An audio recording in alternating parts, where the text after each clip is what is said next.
on, you can tell when it's on. They can't stop me when I get in my zone. I don't even answer when they call on my phone. Baby, myself, I ain't make no wrongs. Here with me, I don't condone. I'm way too up, but I'm so far gone. Here with me, I don't condone. The man, they don't do enough, beating up the beat till it's blowing up, true enough. Look at me, look at her, look at tickle me, look at me, looking good, got the remedy, into me, deep pulse energy, complimentary, they can never be jealousy, when it's there me, they don't never see, legacy, gotta leave them one, when I feel like I'm lost, watch me, doing the tennis, like what you see, coming to close, watch me, tell me low, I bet you won't, what you gon' do, watch me, I'm in it hot, blow the spot, ready or not, watch me, watch me, watch me, watch me, watch me, watch me, watch me, watch me, get it, watch me do it, watch me slow, watch me, let me feel it, take control, let me go, watch me, tell me, watch me, with my buttons, if you roll.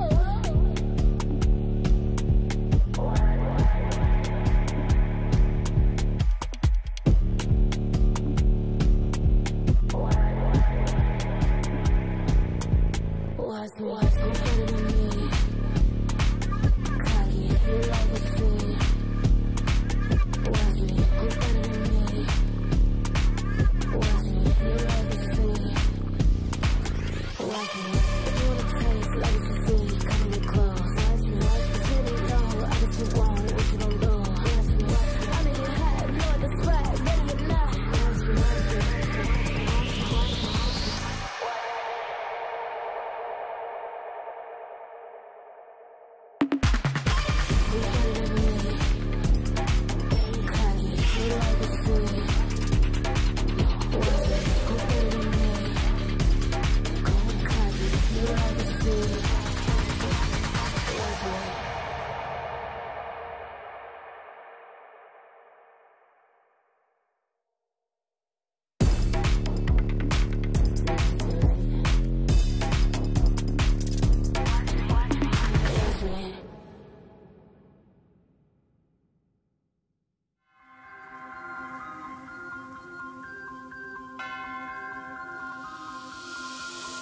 Yo, one thing's for sure, you're gonna recognize me when I walk in the door. And the type to get the haters to give an applause. I can get an uncle without giving them more. But wait, I'm giving them more.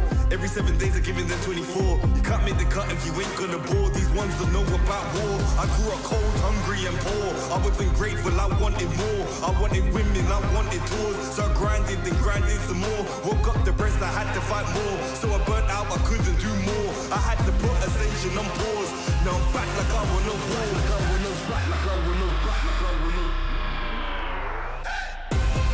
Winning again, I won't stop till I'm winning again.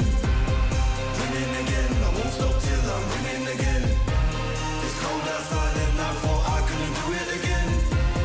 Winning again, I won't stop till I'm winning again. I'm in my bag like loose change, self-proclaimed hero like Bruce Wayne. Out the sight even if you bought new frames. All this talk about weight but got no gains. How you gonna do a sight with no aim? Marathon longevity is my lane. I get dark like under the duvet and don't roll with a weak link like a broke chain. Self-ignorer when I was poorer. My struggle gave me a God flood of the Torah. I didn't stop me pleasuring somebody's daughter. My cup running over to the spills of the saucer. Call me true to author. My battle plans rapper terroristic torture. These hands can bend water. Boom boom explorer like Avatar Korra.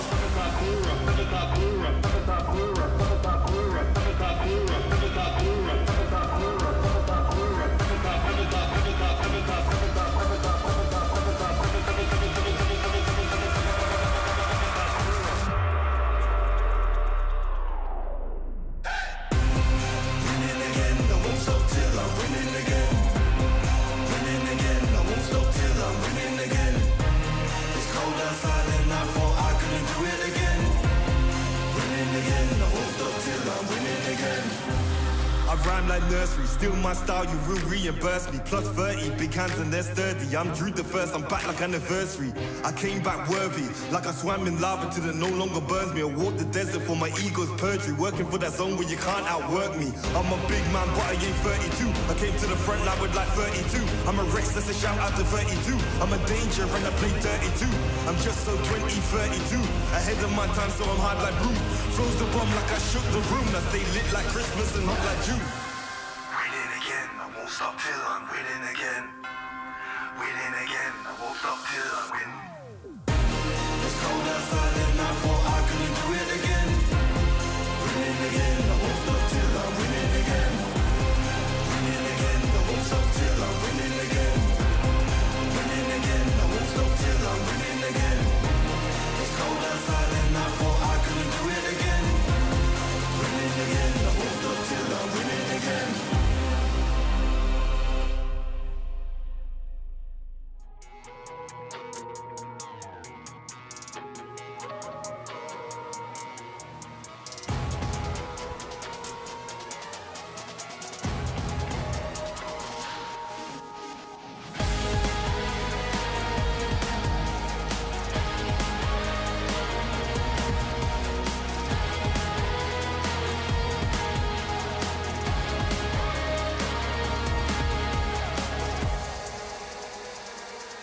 climb my way to the top, I never stop. It's coming, ready or not. Do you have what you say you got? Go till you drop, going till we hit the spot. Light, gonna shine bright. Anything I like, put it on the line. I've been taking chances all my life.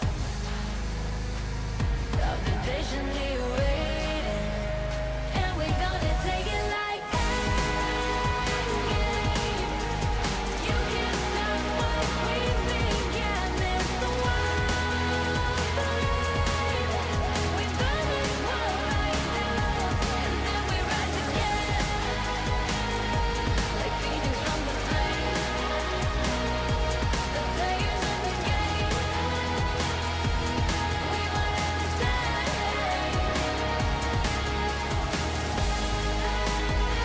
We at the finish line. It's one day at a time, to make you feel alive, to make you feel alive. I climb my way to the top, I never stop. It's coming, ready or not. Do you have what you say you got? Go till you drop, going till we in the spot. I climb my way to the top, I never stop. It's coming, ready or not. Do you have what you say you got? Go till you drop, going till we in the spot. The game, yeah, we running the same.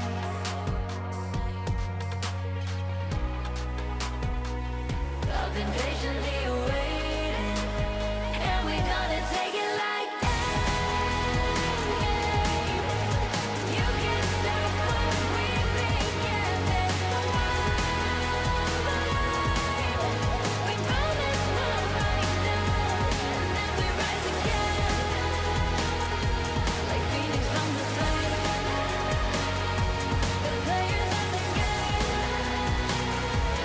we might understand.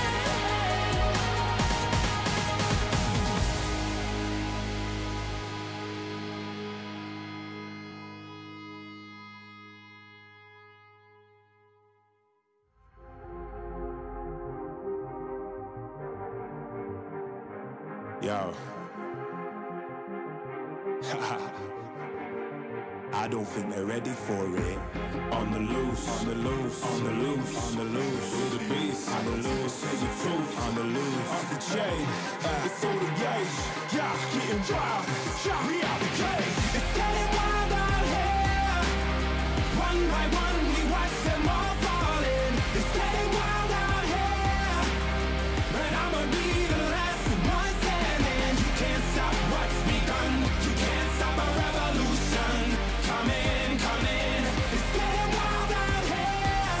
Yeah, it's getting wild. It's getting wild. Eating them, beast. Eating them, feast. Fire the most, tire the least. See them admitting defeat, and they so useless. I'm so ruthless. New phone, who this? Give no reply to excuses. Got no bite, man, I'm toothless. Living a lie and the truth is, got this power, bringing it. Play my anthem, singing it. Every mountain, ringing it high. I soar, I rise, reborn. Strapped, I'm back like never before. Taking my final form.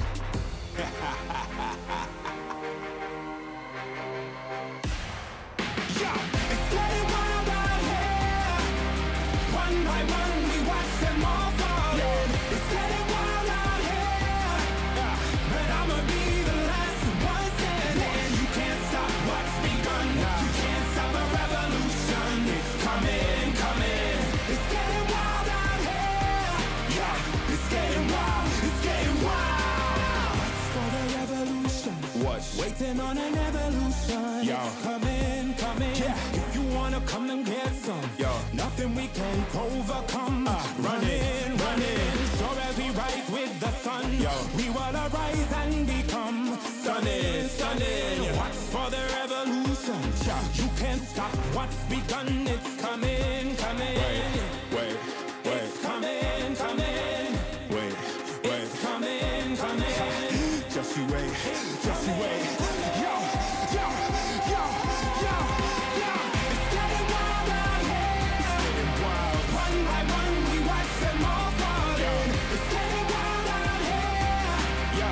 And I'ma be the last one standing. You can't stop what's begun. You can't stop a revolution.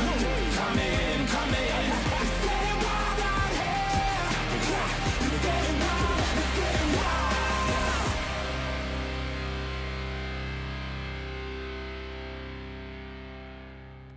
Ain't nobody in my lane. Me and you, we ain't even playing the same game. Take my own credit, no need to drop names. Drop the weight, clean slate, I'm insane. It's giving insanity on a melody. More flow than a manatee. Levels that I reach, man, I defy gravity. Heart so strong like it runs in the family. I've got the haters out of breath. Ain't talking about dinner when I got them distressed. Giving palpitation when I say it with my chest. Do the calculation, it's time to invest. Acquiesce that I am the empress. Go fix someone called a vet. I just can't be tamed, that I'm the Loch Ness. So blessed, they can't comprehend. I turn a skeptic to believer. I am a leader, resurrected like it's Easter. If you step to me, you'll get the misdemeanor. They can't defeat her, they can't connect the reader. Can't decline, don't worry, I'll be fine. Cause all I see is ups in the line. Did I plan this? Is this by design? Come reflect, my light can't be denied. Come correct, cause this moment is mine. It's mine. Tell me you're feeling the. Tell me you're feeling the. Do it like nobody does. Sipping that haterade, right to the finish line. Tell me you're feeling the. Tell me you're feeling the. Do it like nobody does. Sipping that haterade, right to the finish line.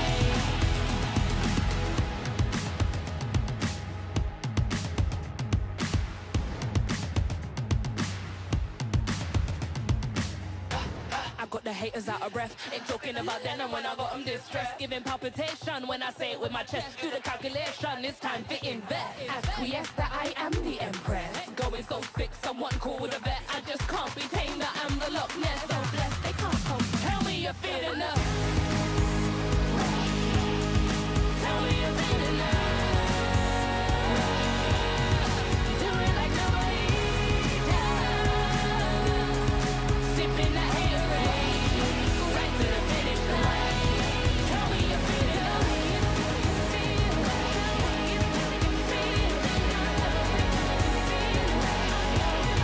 Do it like nobody does. Sipping that haterade, right to the finish line.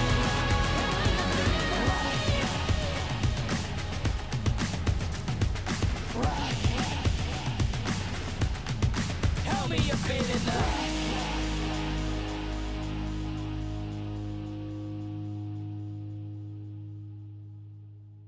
You don't have to guess who in the building. Born of the realest. Never catch me slacking. I was born, that's the illest. They call me a champion. I got there with a win. I'm a rare breed walking. I am one in a million. Guess who in the building? Born of the realest. Never catch me slacking. I was born, that's the illest. They call me a champion. I got there with a win. I'm a rare breed walking. I am one in a million.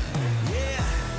I am back in the place, don't have to guess who in the building, cause I'm back in your face. Ready for anybody coming, I am here on my toes. Never was settled for defeat, cause I'm raising the stakes, yeah. And I'm not coming to play, I got my game face on and I'm ready to shake. You see my name will be known everywhere in the world, cause I'm a king at a throne and I never will break. Hey, one of the chosen, going that's the illest, watch me kill it like a sposter. Never catch me slipping on my pippin', I'm the coldest. The best I ever do it, I'ma show you how I know it. Notice, I am on my way. I'm here to handle business, I ain't come here to play. I see they in their feelings, I don't care what they say. I am one in a million. You don't have to guess who in the building. Born of the realest. Never catch me slacking, I was born, that's the illest. They call me a champion, I got there with a win. I'm a rare breed walking, I am one in a million. Guess who in the building? Born of the realest. Never catch me slacking, I was born, that's the illest. They call me a champion, I got there with a win. I'm a rare breed walking, I am one in a million. I'm a rare breed walking, I am one in a million. I'm a rare breed walking, I am one in a million. And I'm at it again. I'm a bad man walking around and tell all your friends. And whoever wanna test me, I am standing my ground. As they come closer, I am focused as I smart with a grin. Yeah. Cause they know I'm a fool, and they know I'm that dude. I don't follow their rules, never bow to their principles, never choke when I move, never fold under pressure, never vouching to lose, yeah. I am on my way, I'm here to handle business, I ain't come here to play. I see they in their feelings, I don't care what they say. Cause I'm one in a million. You don't have to guess who in the building. Born of the realest. Never catch me slacking, I was born, that's the illest. They call me a champion, I got there with a win. I'm a rare breed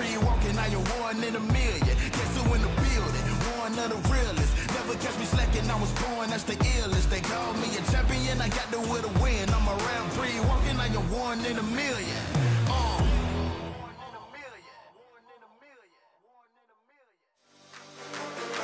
We on the way. We came to play. We on the way. Showtime. Let the games begin. You can't stop us. I came to win. You can't stop us. It's only us in the end. You can't stop us. We the best in the world, and that's a promise. Let the games begin. You can't stop us. I came to win. You can't stop us. It's only us in the end. You can't stop us. We the best in the world, and that's a promise.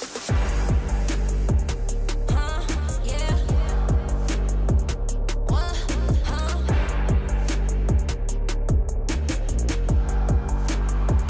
They can't beat us now.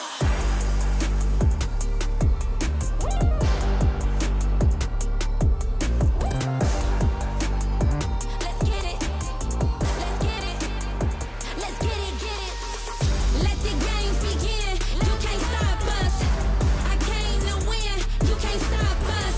It's only us in the end. You can't stop us. We the best in the world, and that's a promise. Let the games begin. You can't stop us. I came to win. You can't stop us.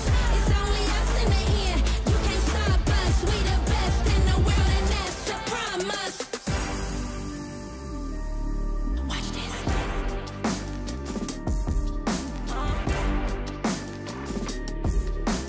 3, 2, 1, let's go.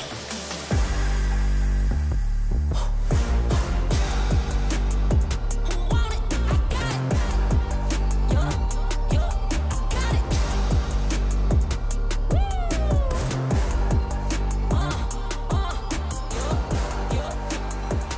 Let's go. Let the games begin. You can't stop us. I came to win. You can't stop us. It's only us in the end. You can't stop us. We the best in the world, and that's a promise. Let the games begin. You can't stop us. I came to win. You can't stop us. It's only us in the end. You can't stop us. We the best in the world, and that's a promise.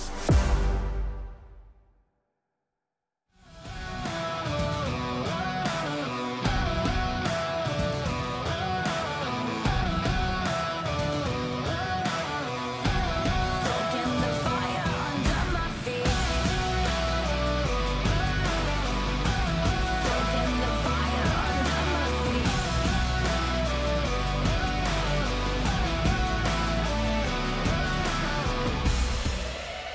Lights out. This is what we came for. Watch out. What we got you can't handle. Step out. 'Cause we don't ever stand still. No doubt. I'm ready for the gamble. I'm ready for the gamble. Ready for the gamble. I keep feeding the flame, chasing the fame. This war will never be enough for me. I feel it run through my veins. I sharpen my aim, soaking the fire under my feet. Soaking the fire under my feet.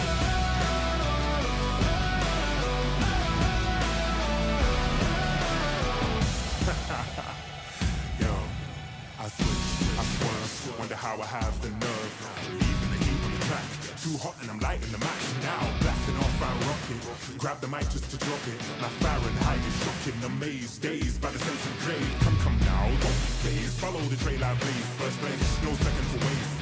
Pyromania, fanning the flames, burn the brightest they've ever seen. Giving armor that third degree, I'm a kerosene and I smoke them out. Fire away, counting down.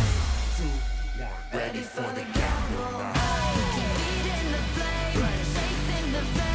This war will never be enough for me. I feel it run through my veins. I sharpen my aim, soaking the fire under my feet. Lights out. This is what we came for. Watch out. What we got you can handle. Step out. No, we don't ever stand still. No doubt. I'm ready for the gamble. I'm ready for the gamble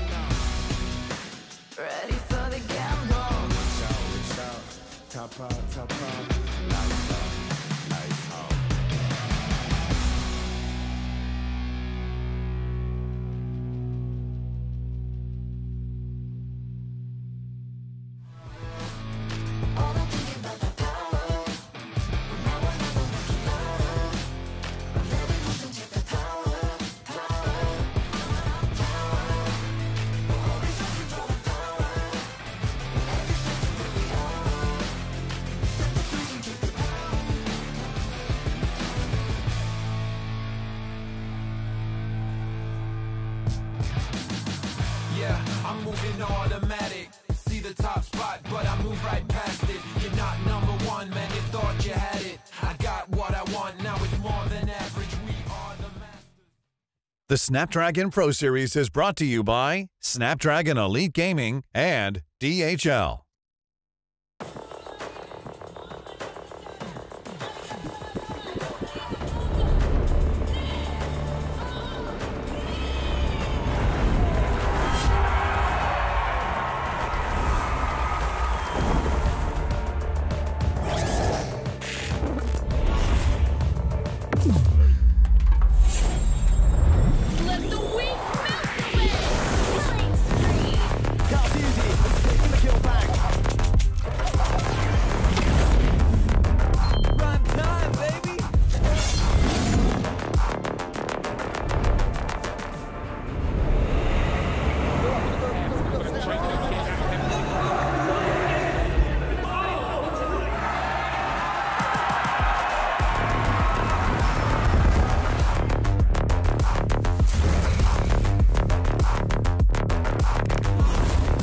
Looks like the players are ready. Here we go!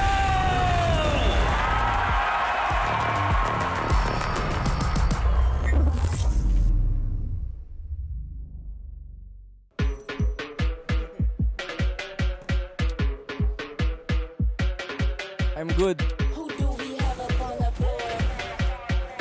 What have you been waiting for?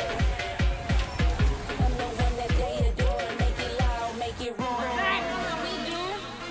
You know how we do when we come through? Yeah, yeah.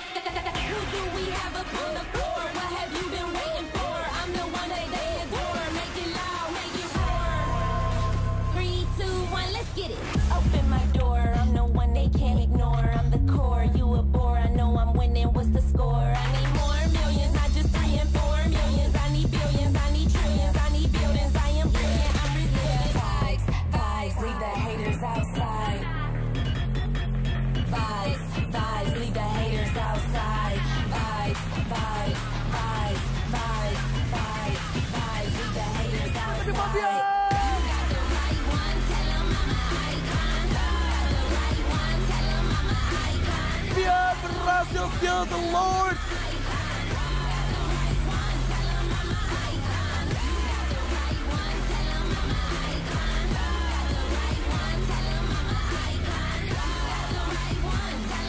Terjadi unik ID kali ini.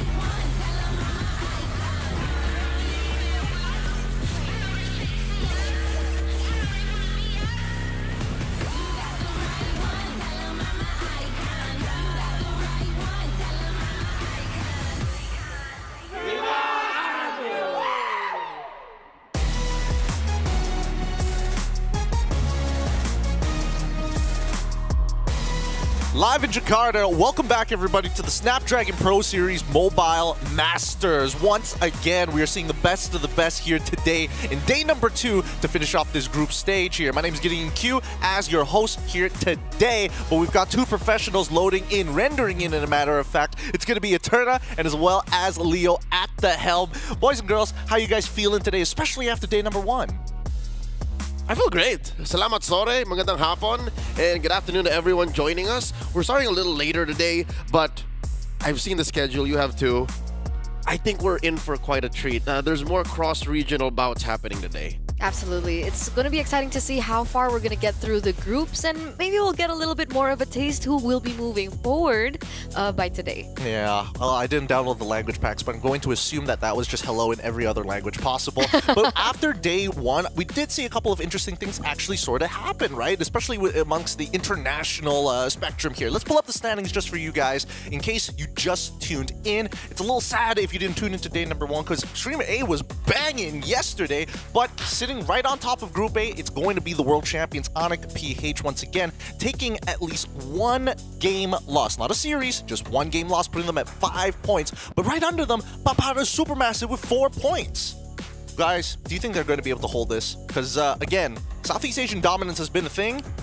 Other regions are climbing up pretty fast. I agree. I think a lot of things happened yesterday that we were kind of shocked with. Not just Papara, but also from Influence Rage that finally we get to actually cast 4 in our opening match of the day. So I'm excited to see how they were able to perform yesterday and how that translated to today's match because, I mean, if we're talking about the difference in both the teams that they're going to be facing, I think this one is going to be a lot more challenging. Yeah. Us Influence Rage and Papara Supermassive definitely has my attention now. If not out of curiosity, now out of fear. If this could happen to BTR, who's to say that my boys and Falcons might stumble? Because yesterday they did struggle. That's a good point. Let's pull up the standings for Group B here because, again, Group B has been pretty shaken up after a couple of interesting plays that have been brought on the through. But even so, Falcons Milan as well as A7 aren't doing too well. Currently haven't won a single series just yet. Currently at 0. But RRQ sitting at the top of the standings and even a pretty huge upset, as some may say, or others might be not so surprised with Onyx Indonesia or Onyx Esports taking down Team Falcons PH. Surprisingly enough, again, yesterday that prediction was a gut feeling, but the fact that they are a point ahead, there is a good reason for that fear. And that's the fear I'm talking about. For that Falcons, all right? It's this Falcons, not that one. Obviously, Falcons Mena, in case you guys missed it yesterday, they were here for the experience. They're here for the lessons, and they picked up a lot. Now, the question about Aurora Turkey, a lot of eyes are on them. I wonder if they'll get more than just 3 today, you know? I definitely think it's possible. Anything is possible here today at the Snapdragon Pro Series, especially for Mobile Masters, where anybody can truly show why they are the best. Now, let's have a look at the schedules for each of the streams. Keep in mind that the Snapdragon Pro Series is happening concurrently with 2 other streams. Stream A, obviously the best. TLID is going to be facing off against Influence Rage. After that, Onyx Esports versus RRQ The Kingdom. And then TLID once more will have to face against YBG. Game. China is interesting. I want to dive a little bit deeper into this, but let's pull up the Stream B schedule. And honestly, I think Stream B might have some of the more interesting games. When I say interesting, it's more so can Bigatron take on this Chinese team. BTR versus YBin Game, Falcons versus Falcons, and then Onyx BH against Influence Rage. But what do you think about the Chinese teams, the Chinese team so far? I am always on the lookout for anything coming out of that region, right? Whether it be talent that have joined other teams or a homegrown team like YBG, because last year, when finally China broke out into MLBB Sports, we knew of 2. Well, 3 technically. DFYG, XYG, TLG, and then now YBG. Man, if I was Brigatron, I would be scared.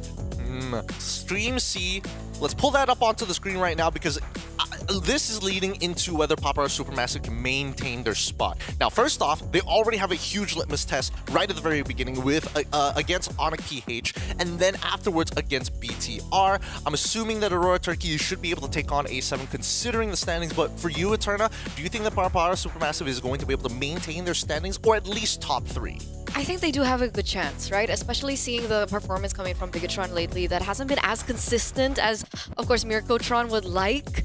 I think it's a valid idea to say that today they will be raking up some points. Maybe not that first match, but maybe their next one. Maybe their next one. It's definitely a possibility here.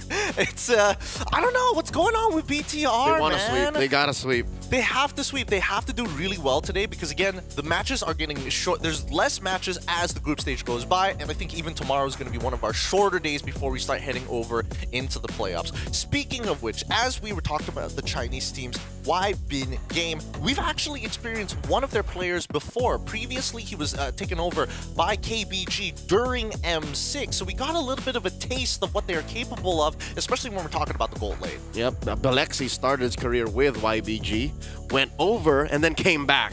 So there's a reason why this is one of the most in-demand gold laners out of China in MLBB Sports. Speaking of which, aside from the gold laners, we've got some massive problems here at the SPS, and I think more prominently so with Su Yo taking over the meta. I mean, he's always been there, he's always been good. We say he is versatile, but I think this is the first time people are like, he is too OP. He's gotten to the Bruno levels without the Granger counterpart to deal with him. You know what? He's worse than Bruno. The reason why Bruno was broken then in M6 was because of the tweaked numbers. He was just way too efficient at dealing damage from such long range. Plus Malefic Gun. There you go. New item, you know, so this combination of things that you could tweak individually made it such a nightmare. Now Suyo, on the other hand, you know the problem with Suyo?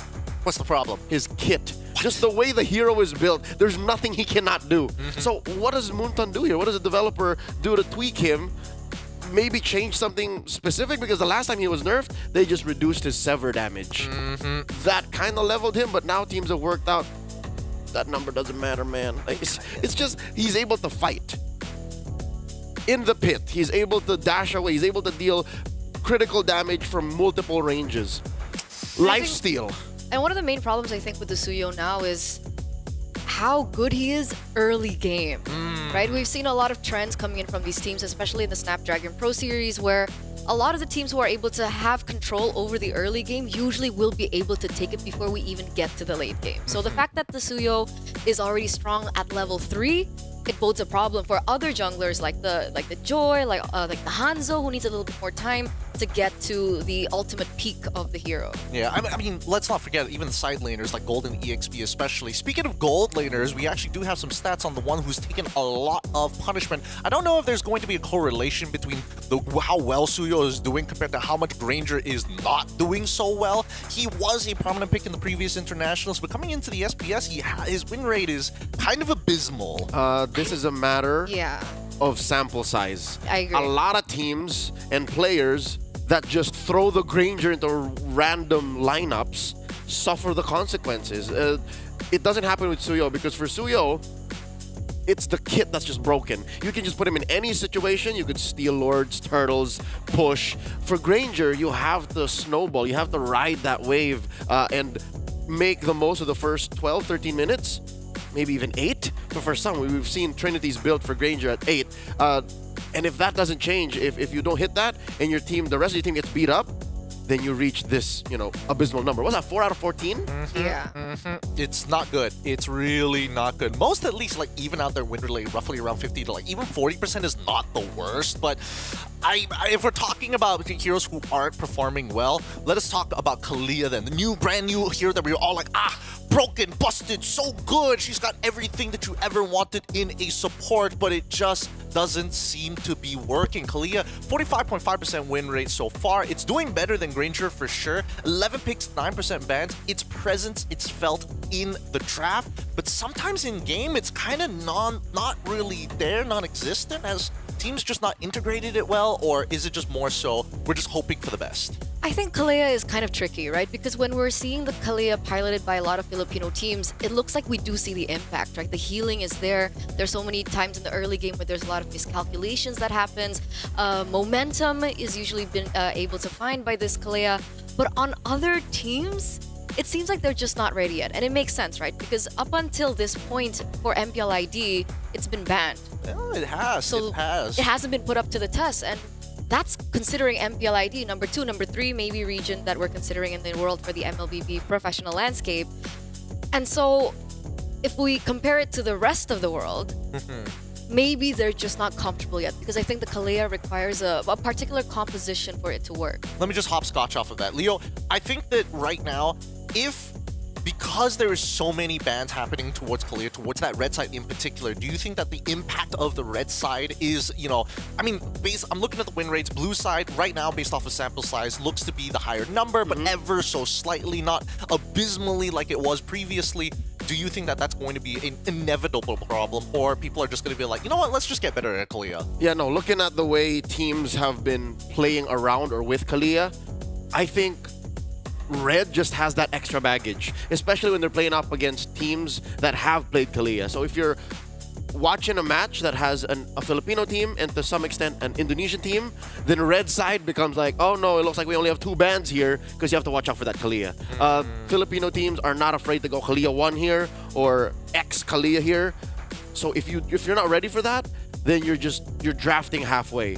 So with that said, I think there's very little to worry about if you're playing against anyone from outside of Southeast Asia. Because I don't think it's a safe solution to say, let's just get better at Kalia. Because Kalia, the way she works, if you saw the highlights, is you have to play in the paint. You have to make sure you're clumped up to some extent and understand the length and the girth of the team fight you're going into, or else you're useless because you're healing like already dying dudes anyways. I think that's a valid point that Leo's making, right? Because even in the match that we saw, I think it was Onyx PH and TLID, the Brusco and Kalea, right? Yes. We saw that they tried to trade it in with the Jushin first pick from the side of TLID, because I think coaches around the world are kind of looking at these mid laners, especially other cores, but particularly the mid laners that can pick up the Purify efficiently. So we're looking at the Sicilian and the Jushin.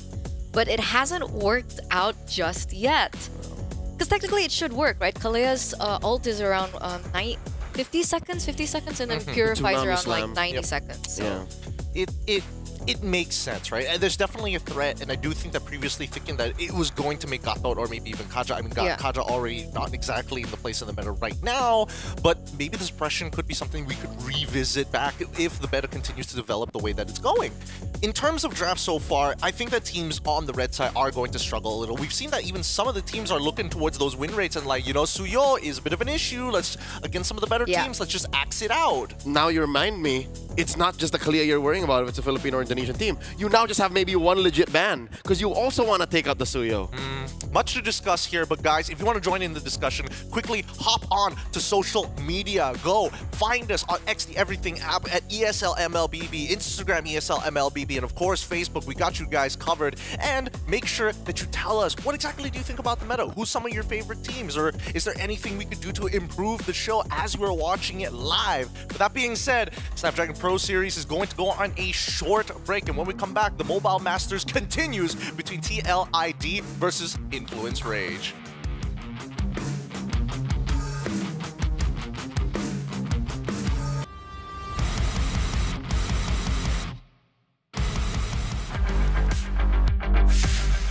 Halo semuanya, nama gua Aran, gua explainer dari tim Liquid ID. Hari ini gue bakal kasih tahu kalian pro tips cara untuk split push dan laning di XP. Kali ini gue pakai hero favorit gue pakai Benedetta dengan emblem settingnya ini. Jadi kita main Bennett damage. Untuk awal-awal cara main Bennett itu karena kita cepet nyampe ke lane-nya, jadi coba jalan secepat mungkin. Bisa buat ke L-bush atau bisa buat untuk cut lane, itu juga bisa. Jadi gimana kondisinya aja. Untuk sekarang gue mau coba untuk cut lane langsung. Jadi tinggal cut lane. Habis itu bisa lakuin apapun, bisa rusuhin jungler, bisa jalan ke mid. Jadi kayak terserah kalian bebas mau ngapain. Di sini gue coba rusuhin jungler ya, kayak gini ya. Kita bisa dapat kill di sini. Kalau udah cukup, bisa lari. Habis itu bisa cut lane lagi. Kalau bisa free untuk cut, tinggal cut lagi aja. Ya, kayak gitu doang sih. As a explainer, kalau udah ada menit 2 gitu, ada turtle, sebisa mungkin kita untuk join ke turtle buat fight. Kita bantu jungler kita untuk dapetin turtle. Itu sih, itu untuk mid game ya. Jadi kesimpulannya, sebagai explainer itu sebisa mungkin bantuin jungler kita untuk dapetin objektif. Jadi kayak dari early game-nya, dari landing phase-nya, abis itu di menit 2 ada turtle, kita join turtle. Ada lord di menit 8, kita join lord. Jadi kayak as a explainer itu harus bisa join buat fight sih. Thank you semuanya yang udah nonton. Jangan lupa dukung tim Liquid terus di turnamen ini karena kita bakal lakuin yang terbaik buat kalian semua, buat kita juga, buat Indonesia. Jadi tetap dukung kita terus.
Welcome back, everybody. This first best of 3 of the Snapdragon Pro Series Mobile Masters Day number 2 is going to be on its way shortly. TLID will face off against Influence Rage to kick Day 2 off. We have 3 best of 3s ready to go, and my name is Gideon Q. I'm going to be your host. This is going to be Leo, as well as Eterna being your casters for this very first match. And boys and girls, what do we... I don't want to spoil the predictions so far, but what are your thoughts about the matchup here? Because Influence Rage, one of the few teams who have taken an entire series against the one and only BTR. And I mean, we're talking about TLID. Pull it up onto the screen right now because these are the runner-ups for the M6 World Championships. If you don't know, it's Aran, Fabian, Yehezkiel, Witty, and Aaron Shiki. And it's still with the same 5 lineup as well, right? You know, coming to the Snapdragon, I was wondering, you know, are we going to see someone new in the gold lane? But it looks like... Yes. QY? QY? Yeah, for some reason our producer's like, we should call him QY. QY? Yeah. But yeah, having Aaron Shiki back into the lineup has been quite interesting. We have seen a little bit of an improvement when it comes down to his laning phase, but you know, it's not a fair way to say that he's been outperforming what he was able to do in the past MPL, because that was up against Onyx Philippines, and I think they're still the tournament favorites. They're still #1. Yeah, but that doesn't change the fact that Liquid ID are looking better than they have ever in, I don't want to say 2025, but since Season 15 started, right? Yeah. So if that's our point of comparison, you have to look at their anchors, and Yehezkiel is one of them. Given that maybe Eve isn't as big of a pick now, you watch his games here in Mobile Masters, and you even look back to Season 6 of Snapdragon Pro Series, and you can tell that even if Fabian had his moments, Aaron Shiki had his moments, you look at the Ghost of Jakarta, you look at Yehezkiel, maybe not here, he's dead, but all right, look at the other clips, and you'll see that, look, even on the Jushin, even on heroes that are, you know, very hard to get a grasp on in the current metagame, he's there to serve it up. He really is. I think Yehezkiel is just one of those few anchors on the team that just makes the team really push themselves, right? If you have solid foundations, you're able to reach even higher heights, and I think even Aran kind of falls in that lane. I think throughout SBS, he's been having one hell of a matchup. Every single time we see him play Hilda into higher loss, he is doing a phenomenal job, winning out his lanes and getting that early game pressure, like you said, Eterna. But that doesn't change the fact that we have to talk about Influence Rage. Now, for all of you guys who are like, who's Influence Rage? These guys have come all the way. It's a Brazilian organization. We have Monsters, Jotun, Chan, Paquito, and as well as Fury. If you recognize some of these names, well, some of these faces you've actually seen before in previous iterations, playing on Malvinas Gaming and even having an international appearance. Jotun in particular coming in from IESF 2022 and 2024.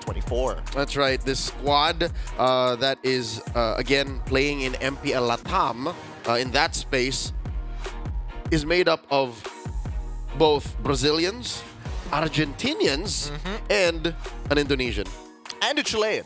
And a Chilean. And a Chilean. Because they were previously playing for a Chilean organization in Malvinas. So, with that said, watch out for Chan. If Yehezkiel is one anchor that you have to put a spotlight on for TLID, that's the same for Chan. He has been around since about last year, maybe some change before that. Actually, no, much longer, because M4 was in late 2022, early 2023. Yes. So he's been playing professionally to that standard for more than 2 years now. Well, here's the thing. Let's just put it into context, because his international experience also includes MSC 2024 wildcards, right? So again, he hasn't been able to actually reach the latter half of the tournament and bows out pretty early on, but he does have that international experience.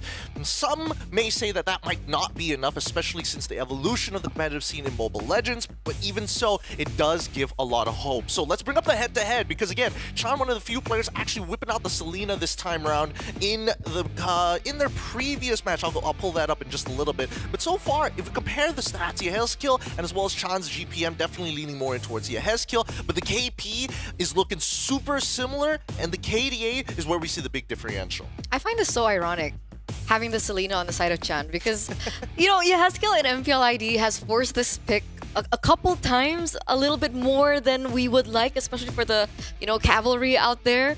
And it Keyword hasn't forced. worked out. Keyword forced. Yeah. So the fact that he's been, forced on heroes like the Jushin, maybe that's why we're seeing the statistics that we're seeing right now. It's not one of his power heroes, not one of his signature heroes. He's more known for the Farsas, the Eve, back when he was still Syndrome for Aura. What do you think about the GPM and the KDA? Do you still see that there's like a difference in playstyle maybe between the two? Yeah, no, there is, because this is the KDA I want to see from Yezgil. The reason why he got the well-known moniker that is used all over the world by everybody, goes to Jakarta, is because he only dies once. So I want to see that KP go up. I mean, that the KDA go up. Yeah, I do want to see his KDA go up, but it feels like he's playing not a completely different role, but there's definitely moments where he is more in front to absorb damage. Yeah. I don't like that. I don't like that. I mean, it happens. He's artillery, bro. I want him to be on that artillery, but sometimes the draft just doesn't let him. Speaking of which, actually, we do need to talk about Influence Rage just a little bit more, specifically about the roamer Paquito. This guy, he long-time teammates with Jotun, but at the same time, we've got him on the line with Rose. Let's throw it over to that interview. But I'm nervous. I was nervous, But after that, I think just very exciting. Is that like so Motivated. nice? Yes, they're extra motivated. Yeah. Jadi benar-benar dari sebelum matchnya itu sebenarnya dia ngerasa nervous karena kan mereka baru aja ngalahin Bigetron 2-0 kemarin. Rose tuh nanyanya kayak gimana nih perasaan kalian udah ngalahin tim Bigetron dengan skor 2-0. Dan ketika memang di match ya ternyata dia benar-benar ngerasa termotivasi dan excited, semangat banget sehingga akhirnya mereka bisa ngalahin tim Bigetron. Yes, we like that. We like that. Oh, he just translated what you said in Indonesia. Yes. Okay, now Paquito, you're going up against Team Liquid Indonesia. If we think about it, in M6 they did amazing, right? So are you scared or are you extra motivated because you won Bigetron yesterday? Very motivated. I think we can win them. I think don't know if 2-0 or 2-1, but I think I can. We can. You guys feel good today? Yeah. Wow, jadi Rose nanya gitu, saat ini mereka bakal bertemu dengan tim Liquid Indonesia, yang dimana ketika di M6 kemarin performanya tuh juga luar biasa. Gimana nih perasaan di hari ini? Dan dia bilang dia benar-benar gak nervous dan benar-benar ngerasa excited untuk ngalahin mereka, dan kayaknya mereka bisa ngalahin tim Liquid ID dengan skor entah 2-1 ataupun 2-0. Intinya mereka pede banget buat ngalahin tim Liquid Indonesia. Okay, Paquito, before I let you go, is there anything you want to say to Team Liquid Indonesia before we start? I don't have anything to say them because I see I'm thinking about the game, just play, have a good game, have a good game. Alright, jadi memang gak ada apapun yang ingin disampaikan oleh Paquito karena memang dia juga lagi mempersiapkan gamenya. Pokoknya berikan aja yang terbaik. Alright, thank you very much to Paquito. And with that, let's throw it back to the panel. Thanks, Rose and Kolios. Here's the team head-to-head. Look, Latam is a region that we need to see more of because these guys are legitimate characters. They're so charismatic. But let's see how this game is going to play out between Team Liquid ID and as well as Influence Rage. Here is the head-to-head. Let's compare the stats before we start heading into the draft. All right. In the head-to-head between Yezgil and Chan, Yezgil has him trumped, right? But look at this across the board. Influence Rage has better stats as a team than Team Liquid ID. They do. Hey. Average kills does not mean that you're a better team. I didn't say that they were a better team. I'm just saying. They didn't win in stats. Numbers-wise, Influence Rage. I feel so offended right now. Hey, look, I don't get in the middle of this argument here. Okay, let's pull up the predictions to stir the pot just a little bit more. Because as much as you love either one of these teams, it's important to keep a baseline of what we think is going to happen in the game. Now, here's where I have beef. Being Leo 2-0-2-0, why break the streak here? What's with the 2-1? Yeah, no, you're offended that I praised the Influence Rage, and you're like, I'll give them 1 point. No, I wasn't offended that you praised them because I know that they have what it takes. They're like a wild card in the groups right now. They're very good. They beat Bigetron. Exactly, and it turns out because they do have some experience under their belt, and if we're looking at the hero pool that they've been utilizing, they have been working with the meta too. So I think they do have what it takes. And considering TLID, I'm saying that they have been better, but I'm not saying they're at their peak yet. And I think that Influence Rage might be able to get the game. You know what? You're right, because even Fabian admitted that he was so much better at M6. We talked to him yesterday. Exactly. He's like, I'm still better at M6. They're not there yet. It feels like they're still struggling with the meta. But to be honest, that's how I feel. I am for positive reinforcement. These is my boys, all right? Me and them, we go way back. Axiata, you know? Yeah, that's fair. Axiata was a good time. And Yeah. I'm hearing a lot of glass half empty talk here, and I need that support. You guys can show your support. Scan the QR code to show your support to your favorite teams here at Mobile Masters. If you're watching all the way from South America, now is your time to show what you guys got. Bring in the numbers. Bring in that support, because the draft is about to start between these two teams. I'm curious to see who's going to be blue, who's going to be red this time. I'd reckon whoever gets the choice is blue. You still want to stay blue. Blue Yo? Yep, Blue Yo. Yeah, because of Blue Yo, because of the fear of Kalia. And there it is. See, I'd reckon Liquid chose blue. Whoa. That's the Coach St. DeLucas trademark. I don't know.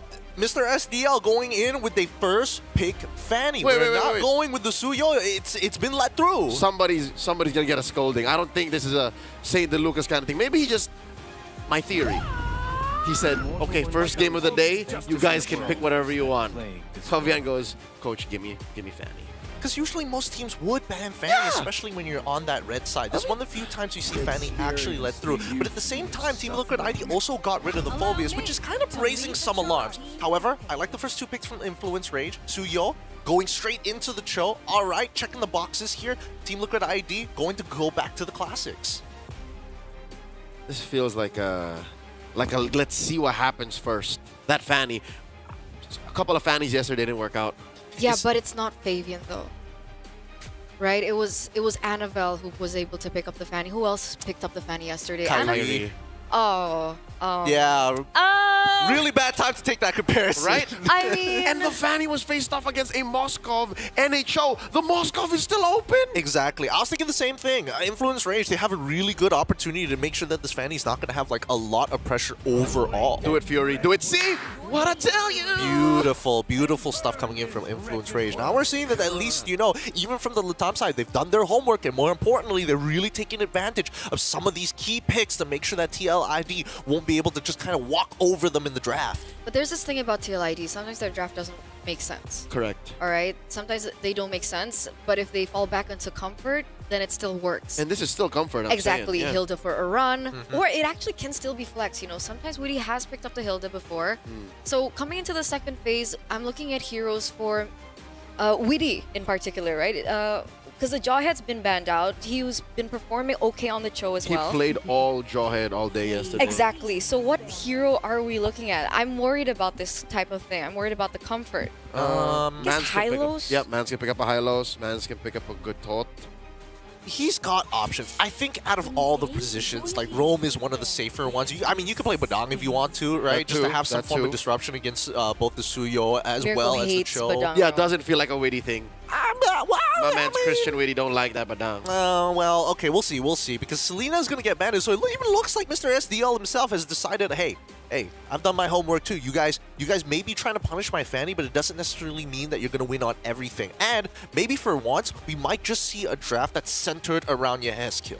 Yeah, weirdly enough. Eve is open. Yeah, I was going to say, since we agree that Witty doesn't like Badang, what if you throw the Hilda onto Witty, put a Badang on Aran, and then give Yehezkiel a Vexana? That's a good combo right there. That's money. You sweep the bushes with the Hilda, and you do the combo, ba ba ba, and you blast them. Okay. I like that. I like the idea here. Let's see what else, because Farson as well as the Hylos getting banned out for Influence Rage. So really, they've done good homework as we start moving. Badang gets banned out for the side of TLID. They don't want to risk it because Influence Rage doesn't have an XP laner yet. Nothing on Fury. Rather, nothing on Jotun. So what they're doing here is they're afraid of the Badang because the Badang kind of soft counters the Fanny too. Are we agreeing to call him Jotun or Yut? Because it is technically... It's Jotun. It's Jotun. It's Jotun. It's technically So Slavic. Jotun. It's Jotun. We're With just a agreeing Y. on this because man, I don't want to say that it's Or Slavic. monsters, That's a terrible way of calling it. But initially, it means giant Yes, it in does. Norse. He is quite the... Norwegian? I don't know. He is quite the giant of a man. He is. He is. He stands very tall. But even so, now with these bans coming through, really intelligent from both sides. Red side will take first pick in the second phase. It looks like the lock-in's in, and it's going to be the Valentina. Actually, I like this as a blind pick. It makes sense, right? I mean, technically, Lucas is still open. Uh-huh. And plus, okay, the Jushin is actually left open, so he's going to be able to take that up. I thought it was in anticipation of the Yves that wasn't banned out just yet. But so no. maybe TLID forced on the Jushin instead of the Yves. Yeah, they changed totally. Because by that Valentina pick alone, you block out the Vexana, you block out the Eve, and then they're like, okay, I guess we're as we say, playing the paint. We're going all in. Exactly. But at the same time, I thought that TLID was going to like avoid the key ults here, right? You make sure that you have your Crimson Beacon ready to go. It's not like you wanted to steal Jushin's ult, but then you lock in the Kalia almost immediately after. Now IR have 2 ways of actually finding strong initiations against your team. But this is a lineup you don't want to initiate against. You kind of want to ult that gives you space. The best thing you can do here is the Crimson Beacon. That's it. You just have a dash out. Oh, and then the final lock-in of Glue.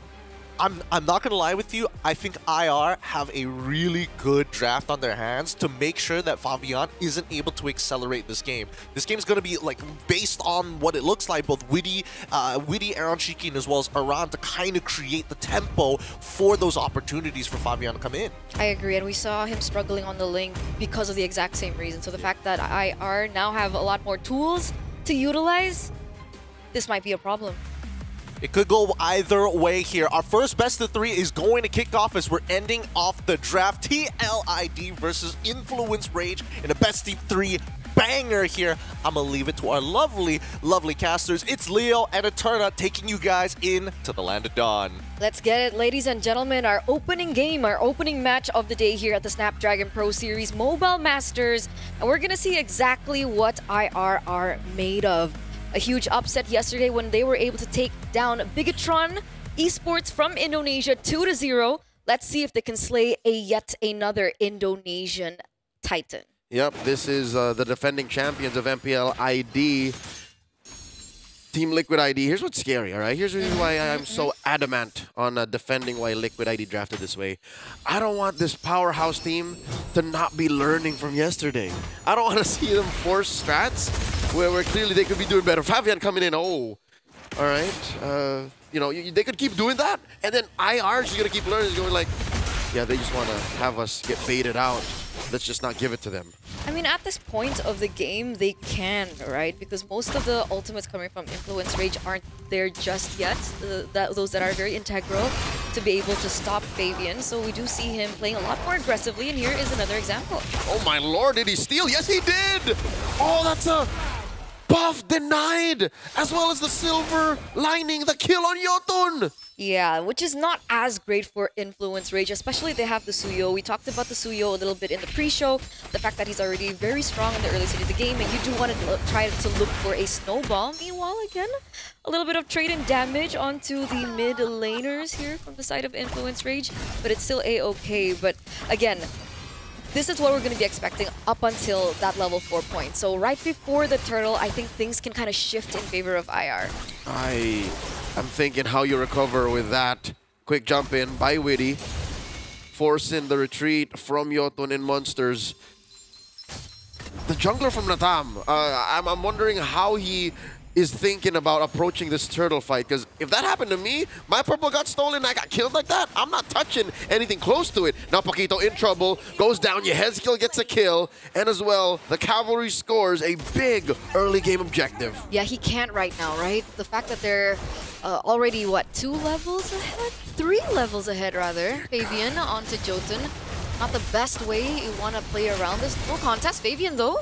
Oh no, Monsters gets the grab. Did he even get the orange? Yes, he does. So there is a punish, yet still Team Liquid ID walks away with a little something. Okay, so that's... Oh, another grab and a takedown! Monsters, the hometown advantage. Will get one down, though, as Witty punishes. But he traded for 2. He did. He traded for 2, it was one worth of it. which was Fabian, right? So it definitely was a worth it trade, considering... Oh, wait a second, in the bottom lane! Aaron Shiki! 2 on one. That's unfortunate. How did that happen, Shiki? They touched you, man. Come on. I mean, Aaron Shiki, not the best of laners. Sometimes he gets a little bit egotistical when it comes down to the laning, so not really sure what happened earlier on before. I'm maybe looking at a pick coming from Paquito, considering he doesn't have the Way of Dragon up.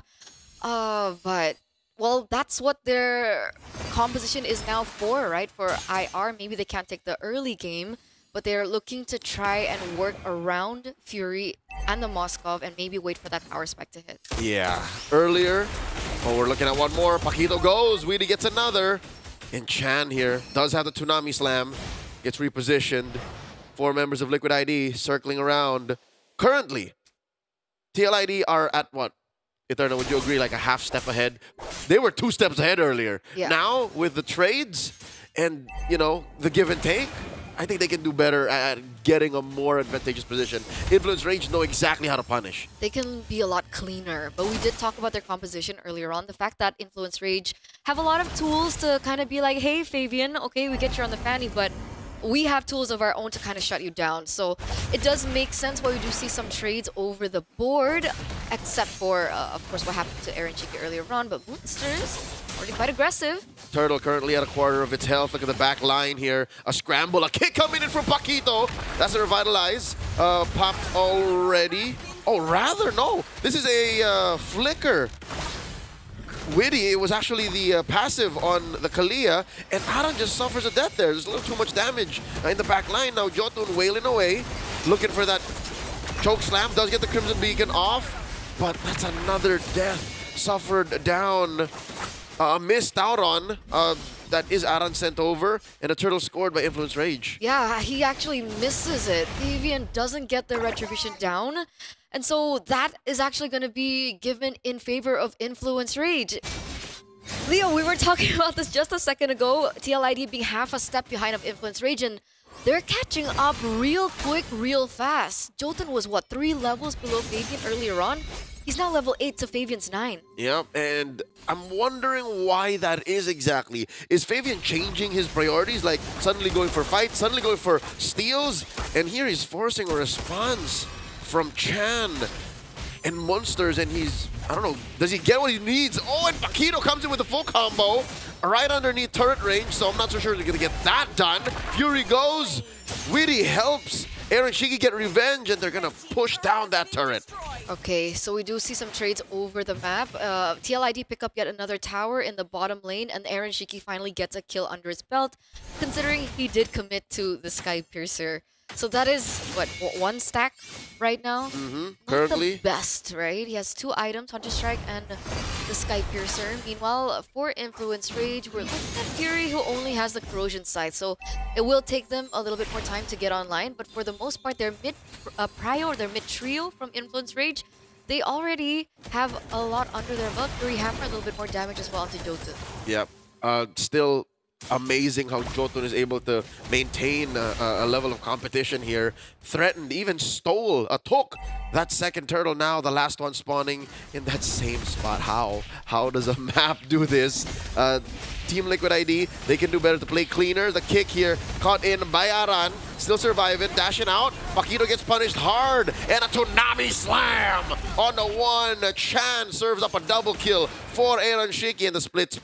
Looking for that grab. Will the untouchable one get one on him? Nope, the answer's no, sir. Weedy keeping back Jotun, and right now, currently the cleanest engagement Liquid ID has, converting into that tier 1 in mid. That's why I was a bit confused. Did Influence Rage want to commit to the turtle take? Was that the plan? Because even the setup was a little bit messy as compared to TLID. Oh, SID doesn't land, so the entire thing falls, and this is the conclusion. TLID will be able to pick up this neutral objective, and the gold lead that they had shrunk down has now increased to 3,000. Yes, kill. Forward, Crimson Beacon. Monsters in the front line. There's way too many members of Influence Rage here. In the paint, Yehezkiel gets punished. The way of the dragon keeps him down. Impressive how this young man on the show keeps up the aggression. Like he knows that his kick is worth something, and even if it's a target that isn't ideal, if it's not Aaron Shiki, if it's not Fabian, he'll still pull the trigger. That was a little over-aggressive by Yaskiel, though. What's his moniker? The ghost. The ghost of Jakarta. The ghost of Everyone knows Jakarta. this. Everyone knows this. Everyone uses his name. The ghost of Jakarta, but that wasn't very ghostly. No. They turned him into a ghost. Yeah, he gets taken down there. Oh man. But looking at the damage leaderboard, he's still #1 on the charts. So those kind of mistakes can be capitalized over. So TLID really needs to be careful. Oh dear God, Shiki put down to a fifth, a tsunami slam, taking down Chan one more time. Sitting at a 1, 2, and 3. Again, it isn't ideal for a Valentina to be stealing these low, how do I say, utility, just small mobility ults. Like, this is not worth it. Absolutely not, especially when you give more stacks over to Aaron Shiki. I think the last time we checked in, he was at 110. Now he's at 410, so he already has +3. 4 stacks. That's math. That's math. Fabian goes a little bit more aggressive as well with his build, already with the Malefic Roar as he goes back in. Oh my God, once more Monsters serving up another kill, now at 5. Aaron Shiki, the untouchable one, living up to the name. Paquito gets punished once more. And so far, I think Team Liquid ID, they were just limit testing. Do you agree? Like, they were just seeing how much they could get away with in the early game. And now, at almost 5,000 gold, they put Influence Rage once more in their place. They're snowballing, 2-0 trade. Yaskiel goes in very aggressively, and that's going to be another kill given over to Aaron Shiki. And did you just see that item that Yaskiel just picked up? He also has a Sky Piercer now. Sky Piercer. Again, the amount of damage Team Liquid ID is doing via Aaron Shiki's long-range blasts. Yaskiel just constant pressure from short to mid-range, and Aran just, I don't know, randomly wailing away at a dude out of position. Those beacons that Yaskiel are throwing out could be lethal. That's why he builds the Sky Piercer. Yeah, when it was like just a docile kind of threat, just a utility base, Yep. it's now something that Influence Rage actually have to think about. It's Especially, dying to a thumbtack. Exactly. And essentially now Influence Rage, they have to be on damage control, right? TLID, they're spiraling out of control. Earlier on when we saw the stats, we saw that Aaron Shiki was 2,000 gold above Fury, so that's more or less an item above. And the problem is, being on a Moskov, you need a lot more gold and you'll need a lot more items to get to the power spike as compared to Aaron Shiki. Yep. Now, do they have enough time is the question. I don't know, with these holy shields popping left, right, and center, I don't think they do, because I'm gonna say sorry to all of the fans from Latam. And Tsunami Slam on the one! Paquito got out and got taken out. The grab on the Monsters. They might serve up one kill. Immortality popped here underneath tier 1. Down goes Shiki. Down goes Weedy. No, Shiki gets the kill. And they're stacking up on him. 7 already. This is Inhibitor. Pop. Influence Rage doesn't have the best high ground defense. Their wave clear isn't ideal. And that's why tier 3 and mid and bottom just gold. But by the way, this Kalea on Weedy, Went. he's been spamming Jawhead, picked up Cho once or twice, Hylos once or twice, and then now he comes out with a debut pick Kalea that we haven't seen ever, by the way, in the history of his performance. Of ever. Of ever. And this is the performance that we're getting from him. He's been able to find so many opportunities. Wait a second. A stolen Tsunami Slam displacing Aran. Serving up a kill to Paquito. And it looks like Team Liquid ID don't want to let that go. Not so quick. They took it personal. And Monsters get Tsunami Slam themselves and blasted in the face by Aaron Shiki. 1-for-1. 1-for-1 trade. But this is right now Influence Rage that have to be on damage control. Did you think it was a worth it trade? Losing Monsters to take down Aran? Just Aran?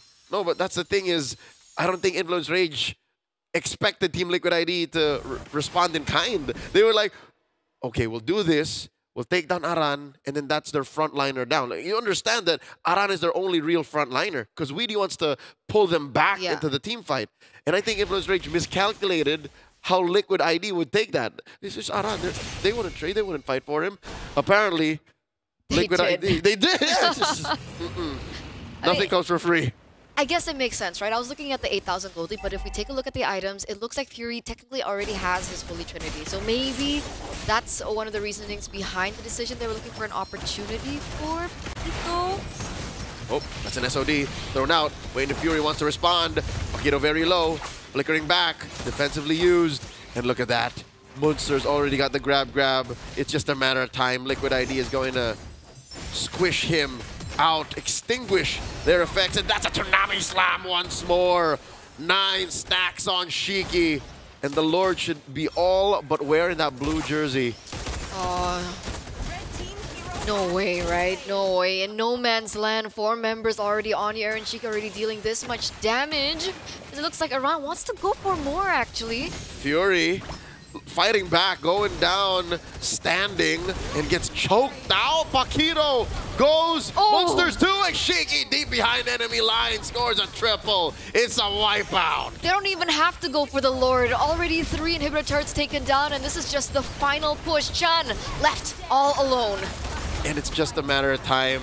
The base awaiting minions, throwing up that liquid recall. Game 1 goes to the Cavalry. Wow. Strong opening performance coming through from TLID, ladies and gentlemen. But, don't fret for all the Brazilian fans out there, for the fans of, Influence Rage. It's still a best of 3. There is still time to kind of reset and go back to the drawing board. But how much time? But we already talked about the drafts, Gideon.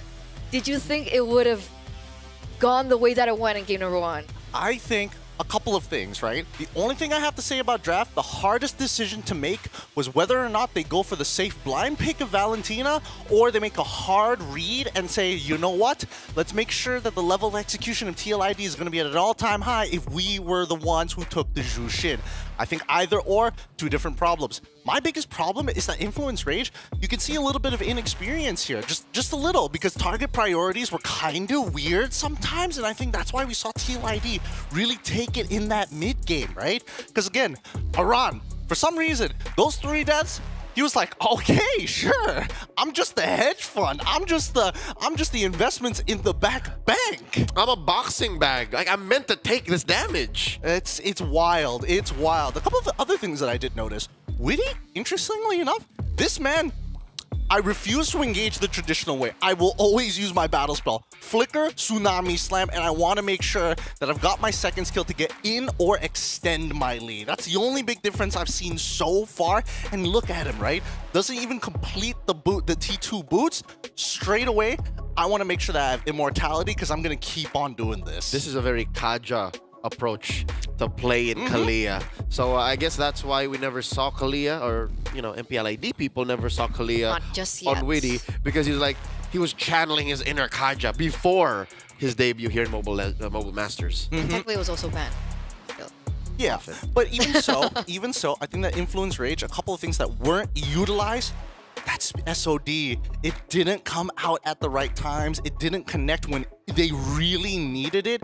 Even if you are unable to kind of find that profit on the kill, to disengage from Fabian chasing you down when you've already expended all your resources could have been the difference maker there. And this is a example of having the right tools, not knowing how to use it. Exactly. They saw the fan, he's like, Cho, Moskov, I'm happy I got the draft prediction right, but not so happy to see what they did with it. I mean, I gotta give them the first 5 minutes of the game, it was actually looking really even. The trades were really important because whoever initially got that lead would have snowballed that lead out of control. So it went exactly how we expected it in the game itself. It really just comes down to the small things of the game. Target priorities, how you utilize a couple of those ultimates. And I can't blame Influence Rage to not be at the peak of it in comparison to the runner-ups of the M6 World Championship. If there's anything that TLID are known for in the early stage of the game, it's their aggression. Whether it be their old, duo, they had the Hilda Khalid or the Hilda Jawhead or Jawhead Badang, that type of stuff. And we saw Jotun really just fall because of it. Yeah, Jotun did not know what to do 900 for half of the time. Like, he was always out of position, and he was punished hard by Aaron Shiki because of that. Absolutely. Dude, Aaron Shiki, almost the perfect score. 999 gold per minute. And yes, I think that Jotun got a little taste of what the early game was like, and that's why he was a little bit more hesitant. But I do feel like he highly prioritized his jungle pathing more than anything else. And I think this is where it gets really difficult from like top-tier junglers, is how to optimize your jungle pathing alongside with being able to participate in a lot of these fights. Because with the ways that we see these fights actually play out, Yehezkiel is forcing Influence Rage to be at their mechanical peak. If not, I'm just going to lift you up and get a free kill. It's just, we're going to rinse and repeat this every single time. Good observation. I think I agree, because watching Yotun Path, it's like watching a martial artist practice their kata. It doesn't translate into actual fights. And that's what happened to Yotun. That's why we kept noticing, why is he in that spot? How far did he get deep into the enemy lines like that? It's because in his mind, I'm just farming. See right here. I'm just farming. Oh, God. Yeah, it hurts. It hurts. I think, again, optimizations need to be made from the side of Influence Rage. I think their draft was as good as you could probably get it, with the only 50-50 being in that mid lane. But other than that, I think they had the recipe to actually turn this around. But once again, well done to TLID. I will not take that away from them. They know how to really drive and really punish your opponents when it feels like, okay, they've got no more gas in the tank. Oh, there's a second tank! It's a little rough. But let's talk about game number 2, adaptations. If you were in Influence Rage's position, what do you do? I mean, technically they already had the better draft, right? If we're talking about drafting phase, what should be the change? Do not blind pick Valentina. Do not blind pick Valentina. That's been grinding my gears for the better part of the first quarter of 2025, man. A lot of teams that have lost that I have, participated in as a broadcaster, I'm like, you shouldn't have done that. Why? What's wrong with Valentina? Exactly. I don't like Valentina blind pick. Like, you end up not having good ults to steal, and you're forced to play in the paint. At least with Jushin, you have that CC on demand. Okay. You have a very good defensive way of backing off with Crimson Beacon. If you're a blind pick Valentina, all you're doing is, oh, can I steal something? Can I steal? You're just TikTok dancing in front of them. Oh, just for the next minute? Yes. Okay, let's pick the brain of Coach Leo here for a moment. If we are going for Valentina, how do we make that work? Do we need to at least have 2 viable ults in the first 3 picks? Minimum have a plan with your ult stealing decision making, and then number 2 is make sure you win mid priority. I don't know. Make sure you punish hard. The thing about the Valentina is it's also good as what do you call it? A deny pick. Yeah, a deterrent. A deterrent.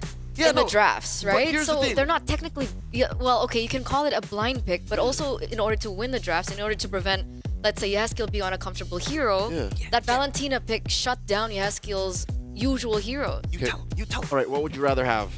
A sword or a shield? See? She's a shield. She's a shield. Ooh. She is a shield. I don't know if the gender profiling is coming into play here, but we're going to go on a short break before we push this even further.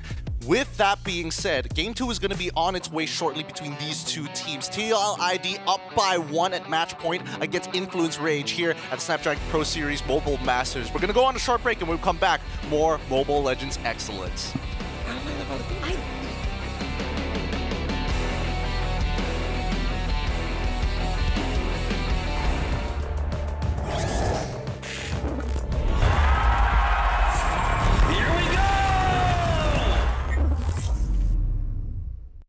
The Snapdragon Pro Series is brought to you by Snapdragon Elite Gaming and DHL.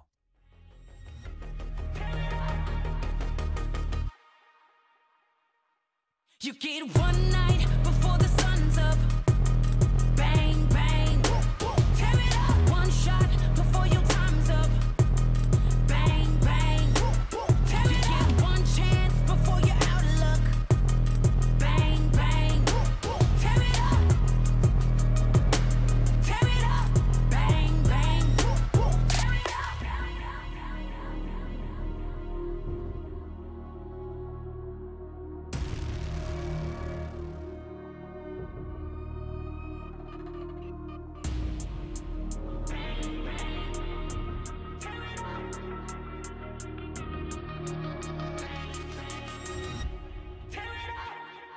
You get one night before the sun's up.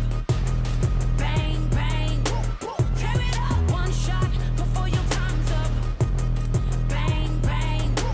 Tear it up. You get one chance before you're out of luck. Bang, bang. Tear it up. Tear it up. Bang, bang. Tear it up. One army, we unbreakable. Won't ever beat us. We too strong. Take a stand, raise all of your fists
Welcome back, everybody. Mobile Masters continues here today. Our first best of 3, and the bickering has not ended between these two teams. TLID, 1 point up. Influence Rage, looking to equalize.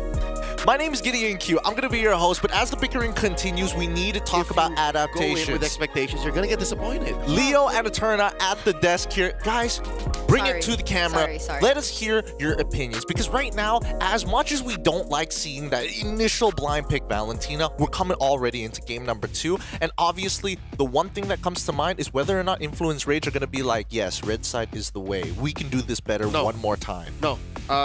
Just to cut it short, IR is going to go blue, and they are not going to pick Valentina blind into anything anymore. Okay, for the first phase.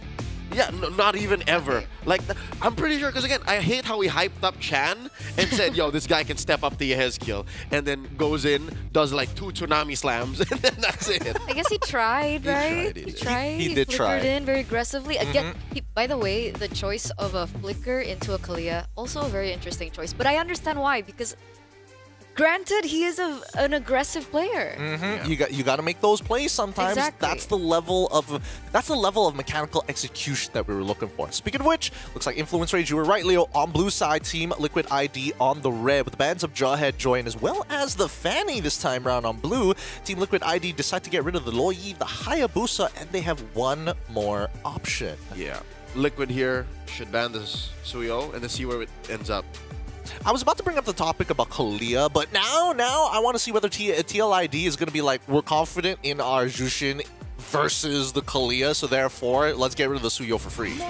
No, they'd rather get rid of the Harith. Oh. This does leave open a few choices that doesn't usually end up in the draft here. Again, the Zushin. Matilda is left open. Granger is still a solid pickup, and of course Suyo. I don't know, for some reason I feel Did I like say TLID, yeah. TLID, they're not concerned about that kind of thing, right? That's why I think they opted to let it go, altogether. The Matilda though gets locked in first pick. This is not something that we've seen too much of especially on our stream A. Because she always gets banned. She usually always gets banned. Hard to utilize. There's a lot of small things which eventually add up to the bigger picture towards mid to late game. Team Liquid ID now going to be locked in the classics, of course, Suyo, and as well as Granger one more time. Aaron Chiki was having the time of his life in game number 1, so it makes sense that St. DeLucas is like, well, let's do it one more time. So what are we looking at here for the Matilda? What is it going to be paired up with? Are we looking at the Alpha in the jungle? Phoveus is left open. That can be picked up by Moonsters.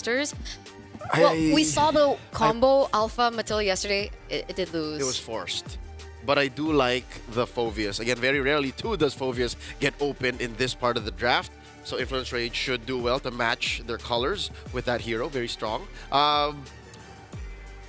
What else? Do you invest in gold already? Or do you just let it go? You just say, hey, Fury, just hunker down. Just try to survive the first 8 minutes, man. Do your best, sir. Do your best. I don't know. I'm curious. I want to pick your brain on a couple of things. Number one, Alpha Matilda used to be a very powerful combo. Not to mention that your new Alpha skin looking phenomenal. So great. So cool. And you've played hours, games upon games upon games of Alpha. Why aren't we seeing it happen more often against the Suyo? I mean, used to be the classic matchup. Yeah, the game has changed. The way Alpha hard commits into fights, sure, you can repair that with a Matilda, but you're fixing something that has been outdated. It's basically rocking an iPod, basic iPod in 2025. It's still good. You're listening to music, but the rest of the world is on the newest phone. The rest of the world is listening in their friggin', Tesla Cybertrucks. It's just very outdated. Maybe if you're left with just that as an option, sure. But I think Team Liquid read into it and say, hey, they might be going for some cheese. That might be the only option they have left. So now they're saying, hey, you better have a Hanzo. You better have a... Dear God, what, a Bane? A Ling. A Ling? Yeah, which doesn't really, synergize well with the Matilda, essentially. I think the only hero that Bane Jotun does, has though. picked up other than what we were talking about earlier on is, the Hayabusa. So, you're right, the Bane does work. Oh, Bane Connoisseur. Bane Connoisseur, of Bane course. Connoisseur. Yes, I think... it feels kind of bad because if you do play Bane in these types of positions, you're usually just going to get poked out by Mr. Aaron Shiki. Yeah, no, you're right. And not to mention that they still haven't picked over the mid laner, so I think that Influence Rage, I'm surprised that Kalia now is only getting banned up because Team Liquid ID are going to their natural pillars, of course. They're getting very comfortable. So now I'm hoping that Influence Rage has that in their back pocket. Again, an out-of-meta gold jungler and a solid... Oh my God, no. They don't have an XP laner anymore. It's in there. It's Phoveus. I was going to say, if they somehow end up with a Hylos and then the Bane, this would be good. Because you can put the Hylos in the XP, but no, the Phoveus I don't feel is enough of a front line to support a Bane. I think the worst part about this is that TLID can still use that Hilda as a flex pick. Like, worst comes to worst is like, oh, I realize that your composition isn't very good at like maintaining that front line. I can just have, again, a winning lane in the CC, which again, Aran is phenomenal at as well. He's played this matchup years in the making. Speaking of which, the Jushin gets banned out finally from the side of Influence Rage with the first pick of the second phase going over TLID. This is where they show their mid lane, right? There we go, the Farsa. Classic Farsa. All the way back to Syndrome Yehezkiel, one of his signature picks, power picks, I would say at this point. So we're looking at comfort here. I'm not surprised if we're going to be seeing something like the Hylos maybe come through next for TLID. A lot more dive. They can also penetrate into the backline. I think Sicilian would also have a big problem. So the big question is now for Influence Rage with having both them, Matilda and the Phoveus. What's going to be the next two picks? We're looking at jungle and gold laner. They spelled it out too soon. Team Liquid ID, SLD, and... Oh, SDL, I'm sorry. SDL and Facehugger, they control the draft from this side completely. Now Influence Rage puts Claude into Fury's hands, and what do we see in mid? What do we see on Chan? Or rather, what do we see in the jungle? What do we see on Jotun? It's gotta be something decent, something that's able to kind of be very evasive. Oh no, they're going straight into tanks. Okay, so now they're going to solely play right from the start around the Sicilian as their main crux of their comp. Did you hear Barats? Yeah, was that a Barats or a Baxia? Folks, guys watching, you would also have had your alarms go off. We'll see in just a bit. But right now, Liquid ID is locking in their pick. We'll see later in a bit. But either way, Baxia or Barats, I don't like it.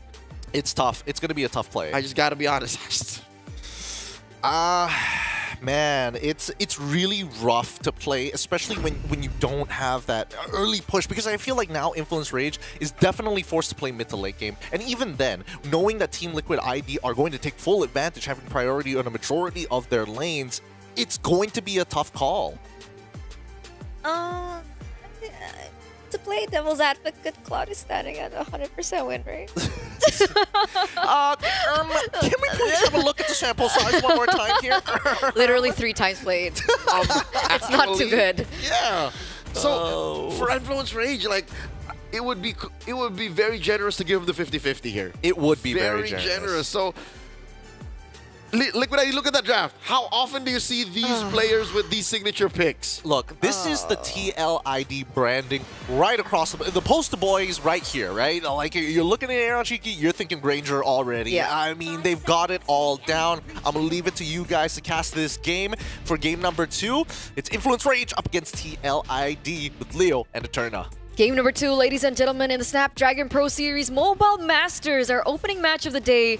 And we're going to see exactly whether or not the Brazilian team Influence Rage, who was all the rage yesterday, can make a similar thing happen today. It's match point for TLID, breaking up the first game earlier on. So Back again, Leo, this is not the best of a composition that we're seeing, but the one thing that I can mention for Influence Rage is the fact that they do have the Sicilian that can help them carry on into the late game. But the big question is, will we even get to that point? Yeah, again, it's gonna take a while. Weedy, though, gets popped. Dear God, 4 members of Influence Rage converge onto that Little Wanderer. This is something we did not expect. Again, we might have spoken too soon, but the logic stands. This lineup should not be finding success this early on. Now, into that Y brush, they pick a fight. Monsters very low. Monsters might not walk away from this engagement. Neither does Paquito. And now they got one more. Eyes on Yotun. Get punished hard. 3 for 1. The delayed exchange. Liquid ID up 1,000. Absolutely not worth it, right? A 3 for 1 trade in this early portion of the game. It looked okay in the beginning. Maybe some hope. They haven't seen, you know, the Baxia being played in very often as a jungler. And maybe they were, you know, kind of, what do you call it? What's the word? Underutilized? No, like they didn't expect that much. I see, they underestimated it. There you go, I got you. Sorry, I'm still flummoxed and perplexed by the emblem choices. I wonder if that's true, and it's correct. Aran here is gonna get out fine. Is that the Baxia Rockin', not Seasoned Hunter? Eterna, folks, this Baxia on Yotun is rocking agility, move speed, and was that right, Weapon Master? I mean, we gotta take a look at it again. Oh, they're collapsing on to Influence Rage on their side of the map after the turtle. They make a beeline for Yotun's buff and his body. 2,000 goldly now for TLID, for the cavalry at this point. Things are going exactly the way we were, you know, kind of thinking. You can already see Fabian as well as Weedy very confident going to the enemy jungle. Oh my god, another stolen buff. Boom! He didn't get it. Jotun is working without purple buff. Oh, Grand Theft Purple. He should file a report. He should ASAP, considering Jotun level 4 compared to Fabian at level 2. Paquito popped. Gone. Out. Now you see him, now you don't. So that lead has also increased 5-1 already. Very, very aggressive. They're controlling every side of the map, and Aran on his signature Hilda. This is a 2v1 situation. I mean, come on. He'll be fine. Walks out of that brush. Scaffrey didn't even need the pop sprint. Up top, though, speaking of which, Fury gets blasted by Yehezkiel and Ereshiki from both directions. Already 1-0-0 in the early stage of the game. Weedy looking for something else? What? Kicks him. No follow-up. Fabian, I can see a smile on his face. Gotcha, Weedy. Will Christian try to get away? He won't. The punish from Munsters. He finally gets taken down, but that's 2 kills given over by TLID for Influence Rage, but both on Weedy. So, again, they are looking for trades on the map. There is something that can be done. We're not too far in terms of the lead, but it's really not looking good for Influence Rage. As we're gonna head to a technical pause, ladies and gentlemen. We want to make sure that fair play is our utmost priority. We want to make sure that the players get the best viewing experience as possible, as well as you guys back at home. Yep. Here we're figuring out exactly who asked for the call, because, you know, one thing is for sure, obviously, Influence Rage could be playing a better game, but also there were some moves from Liquid ID that, like, make you wonder, what were they thinking? Fabian did Weedy a dirty. You see that where he's like, let me kick, and Fabian's like, maybe later. I want to take my purple. Boys and girls, I don't know whether or not Team Liquid ID is, you know, I think they're too confident. I think they're too confident right now. They're playful. They're really playful. They've got signs and poster boards all over Indonesia saying, check this out, looking for the highlight reels. That's personally for me, based off of what we've seen so far in the game. I don't know, dude. Influence Rage have like a pretty unplayable draft right now. Yeah, unplayable is an understatement. It is cobbled together. It is... They thrifted for this draft. I mean, they literally have no winning lanes. It's pretty hard, I'm not gonna lie. Like, even if we're talking about the mid lane, if we're talking about like the mid lane duo to see who pushes out faster, even if Jotun comes, it's like you're just slowing down his rotation if he shows up. It's really difficult to actually find a means to push through this game, and you just kind of have to just slow it down. You got to just give up a certain objective. They can't slow it down, Gideon. Their best option of slowing it down is, weirdly enough, BMI out. Yeah. Yeah, Baxia Unite out. Like, I'm just guiding Winsby away, bro. And what's weird is Monsters has no options. He's a Phoveus, legitimately just the only way you play a Phoveus is forward. So it's so disconnected. We are going back into the game. Oh. Right, so that was their Oh, first it's highlights, blood highlights. draw. Oh, whew. Yeah. Whew. That's first blood draw. Yeah. And then there's the clapback, the 3-for-1 eventually. I thought for a moment that they had to redo the game, and that, oh boy, that would have been a little rough for either side. Even so, based on what we've seen in this game so far, again, if you are, yes, it is a thrifted draft, but at the same time, certain things must be given up, and I think that they have to double down. They have to double down on a single lane. Look at that. And I think that if there's any lane, it's got to be Claude, right? It has to be. He's the only way, other than the Sicilian, who will naturally get to that endgame scenario. But if you boost up Claude even by half an item, that technically should be enough. Yeah, he's the most efficient way of clawing this game back into controls because he protects himself well. He has a decent farming rate. I guess if ever you were to invest any resources into building anyone up, should be Fury. I get that, but even for the first 3 minutes, I would consider Fury playing it safely, and yet he still gets taken down. And he's against Aaron Shiki, who is starting to snowball with those kills that have been given over to him. So it's not as easy. We saw what, he has skill, wings by wings into the bush, feather airstrike, and gets taken down. We're gonna be expecting a lot more of that. And at this point, how? Influence rage, they're not there yet, and the Claude requires a little bit more time to get to that power point. Okay, so here's the thing, right? The two players that need to make sure that they can reaffirm and also defend, necessarily it has to be the Sicilian, but I also think at the very bare minimum, we've got to be looking specifically at Paquito as well as Jotun. If Paquito, again, one of the safer heroes on the Matilda to kind of open up the map, or at the very least, watch for the intersecting points of that rotation, then you can start calling Shield Unity now. You can start hopping over walls and get to us quick to maybe stop a feathered airstrike. Taking 2 shots, sure. Taking all 3? Come on. And even that is a long shot because that's assuming Liquid ID takes it lying down. That's assuming Team Liquid ID goes, we will do this, we will do this, we will do this. What is your move, sir? It's assuming that MLBB is a JRPG turn-based action game, It's not. Hey. It's happening in real life. There are so many factors and dynamics that you have to assume will go wrong, and this draft, again, where's the damage coming from? If let's say that happens, right? Paquito finds him, Jotun jumps him, Monsters engages, like, Chan ain't ready. Even damage profile is problematic. It's not about winning the fight. Exactly. It's about walking away from the fight. Exactly. With this minimal casualty. Look, hey, if you got gangrene on that leg, it's either you cut off that leg or you're going to be like, here's a toe. All right? I'd rather just give the toe rather than losing the entire leg. Okay, so you're saying it's safe to go into your first professional MMA bout just doing good cardio. Yeah. At least I'm going to lose a long time, bro. I'm going to be walking away with 2 double black eyes, broken wrists. But I didn't get knocked out. I didn't get knocked out. It's a decision. Yeah. Lose all 3 points down. Sorry. But yeah, it's essentially for disengage is the point. Invest in the disengage. Be as passive as possible so that Chan and Fury can cross over. That sounds so weird, crossing over. Be as passive as possible. Be as passive as possible. Whatever. Well, that's not what I meant. I weirded it weirdly. Whatever you like. Look, at the end of the day, if Jotun isn't sacrificing farm or given an opportunity for Fabian, who more than happy to walk into his jungle and take everything there, Jotun needs to understand he's not going to be able to carry this game if he doesn't make those types of sacrifices. Once again, the jungle pathing once more, they figured it out early because of that first engagement. You're right. The best of the best we've seen have done and played Baksha this way. I'm talking about Carl Teasy.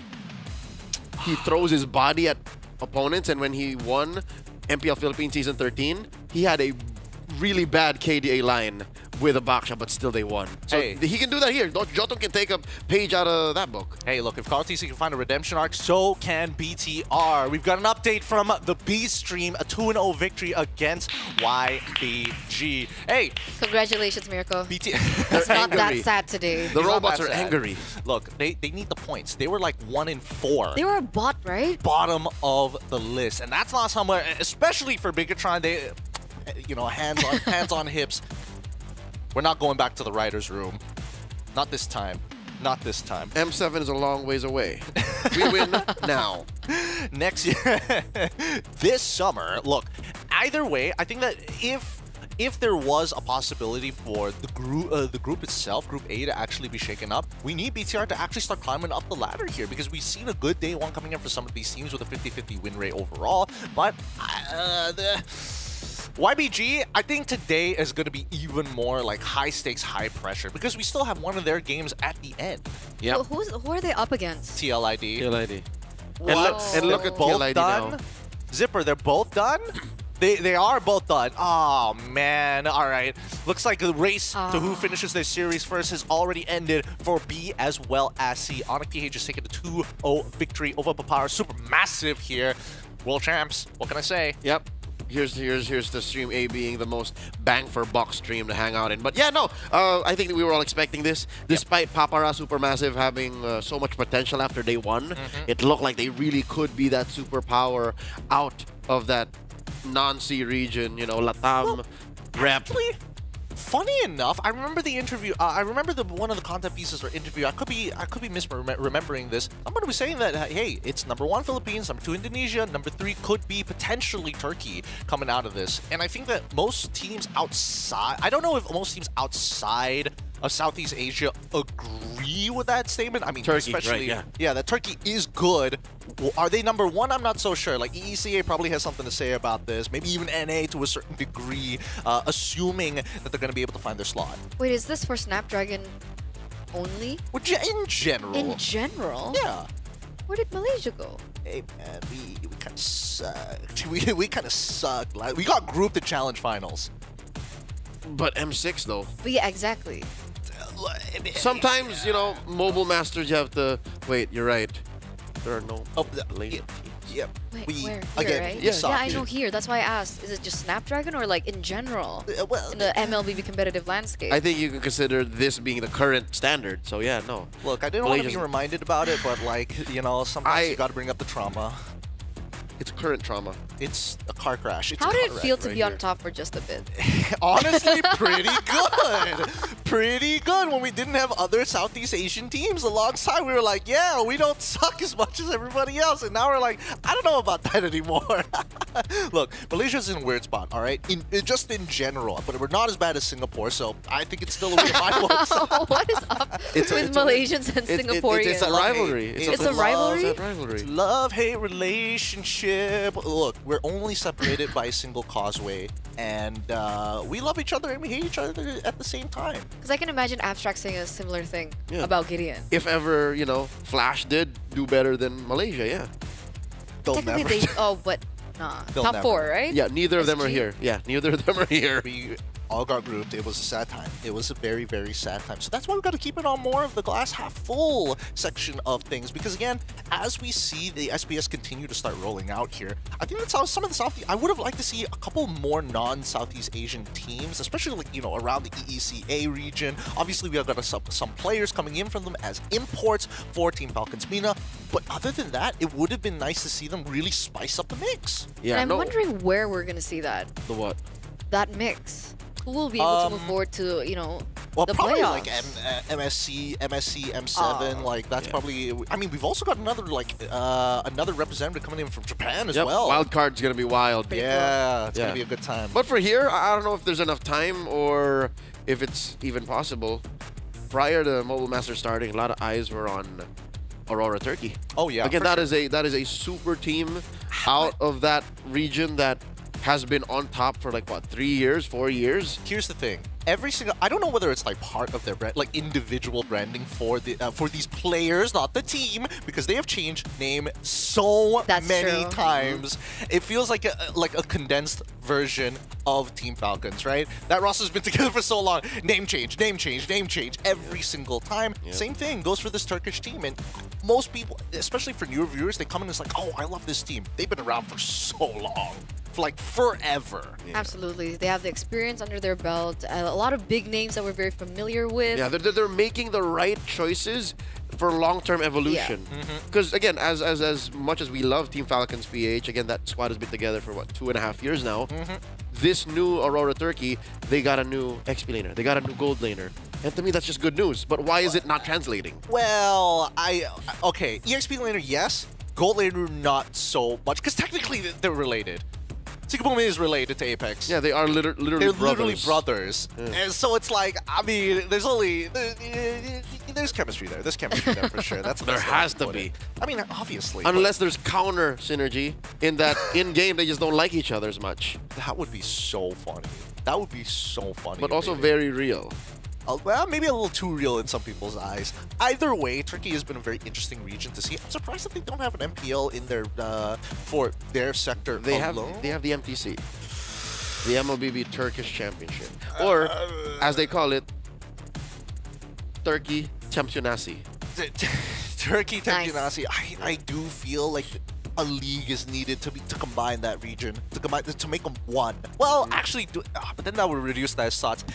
Regardless, we're going to be resuming soon back into this matchup. Just to recap for you guys, TLID currently at match point against Influence Rage, who did take a 2-0 victory, an outstanding 2-0 victory against BTR. Still going to drive that point home because I know Miracle's watching in the back. Boys and girls, here they are, and it looks like they might just be getting ready to hop into the game real soon. I'll let you guys handle it from here on out. Our casters, Leo and Eterna. Thank you so much, Gideon. You can see the players, you know, powdering their fingers. They're gonna go all in. Wait, what happened? Another kill on Yotun. Oh, I don't even know where man. from. Who got the kill? You know, either or he gets taken down yet another time. And we did talk about it a little bit during the break. That's not what we wanted. Oh my god, how did Paquito get in that position? Was that a circling eagle? Yeah, he did.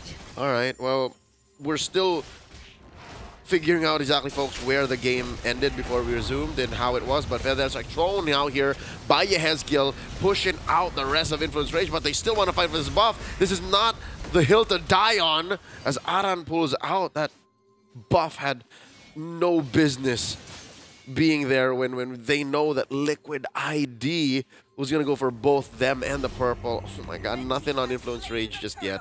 No. So we are going to be waiting on two things. The two pillars, I would say, for Influence Rage right now. The winning conditions for Influence Rage, which is Chan as well as Fury. How safe can they play it? How many stacks can Chan get? And how fast can Fury get to the item power spikes?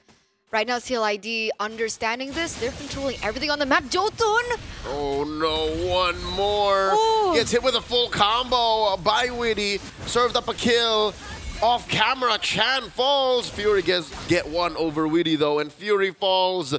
Just bodies, violence, casualties all over the map. And Liquid ID looking to turn this into something. There is a push up top and a push down bottom. This is a slaughter, Leo. There's no better way to put it right now. TLID are controlling every single thing on the map. They're controlling structures.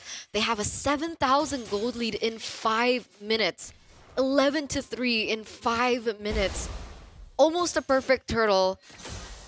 And it's not perfect just because of timing. Right? Because at this point, I don't see a way where they're going to be able to go for a contest. Fabian is already level 11 compared to Jotun at... Is that 6? Yep, Jotun is at level 6, so twice the level gap is Fabian, and now the full kick combo onto Jotun. He does get saved, though, by the guiding winds, so a little bit of a silver lining. Yehezkiel with the wings by wings, man, their strike, looking to finish the job. Jotun gets caught out by Adam into the back line, not so fast. The blazing duet here by Fury, not enough damage yet on this Claude. Team Liquid ID continues to fight. Monsters looking to stop the bleeding.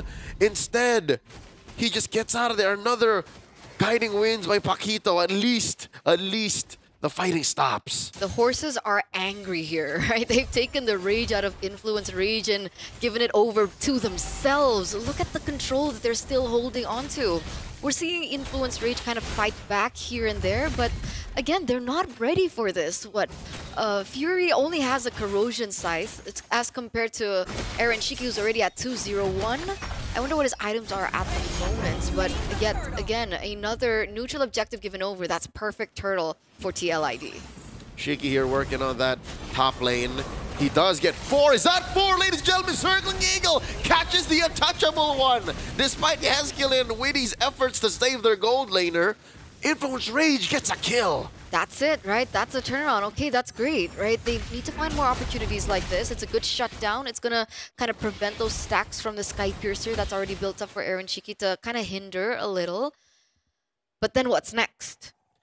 That's not going to happen very often. They definitely just found that small window to punish Aaron Shiki. Again, it is the perfect target. You just keep taking down Shiki. He stops scaling. And for the first time in a while, Jotun tastes some orange buff. This is a good time for Influence Rage. I wonder how they'll find the momentum. Where do they go from here? You're right. That's a good question. Okay, Witty's in the vicinity. Aran is there. He got his orange buff, but now he's looking for the purple buff. And he will get it. All right, it looks like Liquid ID has slowed down the pace. I guess this is just in an effort to slow push top lane. Now they're looking at mid. Feather Air Strike thrown out. Blast and Chan, a few bits here. Fabian gets the push. They refuse to collapse. All right, Liquid ID are slowing down. More procedural, more purposeful push. Okay, and we do see finally DHS being built up for Fury, so just one item away to get to that Holy Trinity. TLID though, despite being a little bit more methodical, is that a word? Methodical. Methodical, that's a word. Methodical about their approach here. They're still holding the control, still the 8,000 gold lead. But the airstrike gets opened up just to zone the members of Influence Rage away so they can take this turtle with absolutely no problem. So they're going for the checklist bit by bit. Holy Shields first, and then we go for the Lord. Spawning down lower quarter of the map. Already mid and top lane, Holy Shields popped. Witty in trouble. Does have Jotun and Paquito on his tail. Liquid takes the last tier 2. Leo? Yes? What is 15 minus 8? That's 7. 7 levels behind?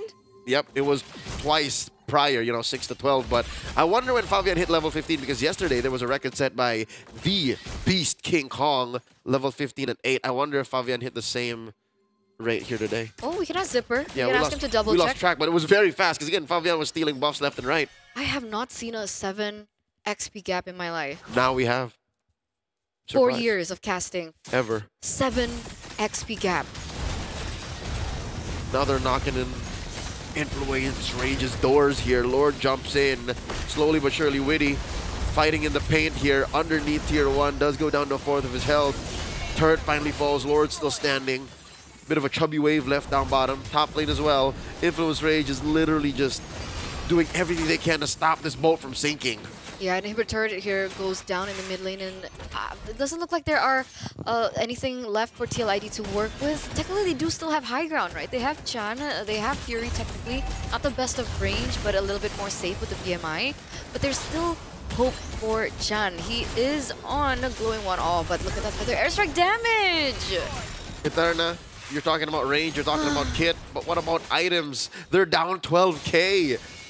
Basically, the skill hits from Chan might even feel a little ticklish to Team Liquid ID, because look, they're taking it to the face. Yeah, he only has the glowing one and the elegant gem. It's gonna take some time, at yeah. 10.5 minutes, yeah, I'm giving them minimum 16. If all goes well in 16 minutes, then maybe they can fight. Now the better airstrike, they commit to it, almost going out of the base, Influence Rage, but they know their depth. They know how firepowered they are by Team Liquid, and they retreat. So what's the call now for TLID? Do they wait for the next Lord to spawn in 60 seconds, or do they look for yet another opening to push? Because now Influence Rage, Fury in particular, already has the golden staff. I know that there's a lot of, physical immunity built in already for TLID, but with just a couple more items, that could affect. This could be the game-changing moment that Influence Rage needs. Yeah, that's why I'd reckon the correct answer is freeze the lanes, wait for that Lord, and just take everything away from the jungle you can from Influence Rage. And that's exactly what Liquid are doing. You see a green dot, take it. You see a buff, take it. And then you wait for the Lord. Okay, we can see that happening, right? The lanes are slowly being pushed out. We're looking at Influence Rage getting some information, a little scouting into the jungle, their own jungle. But I agree, Influence Rage at this point, do they wait for the push? Oh yeah, they cannot contest. I'd still say they cannot contest. 5 levels below. No one is in any shape to force a fight from Liquid. So now Liquid blitzing the Lord here, timing it well. Lord spawns in just 2. 14,000 gold lead. Yep. Oh, they skip the window then. I guess Lord comes out way off. Lord comes out 20 seconds from now. Okay. So that's a little bit more, time for Influence Rage to kind of gather up their spirits to what could possibly be the game-ending Lord push for TLID. Yep. So we can expect Lord to come out 15 seconds from now. Feather Strike spent out here by Yehezkiel, spacing out the rest of Influence Rage as TLID escort a siege minion underneath tier 3 down bottom and does not still come down. So still successful defense by Influence Rage. Yeah, the tower is still standing there. You see Munster's already building up some magic defense. Let's see whether or not this is going to be enough. Oh, the kick by Weedy. The flicker out by Monsters. And they crash in. Fury gets taken down by Yehezkiel. Monsters fall as well. And it's just all they could do. Influence Rage here. Gonna go down. Liquid ID scores the sweep. 13 minutes and 17 seconds in. GG, well played. It's TLID with a 2-0 victory over Influence Rage.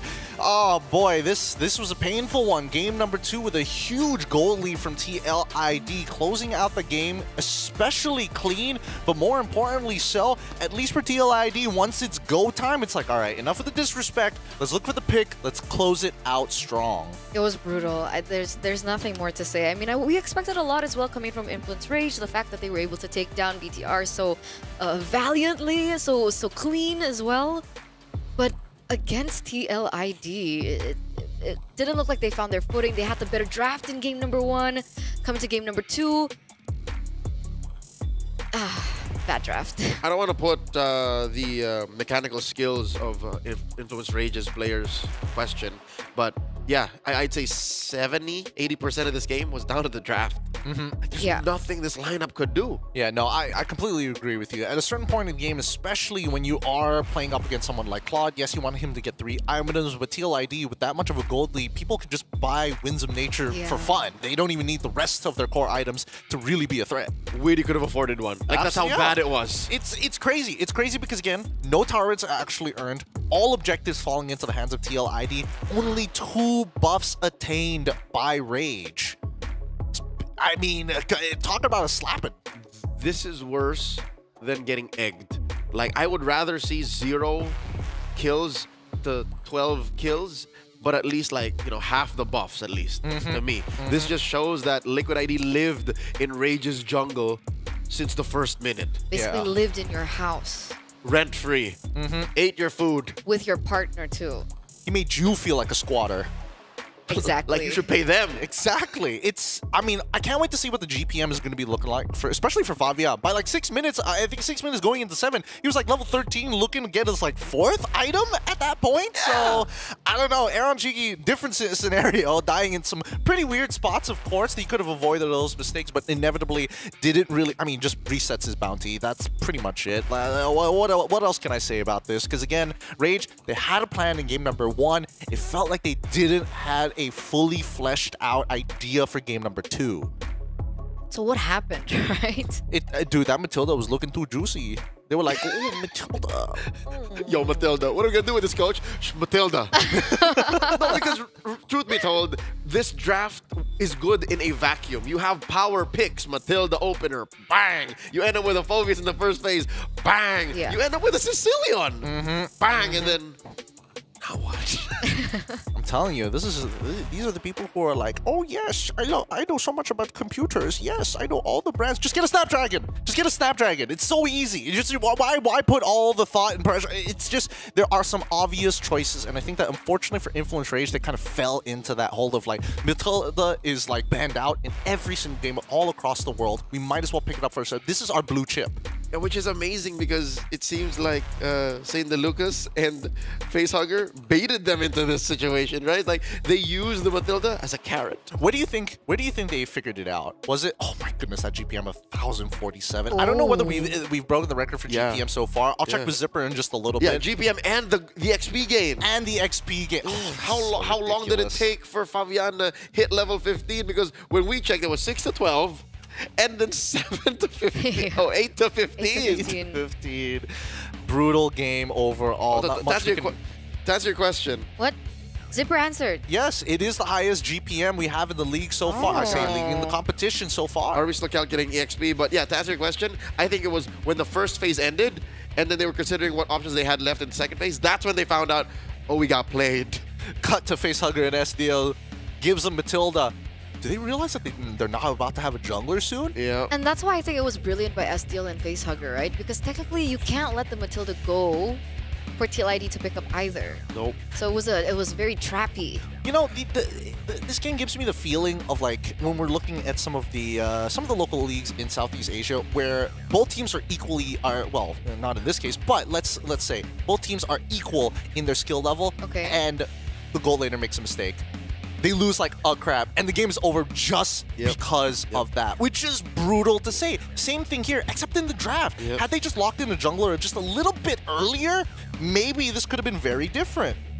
Again, this is the Liquid Gambit. Like, they knew what was up because there was a Hayabusa ban in the first phase. Clearly, Liquid ID's coaching staff knew what was up. So, again, this is worse than yesterday's final match between RRQ and Falcons Mena because in the draft alone, you saw how the game was over. And that game, that really was in a vacuum. Literally just sucked the air out of Team Falcons Mena. I don't know whether they're doing well in some of the other streams. We'll check in just a little bit. But overall, this game was a quick finish here. Looking for the upcoming games, though.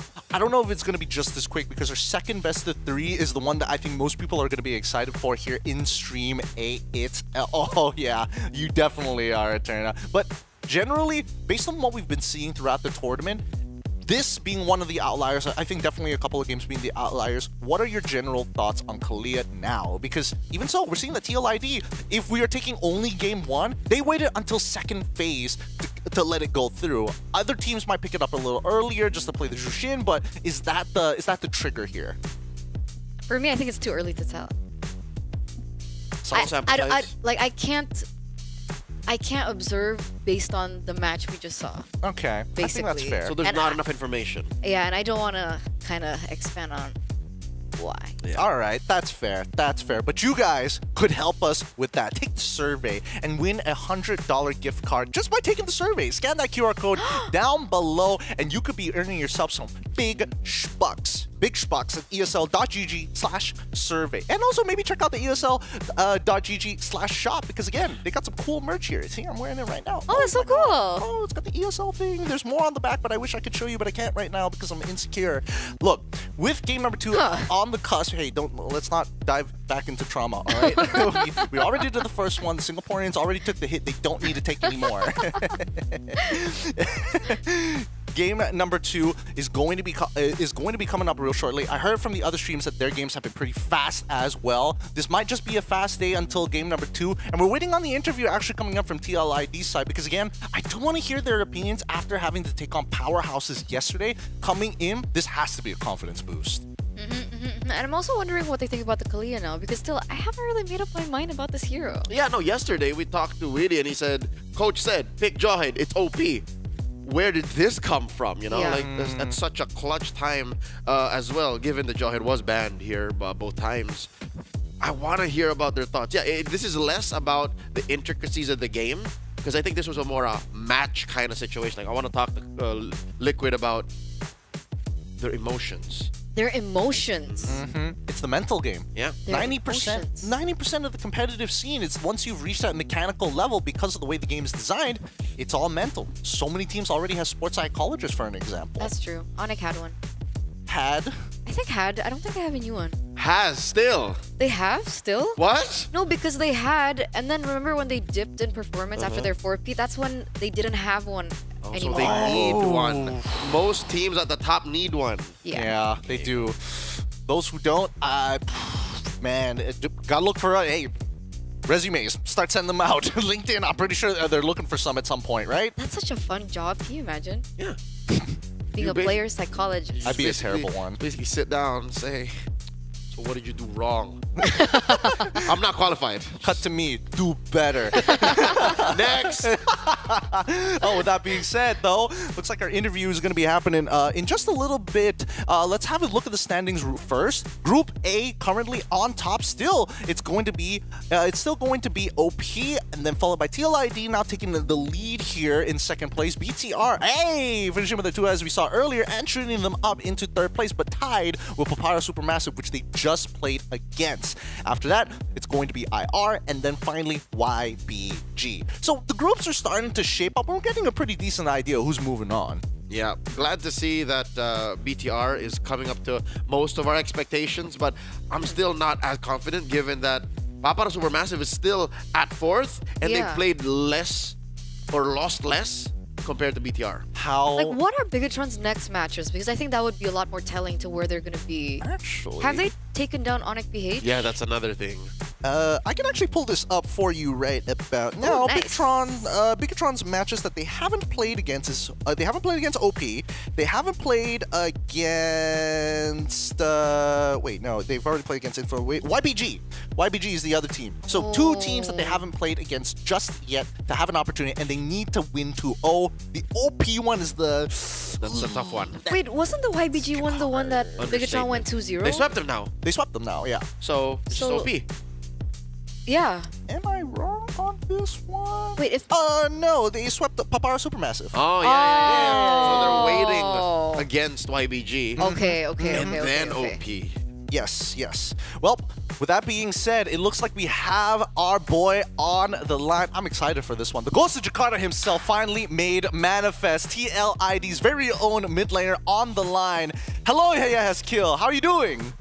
Hello. Hello, Yahaskiel.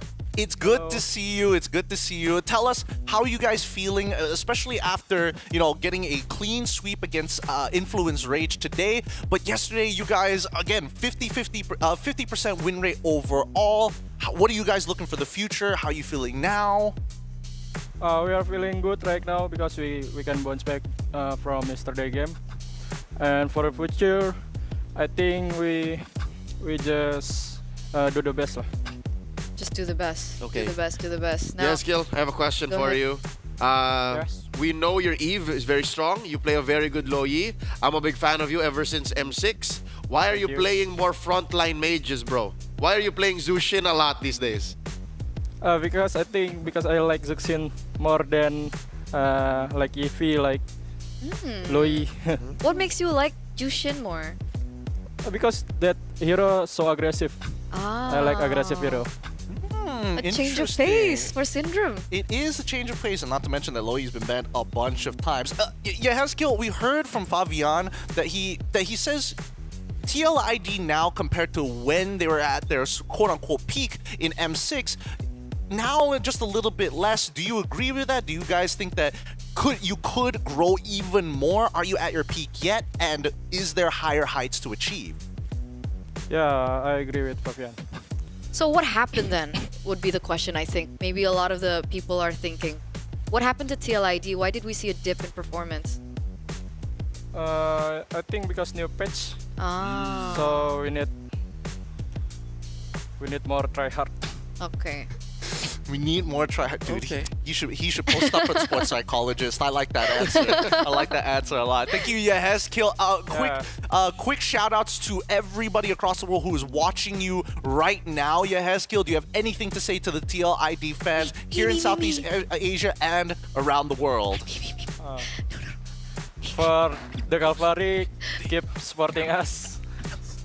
Aku cinta kamu. Aku cinta kamu lebih.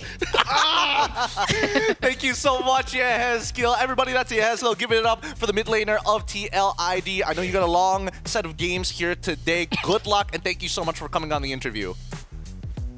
Bye, Yahas. Thank you. Bye. Hati-hati. Hati-hati. You distracted him. Eterna, you distracted him. He was like, he wasn't ready for the love bomb that you He dropped was on so him. confused. He needs to focus on He's the like, next what match. is going on? These He's like, casters are weird. Come on. Do I give it up to the fans, or do these guys just want to take me away and just put me in a box? With that being said, our very first best of 3 has already concluded. We're going to be moving on to our second one right after this short break, because the Royal Derby is about to happen one more time. Onyx Esports against RRQ. The kingdom has come for our second best of 3 of today. This is the Snapdragon Pro Series Mobile Masters. We'll catch you back with the Royal Derby right after these messages.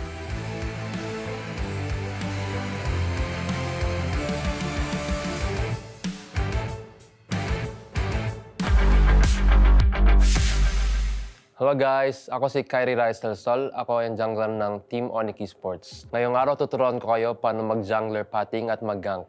Okay guys, pipili natin hero ngayon si Nolan dahil isa siya sa mga pinakamatuloy na mag-farm na jungler ngayong meta. So red 3, ito yung emblem natin. Okay, dito start tayo, level 1, in a blue buff. So start tayo ng blue buff. Pagkatapos ng blue buff guys, start agad tayo sa red buff. Mula diretso tayo sa red. Kailangan mo natin pagpa-level 4 guys para makagang tayo sa gold lane. Okay, level 3 na. Kunin muna natin to. Pagkatapos naman nito, dito Wanderer. Pag ganito guys, low na yung kalaban, pwede agad kayo dumiretso. Tulad yan. Kapag offside sila, kahit di na kayo mag-level 4, basta kung feel nyo na makakagang kayo, pwede nyo agad sila patayin. Tapos kapag wala namang roam yung kalaban, pwede kayong magabang dito guys. Abangan nyo yung gold lane ng kalaban. Kung tingin nyo mapapatay nyo, pwede nyo abangan. Tulad ganito.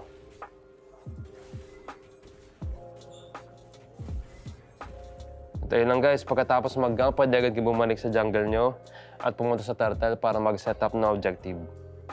And bago mag-turtle din, pwede kayo mag-gank ganito guys. Basta kung tingin nyo makapatay kayo, i-go nyo lang. So, ayun lang guys. Thank you so much sa mga nanood. At ayun ang tips ko sa inyo sa mga gusto maglaro ng jungler. Halo guys, nama saya Sans dari Onyx Esports. Sekarang saya mau kasih tips untuk bermain Valen yang benar. Jadi yang biasa gue lakuin di Valen itu, ini bakal gue kasih tahu semuanya di sini guys. Biasanya gue pakai emblemnya itu Inspire. Kenapa Inspire? Karena lumayan cukup nambahin mana. Terus kalau misalnya yang di tengahnya itu, biasanya kalau banyak hero CC, biasanya gue pakai emblemnya Pure Yourself. Karena itu lumayan cukup ngebantu buat spell kita di mid game sampai late game. Emblem terakhirnya itu biasanya gue pakai di Impurage. Kenapa Impurage? Karena lumayan cukup berdamage. Ya nambahin HP juga dan mana sih guys. Nih kalau Valen itu dia mukul bagusnya itu kelebihannya dia kalau mukul nambahin XP tuh. Jadi biasanya kalau gue di lane itu pasti bakal nge-freeze. Kalau enggak gue pukul-pukul orangnya biar nambahin ini juga lah, XP biar cepat level 4. Biasanya itu kalau Valen gue itemnya pertama gue beli sepatu ini dulu. Awalnya NOD. Kenapa NOD? Karena emang butuh buat di early game yang banyak lifesteal atau ya pokoknya kalau banyak hero lifesteal gitu bisa ngurangin di lifesteal musuh gitu lah. Item keduanya biasanya gue beli Lightning. Kenapa Lightning? Karena dia itu ada efek cooldown-nya, terus ada kayak efek petir-petir gitu. Jadi kalau buat nge-clear, terus nambahin cooldown juga, jadi bagus guys. Terus ketiganya gue tambahin Wishing Lantern. Kenapa Wishing Lantern? Karena ini lumayan cukup ada efeknya juga, jadi lumayan sakit juga. Dan ini ada tambahan mana sama cooldown. Jadi otomatis kalau gue main Valen itu harus di 40% cooldownnya. Jadi buat nge-spam untuk di lore nanti cukup enak lah kalau buat untuk poke di musuhnya. Terus ketiganya biasanya gue beli, kalau nggak defense ya biasanya gue beli ini Blood Wings. Tapi sekarang kayaknya gue kalau buat Valen gue nggak pakai Blood Wings sih, soalnya lebih butuh defense glaive-nya. Soalnya buat tembus juga kan yang buat tebal-tebal gitu. Di atas menit 18 mungkin kalian bisa beli Holy, karena kalau kalian beli Holy dapat lore itu nambah damage-nya lumayan cukup banyak lah. Intinya tuh kalian main Valen itu kalian harus pukul-pukul orang terus, soalnya itu cukup ngebantu buat cepat naikin level. Ya itu sekian dari gua tutorialnya. Terima kasih yang udah nonton dan kalian jangan lupa dukung Onyx terus di ESL Master ini. Dan buat Sonic, ya kita pasti kasih yang terbaik, guys.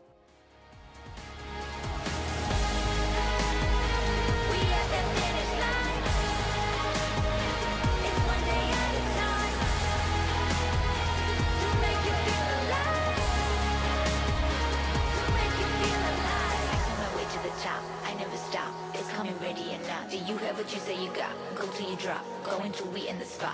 I climb my way to the top, I never stop. It's coming ready and not. Do you have what you say you got, go till you drop, go until we in the spot. The game, yeah, we running the same.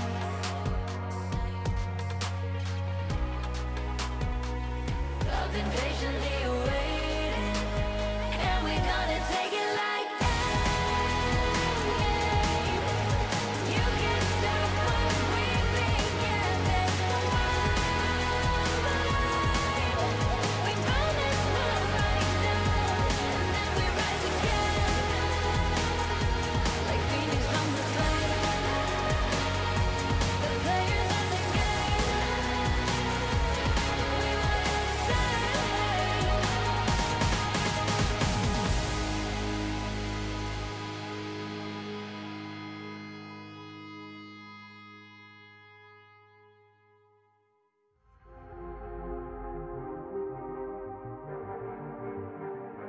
Yo. I don't think they're ready for it. On the loose, on the loose, on the loose, on the loose. With the beast, on the loose, say the truth, on the loose. Off the chain, it's all the gauge. Yeah, getting wild, shout me out the cage. It's getting wild out here. One by one, we watch them all falling. It's getting wild out here. But I'ma be the last one standing. You can't stop what's begun. You can't stop a revolution. Come in, come in. It's getting wild out here. Yeah, it's getting wild, it's getting wild. Eating them, beast, eating them, feast. Fire the most, tire the least. See them admitting defeat, and they so useless. I'm so ruthless. New phone, who this? Give no reply to excuses. Got no bite, man, I'm toothless. Living a lie and the truth is, got this power, bringing it. Play my anthem, singing it. Every mountain, ringing it high. I soar, I rise, reborn. Strapped, I'm back like never before. Taking my final form.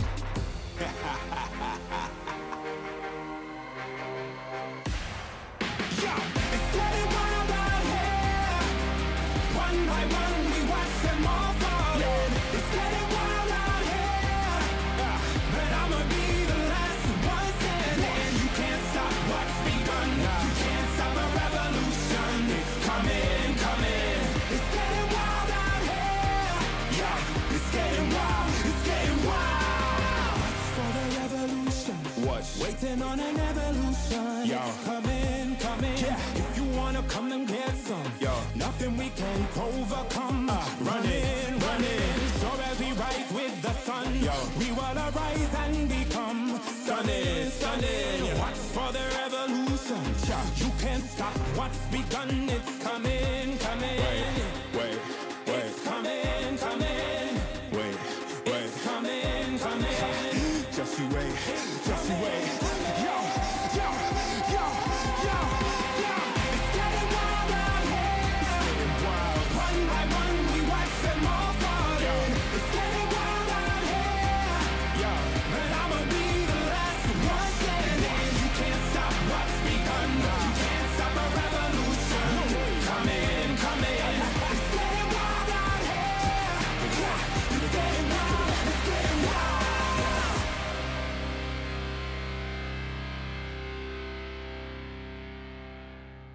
Ain't nobody in my lane. Me and you, we ain't even playing the same game. Take my own credit, no need to drop names. Drop the weight, clean slate, I'm insane. It's giving insanity on a melody. More flow than a manatee. Levels that I reach, man, I defy gravity. Heart so strong like it runs in the family.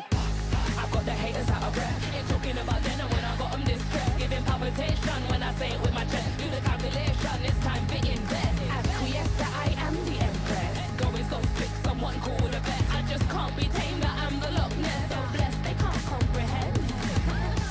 I turn a skeptic I am a leader, resurrected like it's Easter. If you step to me, you'll get the misdemeanor. They can't defeat her, they can't connect the reader. Can't decline, don't worry, I'll be fine. Cause all I see is ups in the line. Did I plan this? Is this by design? Come reflect my light, can't be denied. Come correct, cause this moment is mine. It's mine. Tell me you're feeling the. Tell me you're feeling the. Do it like nobody does. Sipping that haterade, right to the finish line. Tell me you're feeling the. Tell me you're feeling the. Do it like nobody does. Sipping that haterade, right to the finish line.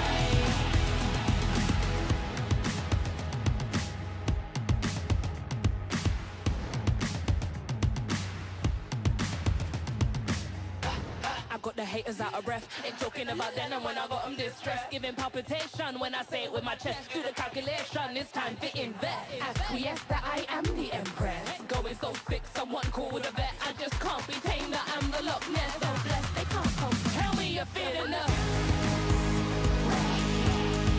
Tell me you're feeling the. Do it like nobody does. Sipping that haterade, right to the finish line. Tell me you're feeling the.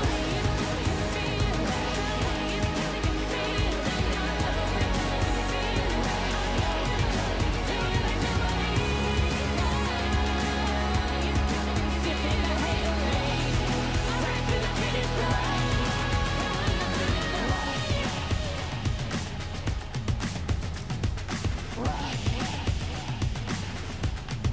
Tell me you're feeling the.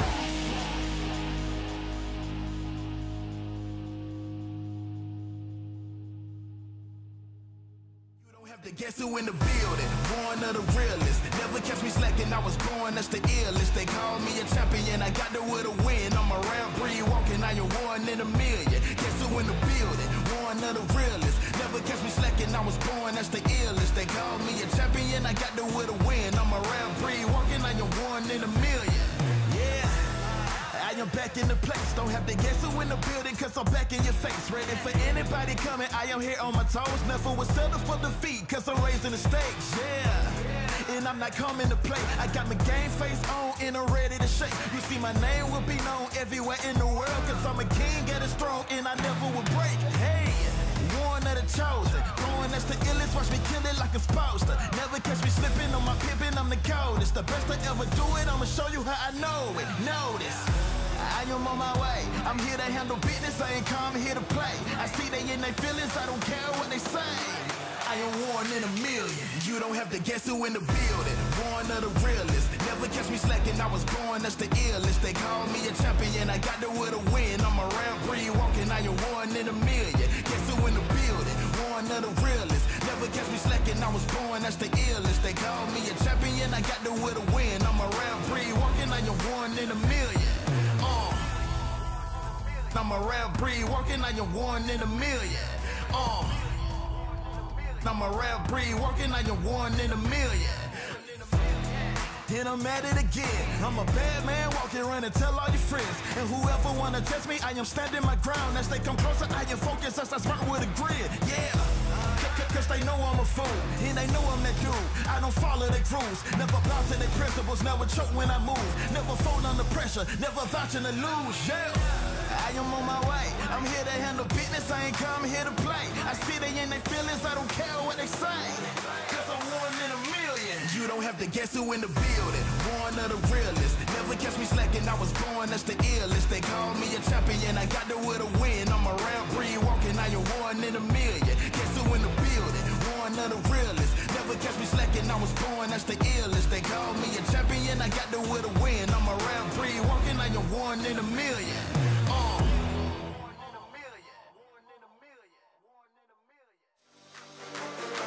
We on the way. We came to play. We on the way. Showtime. Let the games begin. You can't stop us. I came to win.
can't handle. Step out, 'cause we don't ever stand still. No doubt, I'm ready for the gamble. I'm ready for the gamble. Ready for the gamble. I keep feeding the flame, chasing the fame. This world will never be enough for me. I feel it run through my veins. I sharpen my aim, soaking the fire under my feet. Soaking the fire under my feet.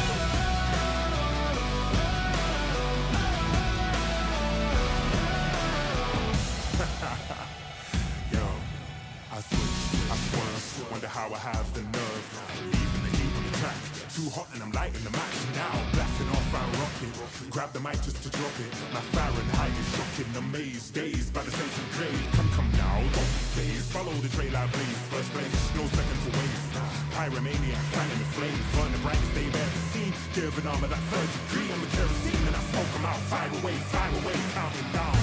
2, 1, ready for the gamble. I keep feeding the flame, chasing the fame. This world will never be enough for me. I feel it run through my veins. I sharpen my aim, soaking the fire under my feet. Lights out, this is what we came for. Watch out, when we got you can handle. Step out, no, we don't ever stand still. No doubt, I'm ready for the gamble. I'm ready for the gamble now. Ready for the gamble. Reach out, tap out, lights out, lights out.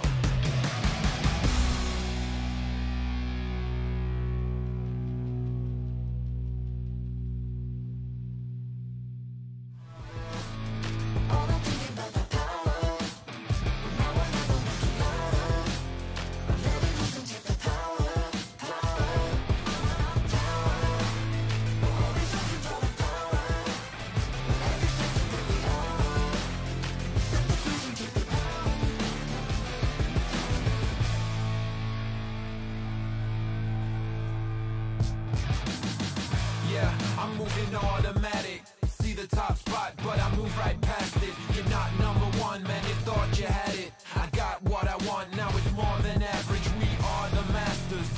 Now we back on the roll, headed back to the throne, 'cause we back what we on. Now we here to set the tone, got the spirit, got the soul, never question the power. Yeah, we showing you the power. Power. Make it loud. Power. Power. Don't waste a minute.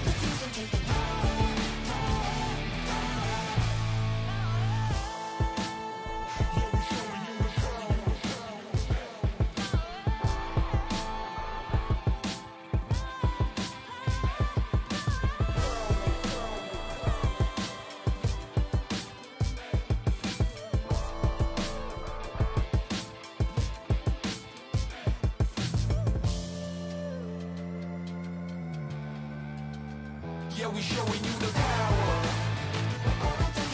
Power. Make it loud. Power. Power.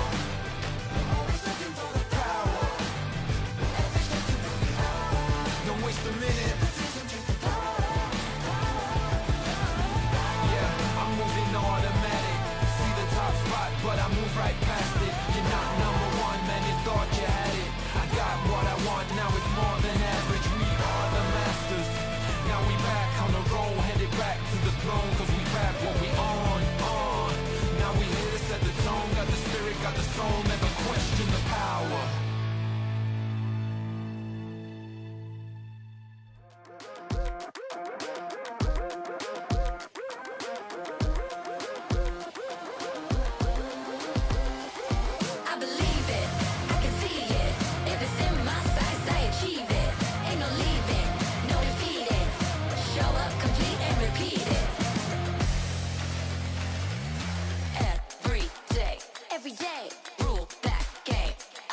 always go 100%.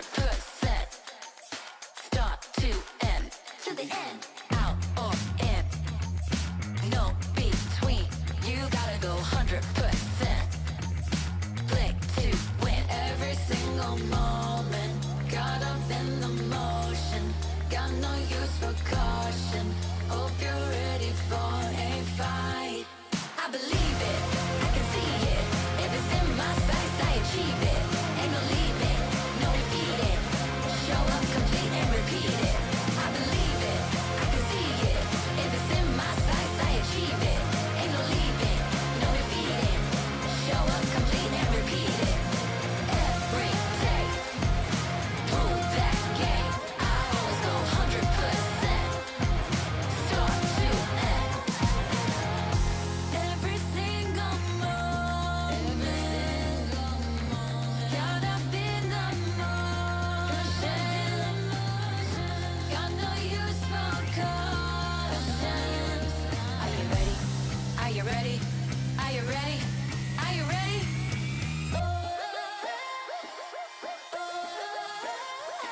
I believe it, I can see it. If it's in my sights, I achieve it. Ain't no leaving, no defeating. Show up, complete and repeat it. I believe it, I can see it. If it's in my sights, I achieve it. Ain't no leaving, no defeating. Show up, complete and repeat it. Every day, prove that game. I always go 100%. Start to end. Every day, prove that game. I always go 100%. Start to end. Show up, complete and repeat it.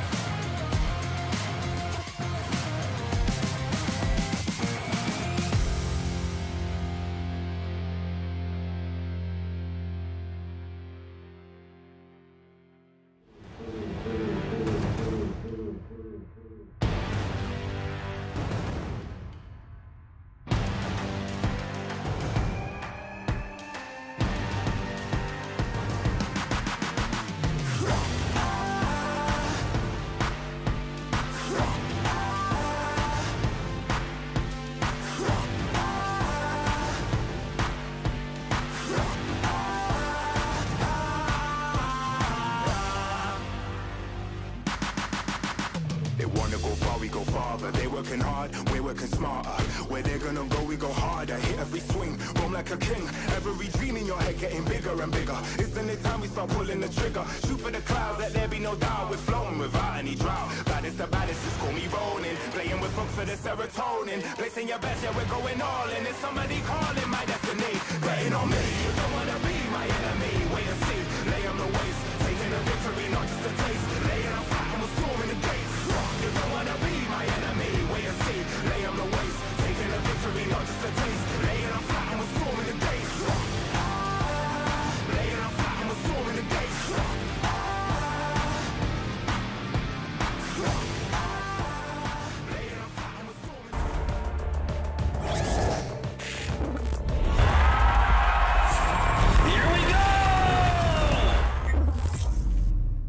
The Snapdragon Pro Series is brought to you by Snapdragon Elite Gaming and DHL.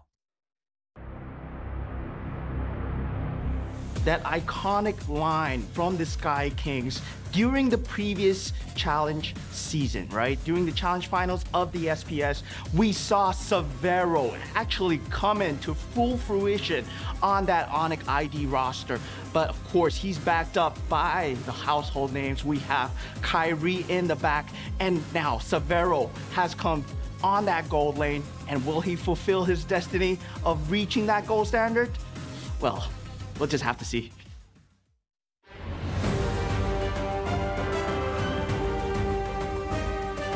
Welcome back, everybody. The Royal Derby has begun here at day number 2 of the Snapdragon Pro Series Mobile Masters. This epic showdown is none other than Onyx Esports versus our RQ. This is going to be an epic one. We've seen this matchup plenty of times in MPL ID, and today we're bringing it to the world stage. My name is Gideon Q, going to be your host here on the set with our two professionals to analyze and break down the games as well as cast it. It's Leo and as well as Mirko. Welcome back and now nicely rendered in. Boys, how you feeling about the Royal Derby here? A lot of people are like, this is the one. This is the match. Tell me about the Royal Derby. This happens how often in MPL ID? Depends, you know.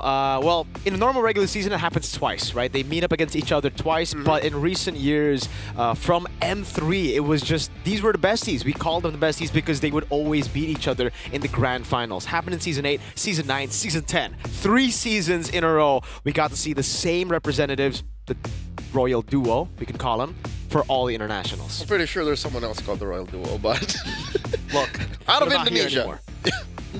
It's getting there. But we got to introduce the Sky Kings with a new revamped roster this time around to fill in some very big shoes. To those of you outside thinking that they haven't filled in those shoes, well, let me introduce to you Ryota, Kairi, Sans, Keyboy, and Severo representing Onyx Esports. As Mr. Potong Man, I believe that's how we call him. Mr. Potong Man over. Mo Saong. Mo Saong. Dude. Keyboy, Sans, Severo, Kairi, and Ryota. I was caught off guard by that one, Leo. But seriously, when Ryota joined this team, it really felt different. It did. Personally, for me, I feel like Ryota has been looking... I'm on the opposite end, right? I'm not looking at Onyx as a whole. Ryota as a player has definitely been in a lot of awkward scenarios where it's like, I don't really fit with the team's doing some other things, I'm playing a role that's basically a secondary roamer. But now it feels like with the Onyx playstyle, this is the missing piece that they've been looking for in playstyle. It's very rare that Ryota finds a team that suddenly knows how to take care of him and that he can take care of in the span of weeks. We last saw him with Smart Omega from MPL Philippines, and it took like a year for them to go like, hey, this is a good roster, this is a good lineup that Ryota fits in. And then suddenly, pre-season 15, he's like, so where's Ryota? What's he doing? And then, lo and behold, he flies out to Indonesia, joins the Sonics, the Sky Kings, and he wears the crown really well. And for the longest time, I think for Onyx ID, we've always kind of spoken about Boots in the XP lane being the real XP that they would need. Someone that was selfless, someone that would just, you know, sacrifice himself for the greater good of the team. That's why we saw Lutpi kind of struggle because he was kind of a carry type, and then Rez stepped in, but he didn't really fit the team. Ryota is a different style completely from Boots, but it feels like it just revamped and refined what Onyx wants to do now with Adi. What exactly Ryota is a frontline general. He's the new general. That's what we used to call him, and he commands his army of fans, the Ryot Army. Ooh, I like that. I like that a lot. You do? But before we go deeper into that, we have to introduce their opponents here. Now, this is a legacy team, a team that has a strong brand name and a fan base like no other. With Dairon, Sutsujin, Rins, Idok, and Toy to hold up that mantle, this is RRQ. Year in and year out, I have faced the reality that RRQ Hoshi is the biggest name in MLBB esports. Like, you can't deny wherever they play, they are on home soil. And I think I am the most in love with this roster. Say what you will about the old roster that had R7, that had Skella, that had Zin, that had Clay, that had Vin. Like, this is the best RRQ I've ever seen. And I can't say any more now than I ever have that I am so Kingdom. Why so? Because here's the thing. The iterations of the Kingdom throughout history have been very explosive, very in your face. And then when we saw this particular version of the Kingdom being built, a lot of people are like, where's the old Kingdom? Why this one? What made them who they are? Well, for me, every time I look at this new Kingdom, every time I look at RRQ's previous rosters, it's always been the players that define the playstyle, the players that define their era individually. Of RRQ.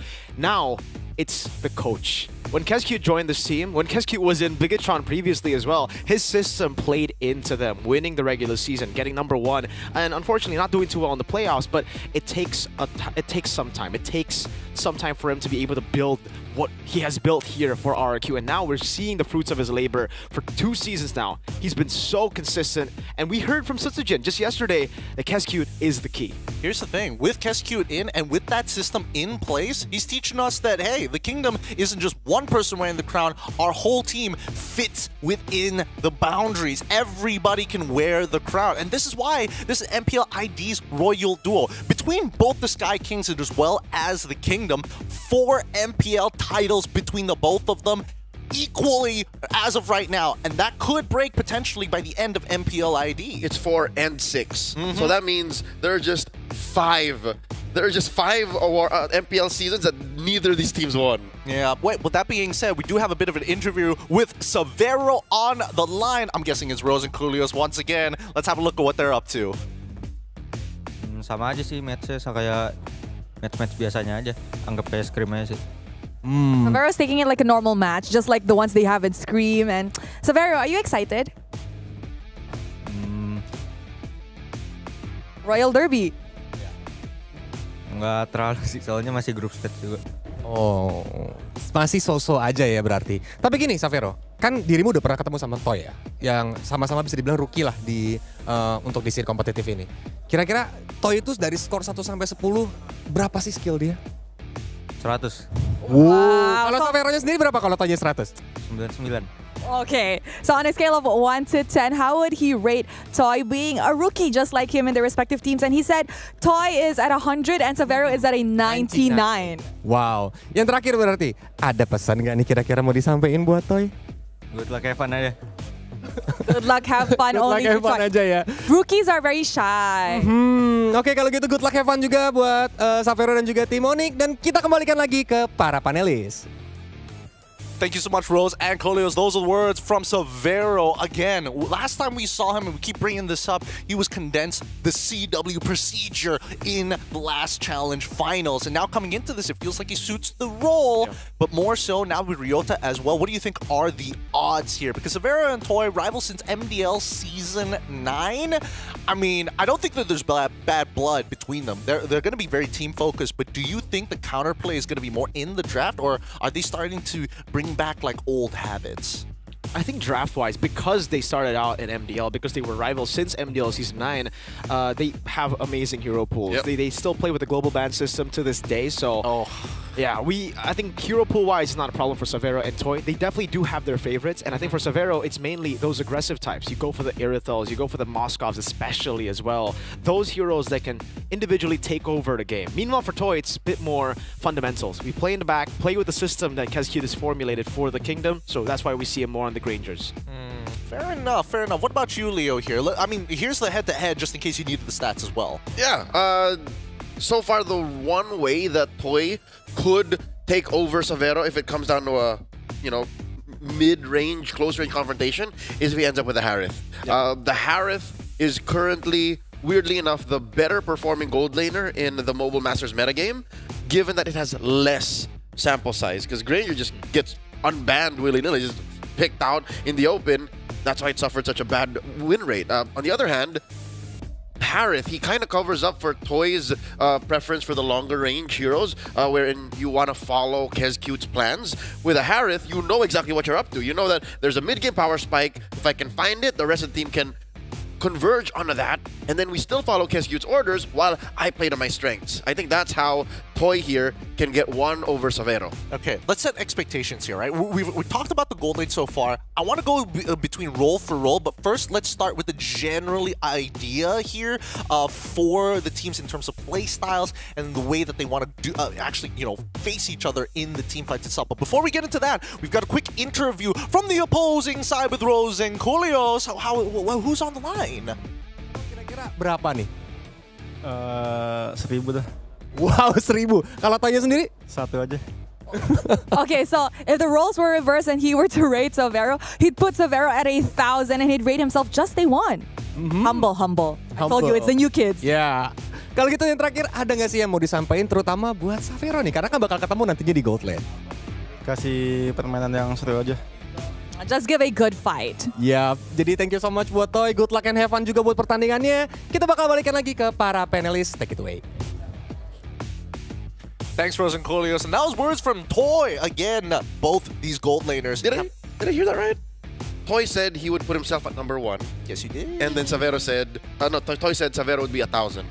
No, it was rating Savero 1,000. He was rating himself 1. Power levels? Power levels. Oh. Yeah, they had the Dragon Ball Z Scouters already. But I think this is just... here's the thing. When Indonesians come onto the camera, super humble. Playstyle is where we see the real words get because, man, the amount of disrespect we have seen from these teams sometimes, it can get pretty unbelievable. So, who's going to be winning the top of the standings in Group B? And it's only one of these teams who are going to be able to sit at that free bye to actually skip a best of 5 when we come by into the playoffs. With that being said, let's pull up the predictions and talk about some of these teams, especially when it comes down to playstyle here. Because personally, for me, I had a gut feeling when Onyx faced off against Falcons, but at the same time, RRQ has, I have to admit, has been looking good, so that's why I'm 2-1. I told y'all, I'm so Kingdom right now. You're sorry, Viva. Viva, Jaya, Jaya. I'm sorry, Kyrie, I'm sorry, Ryota, I'm sorry, Rajaya, but come on, it's the Kingdom. Yeah, I gotta agree with you. Maybe I won't go as far as saying 2-0 because I feel like this new Onyx roster has what it takes to actually take a game or maybe even take the series off of RRQ. But I agree with Leo here. I'm also very Kingdom here. I've been very Kingdom since the departure of Mr. Goatman from BTR. And that is the big difference I see here. I think for Adi, a lot of times we see the drafts being kind of questionable. For RRQ, it's just so good. It's business. It's business. It is business. Let's talk about playstyles here, because when Comfort meets competitive edge, we need to see where we can find our little advantages. And I think this time around, RRQ as a team as a whole, because they've been building on the idea as we are one as a kingdom, not individual fives. And we've seen them actually get cleaner as the days go by. Yeah, again, going back to what Miracle mentioned earlier, they are the kings of kings. So among them, they all are mechanically gifted. Rin's a highlight player. Idok, oh my god, did I say this yet? Idok reminds me of an Indonesian Chaknu. Like the IQ on this young man when he catches people off guard and what he's capable of doing with the weirdest heroes. And that's just in mid. What more elsewhere? So I can't wait to see how this rings true, especially against an Onyx that's rebuilding. I don't know, because when we're talking about mechanics, I mean, I've heard some of what the netizens said about RQ, especially when they're rebuilding. Sutsujin in particular taking a lot of criticism, especially since he previously imported over to Malaysia. Teams didn't do exactly very well, took a lot of heat from that, comes back, and then RQ is like, wait a minute, this guy's actually kind of good. La Mercenaria. Yeah, the Mercenary has been everywhere. You would never expect how MPL ID transfers are shaping up or have shaped up this season. Albert, the ex-RRQ face of RRQ, is an EVOS player now, and Sutsujin, an ex-EVOS player, is part of RRQ. So things got really crazy in the transfers, but we have a good formula for both these teams, I feel like. And for RRQ especially, I think it works. The reason he chose Sutsujin in the jungle is because they needed someone to be a pillar of consistency for the team, someone that would just be reliable on any hero, and that's what we saw just last season. Give him another season here, and I think, again, he's bonded with the team, synergized with the team even more. You can see the quote, "Stay calm helps us play better." That's why he is the pillar. Honestly, it's such a contrasting viewpoint, a polarizing viewpoint, especially when you compare it to like someone like Fabian, who's just like, yeah, I'll carry the game, don't worry about it. So Sujin is just like, hey, hop onto the biceps, I'll push you to the finish line. Exactly. See, that's the difference between the two junglers that they have, and I think that's why it's so scary now that you see RRQ, because you can see two junglers that can shift the entire team's playstyle, and both the junglers fit in well. So again, they're able to adapt to this one change. You're talking about Hazel. Yeah, Hazla. I don't know if we're going to see him this time round, but let's move the conversation over towards Onyx's side, because this time round with Onyx, in terms of their playstyle, yes, I do agree that the ego drafts do kind of, pinch Onyx esports here just a little bit, but with the team that they have, I feel like they are more fluid, more be like water sort of playstyles, right? The IQs in the team fights alone, the way that they shape it is very creative. Funnily enough, when I'm looking at this new Onyx, it really feels like Season 9 RRQ. It's also the same coach, Coach Adi at the helms. Hey, it comes down to the players. If their execution is crisp clean, doesn't matter what Adi puts on their hands. Well, let's find out as we go straight into the drafting phase. Onyx Esports going to be on blue side up against RRQ Hoshi, and immediately I'm seeing that Blue Yo has been locked in. Blue Yo. It's difficult to trade for Blue Yo. even if the Harith and the Granger are open, you only end up with one. So now, KSQ has to have that game plan. He has to have the procedural approach to the draft and say, I'm going to pick one of these, and then another power pick, and there it is. The Jushin, oh my god, we're playing so much Jushin in Mobile Masters. Yeah. I'm uncomfortable. Also, this is just the Adi template. Whenever he gets Suyo on blue side, he will go for Jawhead Sicilian. We've seen this, I think, every single time. Every single time it's not taken away, they will always go for this template. Every time it's open, this template works. And we saw it up against Falcons as well. We saw it win every single time in MPL ID. Yeah, I think it's an interesting synergy, Jawhead and as well as Suyo, because not only is it aggressive, it can be super defensive, right? Because Suyo's biggest problem is if I use all my cooldowns, I'm kind of stuck in the water. Jawhead's like, nope, flip you over, you know? Or do the opposite, flip you forward and then gain more distance. Get in there. Now, coming back to RRQ, they lock in the Hayabusa here.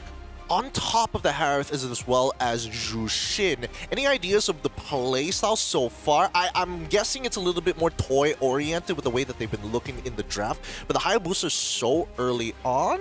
RRQ with the first 3 picks alone, I'd say they're looking to divide and conquer. You don't want to stand too much in front of the Crimson Beacon, get flared out, get choked out. So they're going to use that mid lane prio to try and buy time for Toy. And again, you always have the threat of Sutujin. You always have the threat of what Edok could be doing from some random bush. Again, we don't even see what Edok's playing yet.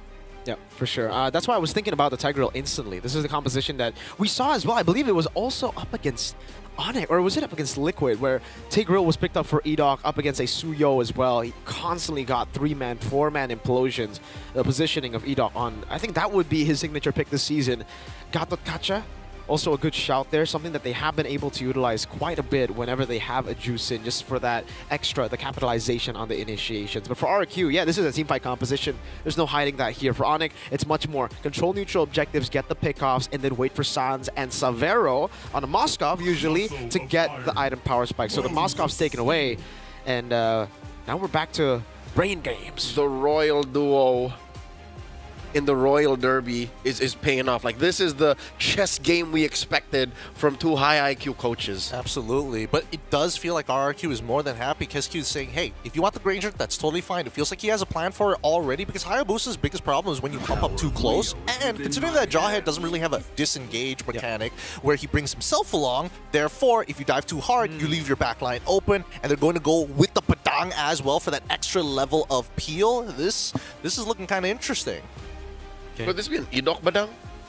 This could be an Edok Badang right now. I think it really depends on what Onyx decides to go for their 2 last picks. The Phobius comes through. Oh, and a carry for Onyx. Again, something we have seen before for Savero. He's very notoriously as well in the loser's interview whenever he plays the carry. I think they blocked out the high loss by picking the carry. They truly have. Again, the Jawhead plus the Suyo is already a problem for the high lows. Had the carry, say goodnight to a high lows possibility. But yeah, this is his second favorite pick over the Moskov. There we go. That's the Franco as well. Interesting composition coming in from RRQ, because now they've got, again, you mentioned divide and conquer. They have a lot of small synergies, and those small skirmishes can be very effective if they start that snowball. Onyx, on the other hand, it's clear that they have certain synergies, but at the same time, their team fights can be very deadly, assuming they even find it in the first place. With that being said, I'm going to leave it to our casters here as we're going into game number 1 of the Royal Derby between Onyx Esports and RRQ Hoshi. This is Leo and Merkel. Please take it away. Into the land of Dawn we shall. In just a few moments, we'll be witnessing 2 world-class caliber teams out of MPL Indonesia battle it out for your entertainment and, of course, for the chance to top their group here in Mobile Masters. Mirgo, 10 MPL ID titles between these 2 squads. They've evolved and changed so much, but it seems like the metagame can only do so much to change the way they play. And I want to talk about that, Franco, because year in, year out, player after player, RRQ just produced so many good Franco players. Hey, you called it, man. The Iron Hook lands instantly in the game. Keyboy had to eat that. It's either he got hooked or Purple Bob got hooked. Would have delayed carries clear quite a bit. But yeah, it's so strange how RRQ are always able to scout some Franco. Gods against Suns! Pull back in, force the flicker. This is RRQ Franco special. That's a technical knockout in my books. Already a massive, massive resource used up. Let's look at the emblems here. Oh, wait, unless Kairi wants to commit. No, just a little bit of poke to Edok, you know, punishing him for bullying the duo mid. All right. So that is a track and field run-in. Franco and Edok. Double movement speed buffs there. The Blessing of Wilderness and the agility. He wants to get around the map real quick. So Jin here, looking to punish Kairi by stealing away that gold. So far, Sujin has like a small EXP lead over Kairi. Yeah, just quite just a bit here. The gold crab did go towards Kairi. I wonder if it's just...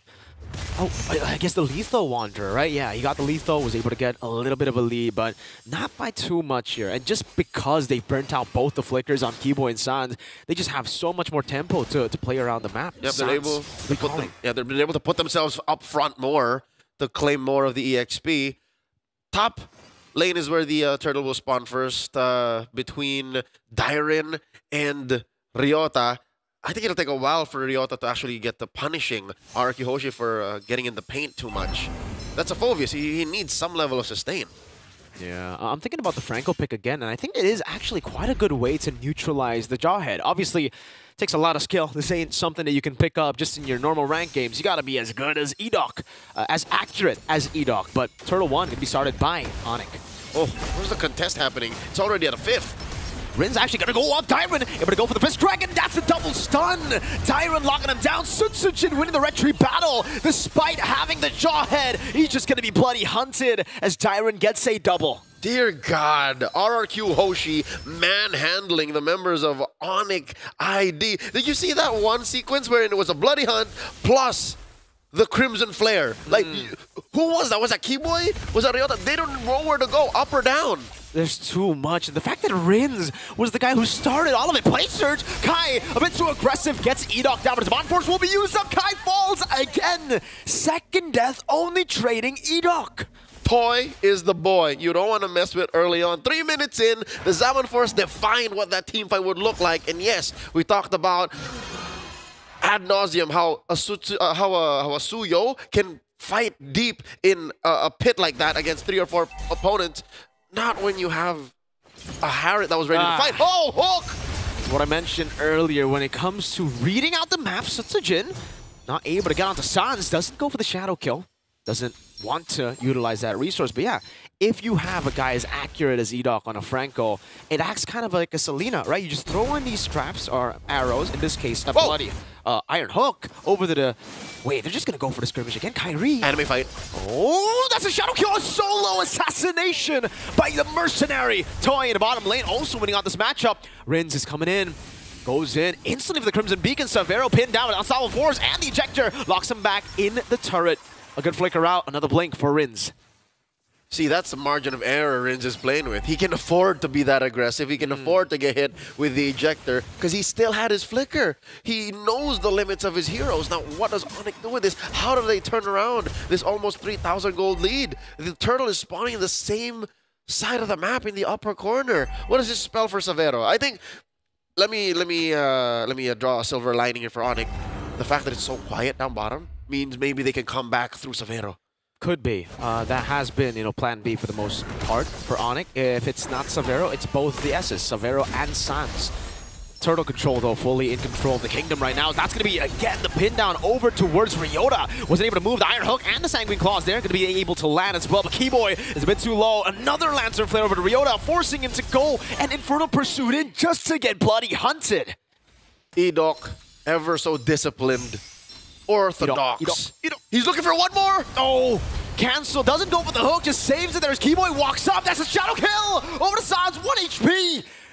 Good ejector from Keyboy to disperse that shadow kill damage. Impressive juggle on the slashes coming in from Sutsujin. A flicker was spent though. So that is more time for RQ to keep on keeping on, pushing it against Savero. Still trying to escape there, but he's pinned down. Dairin is on a killing spree. And Leo, you were talking about, again, Edok doing so well, Rins as well, but for me, a lot of times, it's that XP, setting up for the team, and this time actually getting most of the kills. You cannot deny Dairen's aggression. Hell, it sent Ryota away. Like, Ryota doesn't even want to lane against him anymore. Given we are in the post-laning phase, approaching the 6-minute mark. Last turtle of the game. What are the odds of that spawning in the same spot up top? Chubby Wave left down bottom by Toy. And this is good. I was about to say, hey, RQ Hoshi, they're so far ahead, right? They're so aggressive with their lead. 5,000 in. Oh, they come in. Uh-oh, Kairi not going to be locked up just yet there. Oh, it's Keyboy getting this match. So Sunsujin dives into the back again. The shadow kill over to Ryota, forcing a flicker. And they're underneath tier 2, juggling the turret aggro. Ryota gets popped by Rins, and they convert just as quickly. Cha-ching! RRQ Hoshi up 6,500. Severo gets a trade in the bottom lane, but man, it is looking rough for Onyx. 10-1, absolute domination. That's an understatement, man. 6,500, 1-10. Here's the question.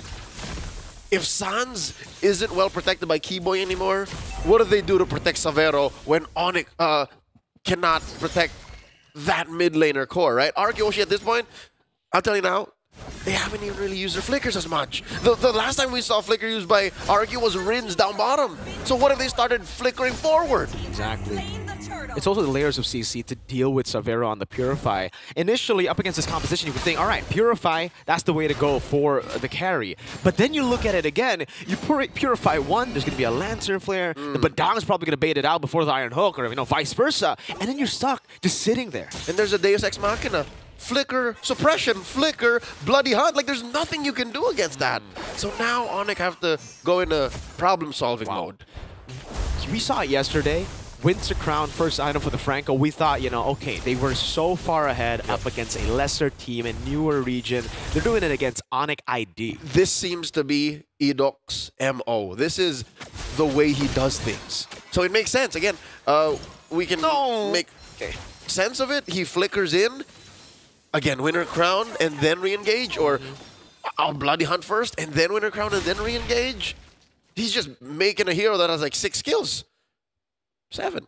9,000 gold lead. They're beginning the clock at this point, Leo. 8 minutes in, we're seeing a 9,000 gold lead from RRQ, and they've effectively neutralized Onyx ID from even farming. Everything's frozen up. Oh, there you go. Oh, there's an attempt, but the fist crack comes in. Keyboy flickering. Oh, gets great ejector over to Sunsujin. Way too aggressive from the Merc, and he gets punished for it. I don't know what the rest of RQ Hoshi were thinking.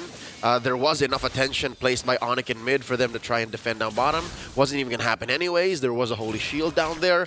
So lesson learned. Oh my god! It's an Iron Hook. No Bloody Hunt just used yet now. Crimson Beacon coming in as well. And that's going to be Keyboy taking out Toy. Flickering out to the side with the Zaman Force. Kairi walking up as well. But it's going to be, again, those dashes coming back to Zone 3 members. Tyrant gets the fist crack in the back to stun them. Ryota does God's work, though, in the back line. Taking down Rins.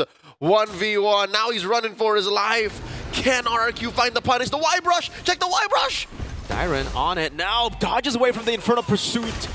Say goodnight to Ryota here. He is going to be taken down. Quite staggered on the death timers too. So will be a free lord to RRQ. He didn't want to go to bed just yet. No. It was way past his bedtime now. He should have died about 30, 40 seconds ago. No 90-night. No 90-night. Not for Ryota. Here's a quick Lord take for RRQ. They're on recovery mode as well. Again, they were ahead maybe 3 or 4 steps earlier. Stumbled. And now they can get back on to the driver's seat. Small wave push up top that Rins has to deal with. I wonder, does Rins... Oh, wow. You know what?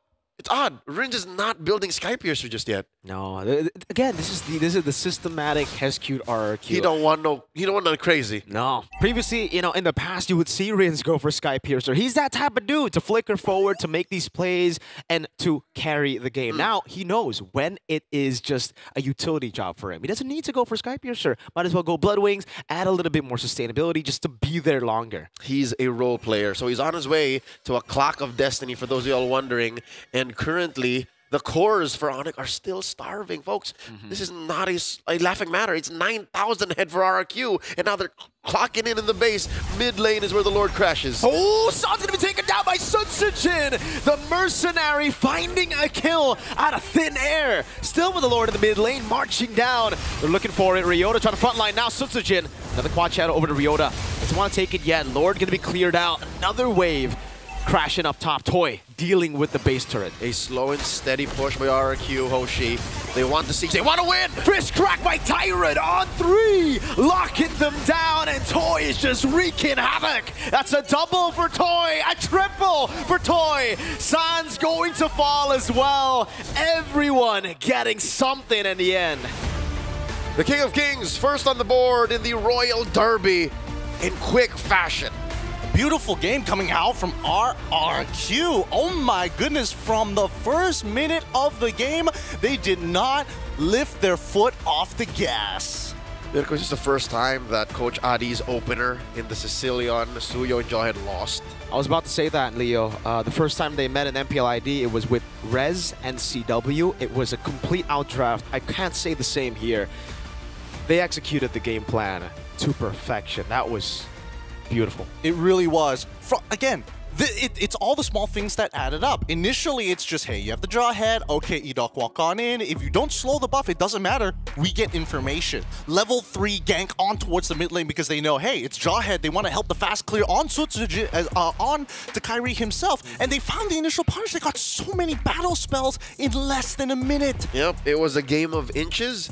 And then you blink, next thing you know, light years apart, RRQ and Onyx. I love how, again, I would assume that we can't hear it. We were not privy to the pre-game and post-game, but all according to plan by KezCute, and you end up with this kind of a scoreboard. I think my favorite part about how RRQ has been playing it is the fact that, yes, this is a very skirmish-esque style of composition, but it also shows one of the blaring weaknesses coming in from Onyx. If too many things are happening at the same time, and more importantly so, you lift up your hand, force them to look at it before the incoming haymaker from the opposite side. Sucker punch. They don't see it sometimes. Yeah. As we were saying in the draft, right, when we saw the templates, Suyo and Jahe, you're going to be really good at controlling the neutral objectives through isolated fights. You need to go for those isolated fights. You got to try to look for pickoffs. And RRQ just said no. They just went in. They're like, no, we're not going to try. We're not going to let Dyron get isolated. He's going to go in, get an AoE CC. Then the layering of CC that comes in is what is truly beautiful. Rins, Lancer. He engaged that first turtle fight, by the way. It was Rins. Yep, he was very, very confident. And I think he also knew that if anything, Dyron could have bailed him out of the situation if necessary. So I really like the ideas coming up from RRQ's side, but it really makes you think, right? Onyx, how are you going to start adapting into this, especially taking a loss like that? You walk away with not much to really sink your teeth into. It's like, what are we doing wrong? We sucked in like the first minute and then snowballed out of control. That doesn't really give you much to work with in game 2. Yeah, no, that's cause and effect. The whole first half of the game, the first half of the draft is what defined what RRQ could get away with. Because look, gentlemen, go on a journey with me. Take out the Harry, take out the carry. This would still be the same result. Yeah. This is just the payoff. It's just that Toy got the snowball out of control much faster. Savero was almost a non-factor. The goal lane was just a bonus, really, right? I mean, Toy, again, like you said, Toy, Savero, you remove both, and the outcome would have been probably the same here. Maybe even more dominant, considering there's not enough cleared for the Lord without Savero. Yeah, I suppose so. I mean, I don't know. Maybe priority could have been something a little different here in some of the picks, but inevitably it comes down to that first 3 template that we did see coming in from Onyx. I think Adi is going to have to relook at the books. Yeah, no, the fact that we've seen it how many times, Miracle, prior? 3 or 4 times already? Might have been a reason why RRQ was so ready to give it away. It's just, we've seen this. We've watched the VOD 33 times. Dyron, you do the thing.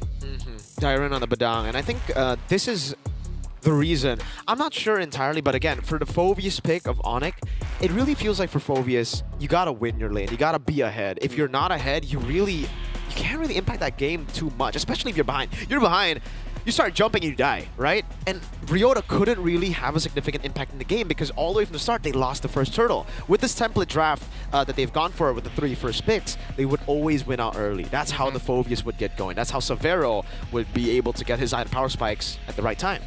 I think this is why the Badang was such like an incredible pick here, because again, it's kind of like a non-factor. It's like, oh yes, you could win the lane if I interact with you, and Badang is like, nah, you get too close, stay back. Stay back, sir. He can say that to 3 different people at the same time.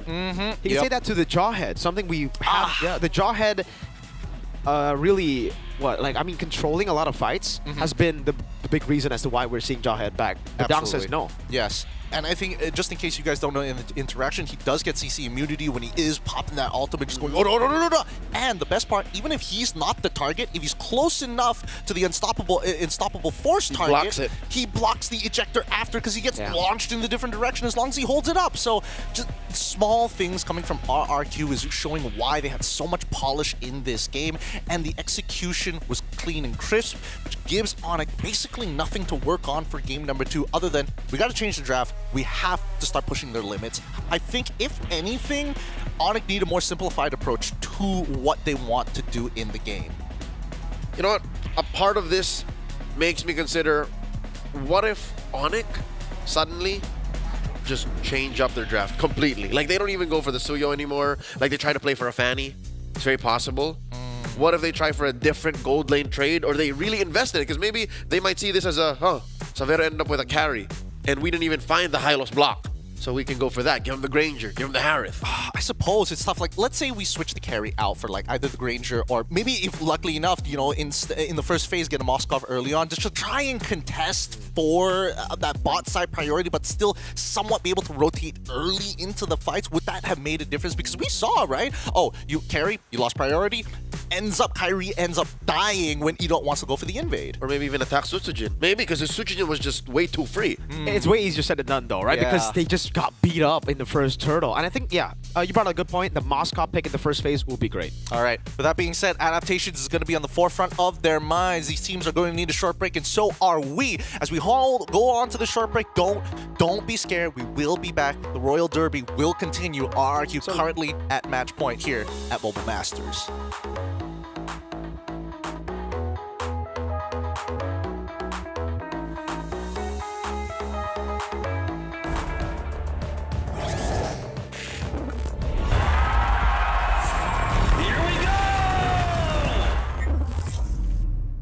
The Snapdragon Pro Series is brought to you by Snapdragon Elite Gaming and DHL.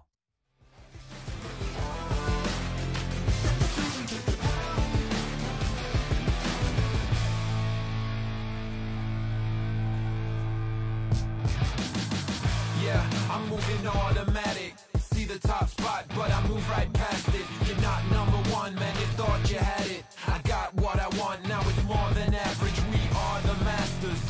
Now we back on the roll, headed back to the throne, cause we back what we on. Now we here to set the tone, got the spirit, got the soul, never question the power. Yeah, we showing you the power. Power. Make it loud. Power.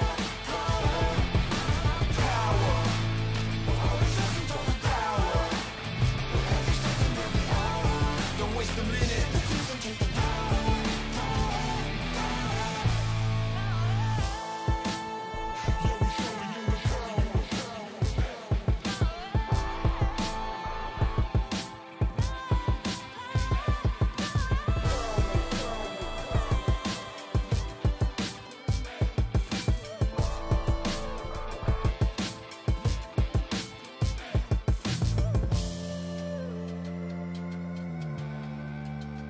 Yeah, we showing you the power. Power. Make it loud. Power. Power. Don't waste a minute. Yeah, I'm moving automatic.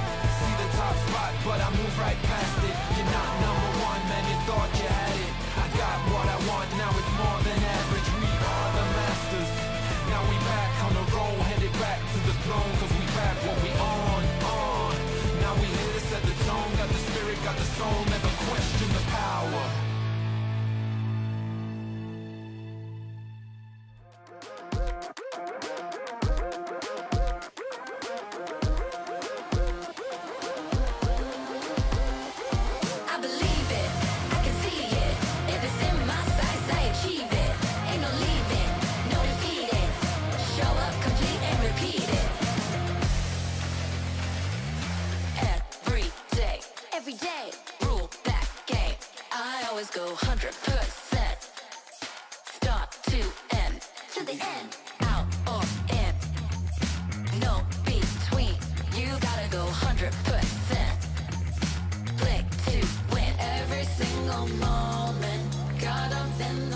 Royal Derby continues. The match point is here for RRQ in a devastating game number 1 against Onyx Esports. As they hold that match point, Onyx is looking to adapt in the Snapdragon Pro Series Mobile Masters. My name is Gideon Q, and once again, we're bringing in the render distance for both Leo as well as Mirko.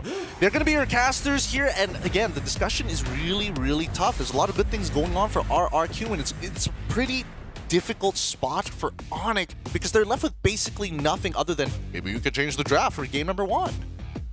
Yeah, I think we were talking about the Moscow pick coming in. I think that's good, really.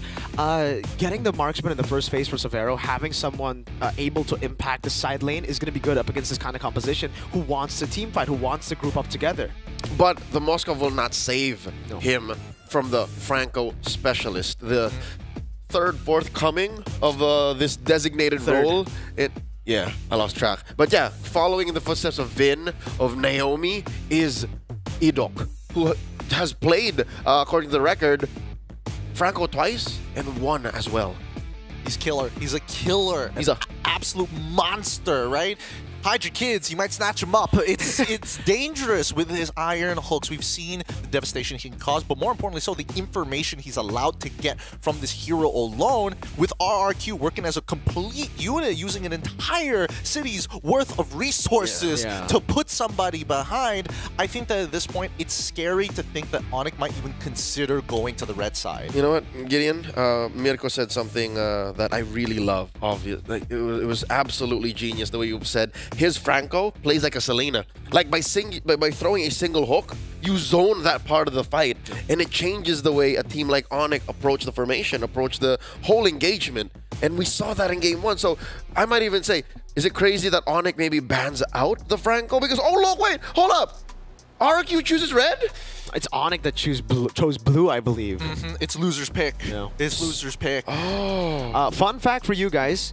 Onyx have a 0% win rate on red side of the MPLID to this day. They've only gotten game wins on blue. So either way, they can end up with a Franco. It's a big yikers. It's a big yikers. I mean, they can't end up with the Franco unless Onyx have decided, you know what, I'm sick of this, but that opens up the draft even more. And I think maybe even to RRQ Hoshi's favor in this case. The real question for me is whether or not, like, the Kalia ban is going to come out, or whether or not it's just going to be waiting. Oh, Jushin for the side of Onyx. Do they want to make sure that at least Ryota can participate in these fights and not think too hard about, like, once you're in, you're in? You can at least fight it out and buy enough time for the rest of the team to catch up? Yeah, I think that's pretty fair. I think that's I mean, if they want to go for Phobias again, right? Granted, if they go for the Kalea, Suyo was the final ban. So leaving out the Kalea, banning out the Suyo, Kalea gets picked up. We did see Kalea, Keyboy play the Kalea, I think, yesterday, right? It was also a win for them. So something that Keyboy should be pretty comfortable on. But again, it's the same picks for RRQ. But I think now, even better, they don't have to deal with the Suyo. So did the composition work because of the Jushin, though? I feel like the composition forces Onyx to not make mistakes. And I think once the snowball is achieved, then you've kind of concrete what you have already wanted to do. Now, Onyx go into the next 2 picks. Oh, they go for the Moskov, but they also go for the Hanzo. Is the Hanzo the answer where it's like, I don't need the Dryhead to speed me up. I'm a power farm myself. Yeah, I feel like it's Kyrie who gets compromised this time around instead of Severo because of the early prioritization of the Moskov. Now RRQ, they're playing with the same tempo. Maybe to double down, yes, partially the Jushin did make that snowball worse, made it go faster, but I think they could replace that with just pure damage. I think they overloaded on CC, if anything. They did, and they're still trying to plan for that, right? The Badam pick comes in, again, a great flex pick. They can still utilize that in the second phase. But for Onyx, it's already completely different. Again, now with the Kalea technically is still kind of pick-offy, but with the Moskov, now you have a way to split up. Now you have a solid plan B, where in game 1, there was really no solid plan B. Plan B was, again, gamble and fight it again, maybe win out the 50-50, and then come back. Yeah, I got to coin flip it every once in a while. Now we go into the second phase, and I'm curious to see the bans coming up from RRQ, because hopefully this is an indicator. We do see the glue. So RRQ, they could still look for that like skirmishy style that they did in game number 1, or it could just be, all right, sure, we can't go into your jungle because, again, this Hanzo into the Hayabusa, it's going to be a non-factor once he hits level 4. So maybe we look at Ryota.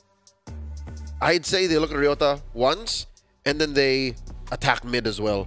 Because RRQ is first on the flip, when we go to picks, red 4, they can just take out a mid laner here and then make even Sans think twice. Let's see, the Farmus gets banned out. I suppose. They don't want any saving grace. They don't want, like, safety parachutes for RRQ. Yeah, we have seen Rins pick up Faramis once this season, so and it's also with a similar composition. A composition that wants to dive, wants a team fight. So I understand the Faramis concern for Onyx because it does look like, I mean, for the Hanzo it's going to be very, very hard, especially later on in the late game, to deal with something like a Faramis. It's already a tanky lineup. I guess so. I'm a little iffy on it because at the same time, Hanzo can just force the Farmus to just use his ult early, kind of like the Hayabusa in a lot of these cases, right? Yeah, I think it's harder to do that with a Badang there because it's an instant displacement. Harith goes in, one Synchrofish in late game, and your Shadow's dead. That's facts. All right, there you go. My theory stands. They do ban out one from Sans, and then I'd reckon this is because they want to pick Lucas. Okay. They could go. It could be the Lucas. I like the thought process there, but at the same time, it could be a devastating ult in the mid lane itself. I can't think of one that's decently good now that the Farmus is gone. The rest are artillery strikes, and I think even then, that's still pretty dangerous. Is there anything that could really? Oh, Loyi. Yeah. That's a good deny pick. I was about to say for Onyx earlier. They have used this. Well, they have seen this before. It was up against Ultra Ego, I believe. Ultra Ego of Indonesia with Rin on the Hanzo and Hijime on the Loyi. They love, it's basically the Claude. The diversion, you get the Shadow to places that you would just never expect the Hanzo to be. The world's longest quad Shadow. Yeah. I love it. Again, this is them playing in a very similar way, but also kind of different angles from game 1. Now, Onyx, their adjustment seems to be just better coverage overall. Yeah, Farsa and as well as the high loss command from Onyx Esports. It looks like they're concluding the draft real soon here. We'll see what's his final pick. Tigreal. I like this a lot. Signatures. Oh, man. It's great because now Kalia is like, oh no, I can't just punish your front line for free anymore. Yeah, no. Because I'm bringing over possibly a larger threat. Red 4 and 5 for RRQ are 100% win rate heroes. This is going to be an interesting match. Let's see how Onyx is going to try and figure out the puzzle here that RRQ, the Kingdom, has put in front of them. I'll leave it to you guys to lead us into the Land of Dawn. It's Leo as well as Mirko for game number 2. Cascute is the key, man. His drafting just made even game 2 a little more difficult to read. For Onyx, just because they were in the process of recovering, right? And then suddenly you forget that, oh, the Loyi was open, oh, the Tigreal was open.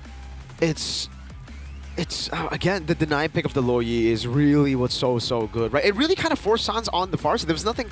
What else could have you gone? Like, I mean, maybe you go for Sicilian, but that's an extremely greedy composition because you already have 2 heavily resource-reliant heroes. We'll see if this is the right kind of adjustment, if the resources on the map are enough, and if they understood exactly how aggressive RQ can get to take us to game number 3. Welcome to game 2. It's the Royal Derby. Ooh, match point for the Kingdom. Uh-oh, Keyboy gonna be caught in the tough spot already. Force a flicker out. Wow. It looked like such a good skirmish in the start for Onyx in the beginning, but it's Keyboy who has to use a flicker. Yep, almost for Rims too, but all it does is time him out. He does recall, so a TKO across the board. Looking at the player emblems this time around, how do you build your Kalia? T-Boy, pull yourself together. A little bit of XP, yeah. A little bit of cooldown, a little bit of HP. So the many different flavors of Kalia. Yeah, for Edok, it's also pull yourself together with a firmness, right? So wanted to have a little bit more resistance up against this heavy artillery composition, let's be honest here. Despite, okay, hold up. Karen wants to go in, gets shoved back. Goes to the Soul Snatch, not enough damage just yet. In the early game, Sutsujin almost found the quad shadow over to Sans. Luckily, Sans got that wing. All right, this is an interesting matchup to watch. A lot of shadows. It's Shinobi Warfare that RRQ, Hoshi, and Onyx are getting into. Let's talk about that XP lane matchup. This was very different from game 1. It was prior a Badang versus Phobius. This time around, it's a Badang versus Hylos. Ooh, speaking of the XP crab just got stolen by Edok. From afar, he just throw the shockwave. He just, boom. shattered it down to the ground. This matchup is, again, more of a non-lane than it was before, right? At least the Phobias wanted to fight. The Hylos is more like, yeah, if you don't want to fight, we just, you know, go and rotate. Yep. Ryota goes for the battles this time around, not the little skirmishes. So he's holding on to this turtle, pulling it over to Onyx's side. Edok already at level 4, Rins as well, so there's no need to use the diversion. Keyboy holding that small brush. Does not have the tsunami yet. No! Tyron in the back, able to go in. Sans already using the Purify. Edok getting the implosion out too. Kairi walks into it. Goes in, Soul Snatch away. But Tyron's still on it. Sutsujin gets all the space. Tsunami slam down to the ground, but it's Edok who has the final laugh. Just too little, too late. Not to mention the SOD hit nothing but air. The atmospheric awareness of RRQ Hoshi. They got tabs on everyone from Onyx. And Leo, it was just so perfect how Edok was able to get level 4 so much quicker than Keyboy because he got that steal on the XP crab. Yep. Edok was rushing nothing. Like, he was standing in the very same spot he was when the fight started, and he had all of the time to reposition, all of the time to say, no, I will press the implosion when the timing is right. And he caught Sans. He got the shadow of Kairi too. Oh, almost. A catch doesn't have the implosion, but it has thrown Keyboy out of that bush. Toy trying to go in. Good feather airstrike there from Sans. And it's back to damage control for Onyx. This is very, very deja vu to game number 1. It's RQ winning the first fight. Not as big as it was in game 1 though. Yep, a little more deliberate, a little more orthodox approach. Zaman Force here dropped in by Toy. It is all just a push in. Savero deeper underneath his turret. So I don't know. I don't know if Keyboy is going to commit any resources of Onyx. Is thinking to send anyone over up top to Savero. Look at this Kairi looking to steal.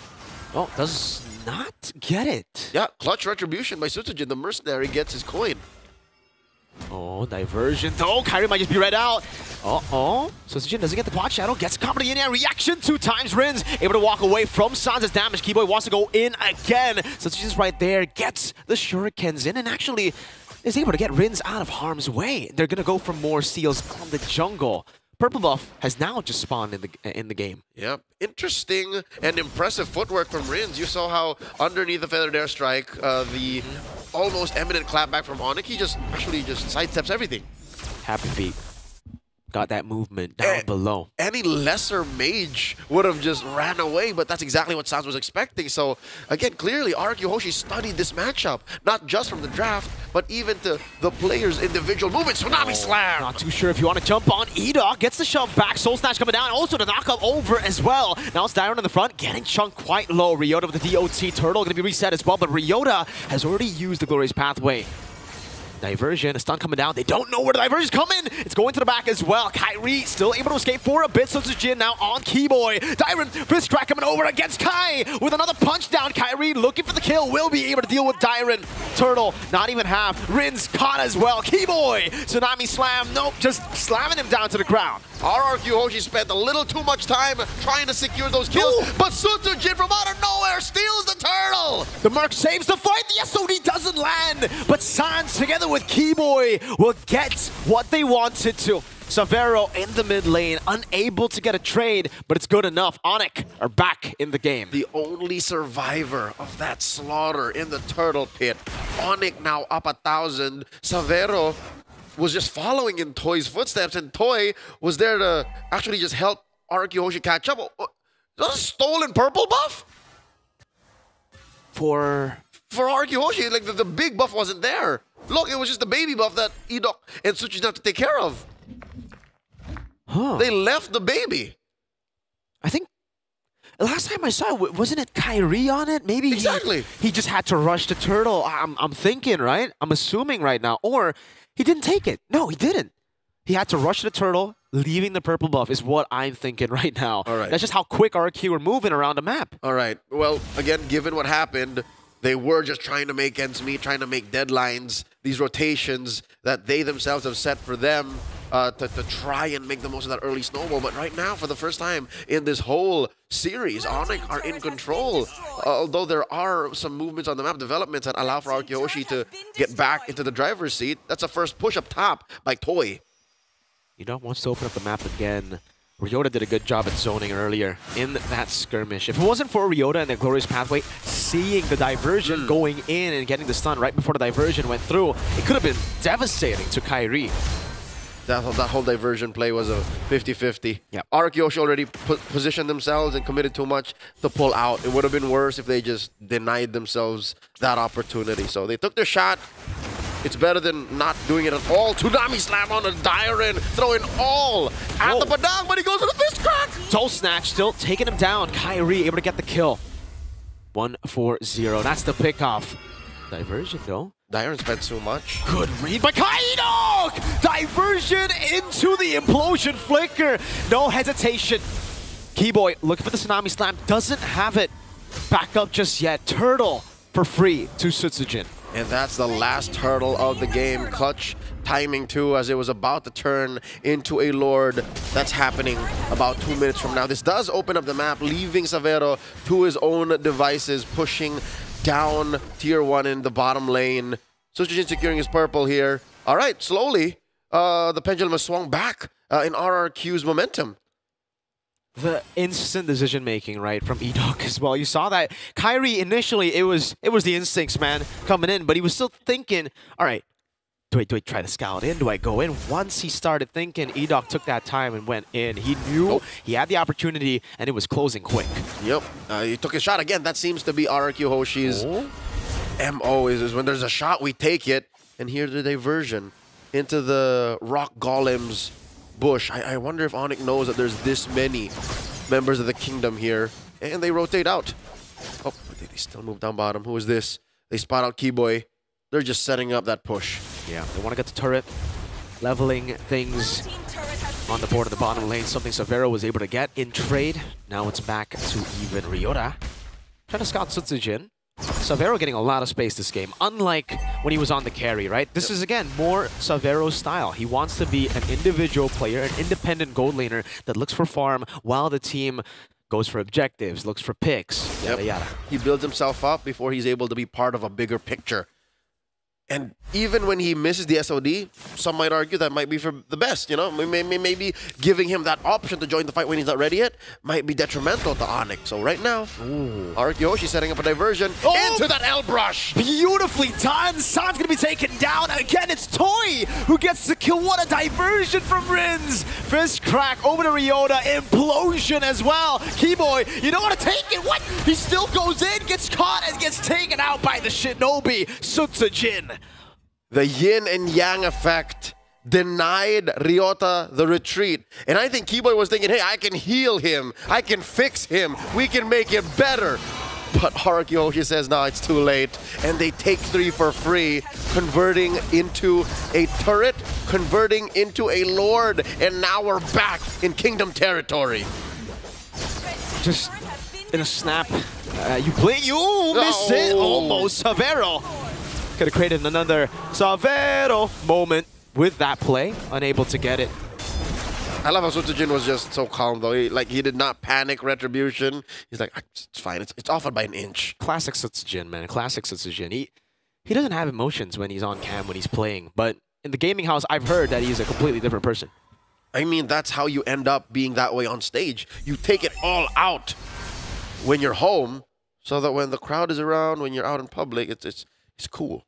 Story of our lives, man. Instant replay. Let's take a look at this. What a masterful diversion, right? Seeing the angle that no one was in that bush. And again, like you said, it's about the 50-50. They just know how to 50-50 so well. Keyboy mismanaged that timing on the skill to jump on the wall. Thought he had a little bit more time to jump back. Oh, wait, there's a skirmish. Tsunami slam coming down. Edok gonna be caught there, still able to escape. Gets the implosion down as well. Kai locked in. Edok still surviving. Lord charging into the mid lane. But Onyx are able to defend. Still a successful attempt by Arcyoshi. Again, true to their identity in this game here alone. If we see a shot, we're going to take it. As long as it's not a 0% win rate of success, we will try. And they get away with popping a Holy Shield down bottom and chunking down mid lane inhibitor to a third. This is working out for Arcyoshi because Onyx, say what you will about Savero being more comfortable. Say what you will about Kairi being, you know, less in trouble, given if he does decide to go into the paint, decide to fight in a pit. He's not as punished as hard. He is still in a, you know, remote body. It's still very difficult to fight against RQ. They take down Ryota. In a blink of an eye, again, Sky jumping in with the Soul Snatch SOD. Lands, but I don't think you want to take it. Sunsujin in the back, almost fighting a Tsunami Slam. Locking Sunsujin down with the Quad Shadow there. E-Dog goes in for the diversion. Doesn't land it on anyone. Severo takes a beating. And Sunsujin, Shadow Kill, gets off the Suns. Is it going to be enough? No. But in the back, it is Kai again who looked for the kill, but gets super low. Deja vu. But it seems like Onyx is worse for wear after that. Losing Ryota and now unable to defend with this push. A feathered airstrike of desperation from Sans, unable to protect his tier 3. Zoning Quad Shadow from Sutsujin, putting Severo outside of the range of that turret to defend it. And again, the diversion. These diversions have been so quick, so decisive from Rins. They are unlike any other diversions from other Luyi mains I've seen. You know, Super Friends, it's very deliberate when he does it. The likes of a few he tries, you know, they end up as post-engagements. But Rins does it on the flick of a dime. Is he just the commander? Is he RQ, the kingdom's commander? Rins? Always finding angles, going for diversions, even on a juice in, engaging, setting the sights for the team to go in. That's the kind of player he is. Checking out the items right now. So far, oh my god, look at that lead. Both on Sutsujin and on Toy. These cores are out of their minds. Is that a concentrated Jenny on the way? Yep. On the way to the concentrated energy. Once we get to see that, oh, it's done. Built up. All right, so we're probably going to wait for the... Oh, look at the bush. Edok with the conceal key waiting to be caught. Two-man implosion! And the burst is there from Toy and Rins. A double for Toy, and RRQ have just gotten so much of that diversion. Less aggressive teams would set up a diversion like that, but they would want time SOD thrown out, not gonna happen. And they would make sure the coast is clear. Not RRQ, not when the commander, Rins, says we go now. Phenomenal stuff from the Kingdom, man. A completely different team to, again, just from last season. In the preseason, we saw this team in the APAC Snapdragon Pro Series when they just debuted Toy in his first ever event playing for this team.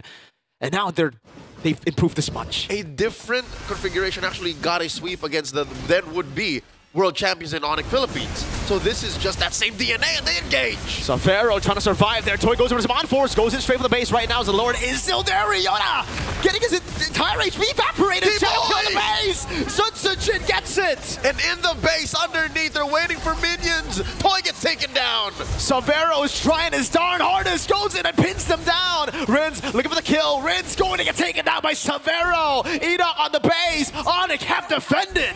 It's not over just yet. An SOD thrown out. Severo, Sans and Kyrie, mission accomplished. It's not over till it's over. Call it mission impossible for Onyx. A comeback in the 15th minute against a very, very ahead RRQ. 4 members down, and they have 5 up. I don't think the death timers are that long for them to be able to punish all the way, but at least they'll be able to get a tier 2 here. It won't end just yet, but this does put RRQ Hoshi in a very human position compared to where they were then. Gods staring down from the heavens upon the Sky Kings. Even beyond the clouds sit the King of Kings. That's what it was for RQ Hoshi about a minute ago. And then suddenly they overextend, take too many turret hits underneath the damn base, and now they're here. Just what, 2,000 gold ahead. They have to play for this next Lord, man. They have to play for the next Lord. Now the question is, did they lose their mojo? Did the commander, Rins, lose his Riz? Are they going to start taking diversions more conservatively? Because they shouldn't be doing that, in my opinion. Oh, Kai doing a lot of damage there. Yeah, it's definitely a setback. I don't think they've lost. Oh, diversion against Severo, the man who saved them, just gets obliterated. Every single time you think there's going to be some space to breathe, they say no. Sutsujin engaged on Kyrie, getting caught low, half HP with 1 Chrono Dash. That is the mandate of the commander. We end it now. Glorious Pathway set in by Ryota. Still, the number 1 priority, defend. The base will just be cracked open. RRQ gave Onyx hope just to take it away with one last diversion. The kingdom rises here, Leo. The kingdom, as you call it. They've done it. And more importantly so, your predictions completely right. 2-0 sweeping victory. GG, well played. Viva RRQ. Jaya, Jaya, Jaya. I am so kingdom right now. It's great to see that RRQ is really found. Like, there's like a pep in their step, you know? They're making a lot of great movements, decisive calls, and that's something that we've wanted to see from RRQ ever since last year. And I think this is what they needed. Ever since the pre-M6 season, we pegged RRQ as the super templated, clean playing team, right? Under the command of KezCute. But I think they just needed this frontline commander in Rins. Rins then was playing as a highlight player. Rins, I remember, played a lot of these Kadiras, played a lot of these Eves, but he was playing mainly for himself. Farsas. Now he played as a Zushin. Now he played as a Loyi.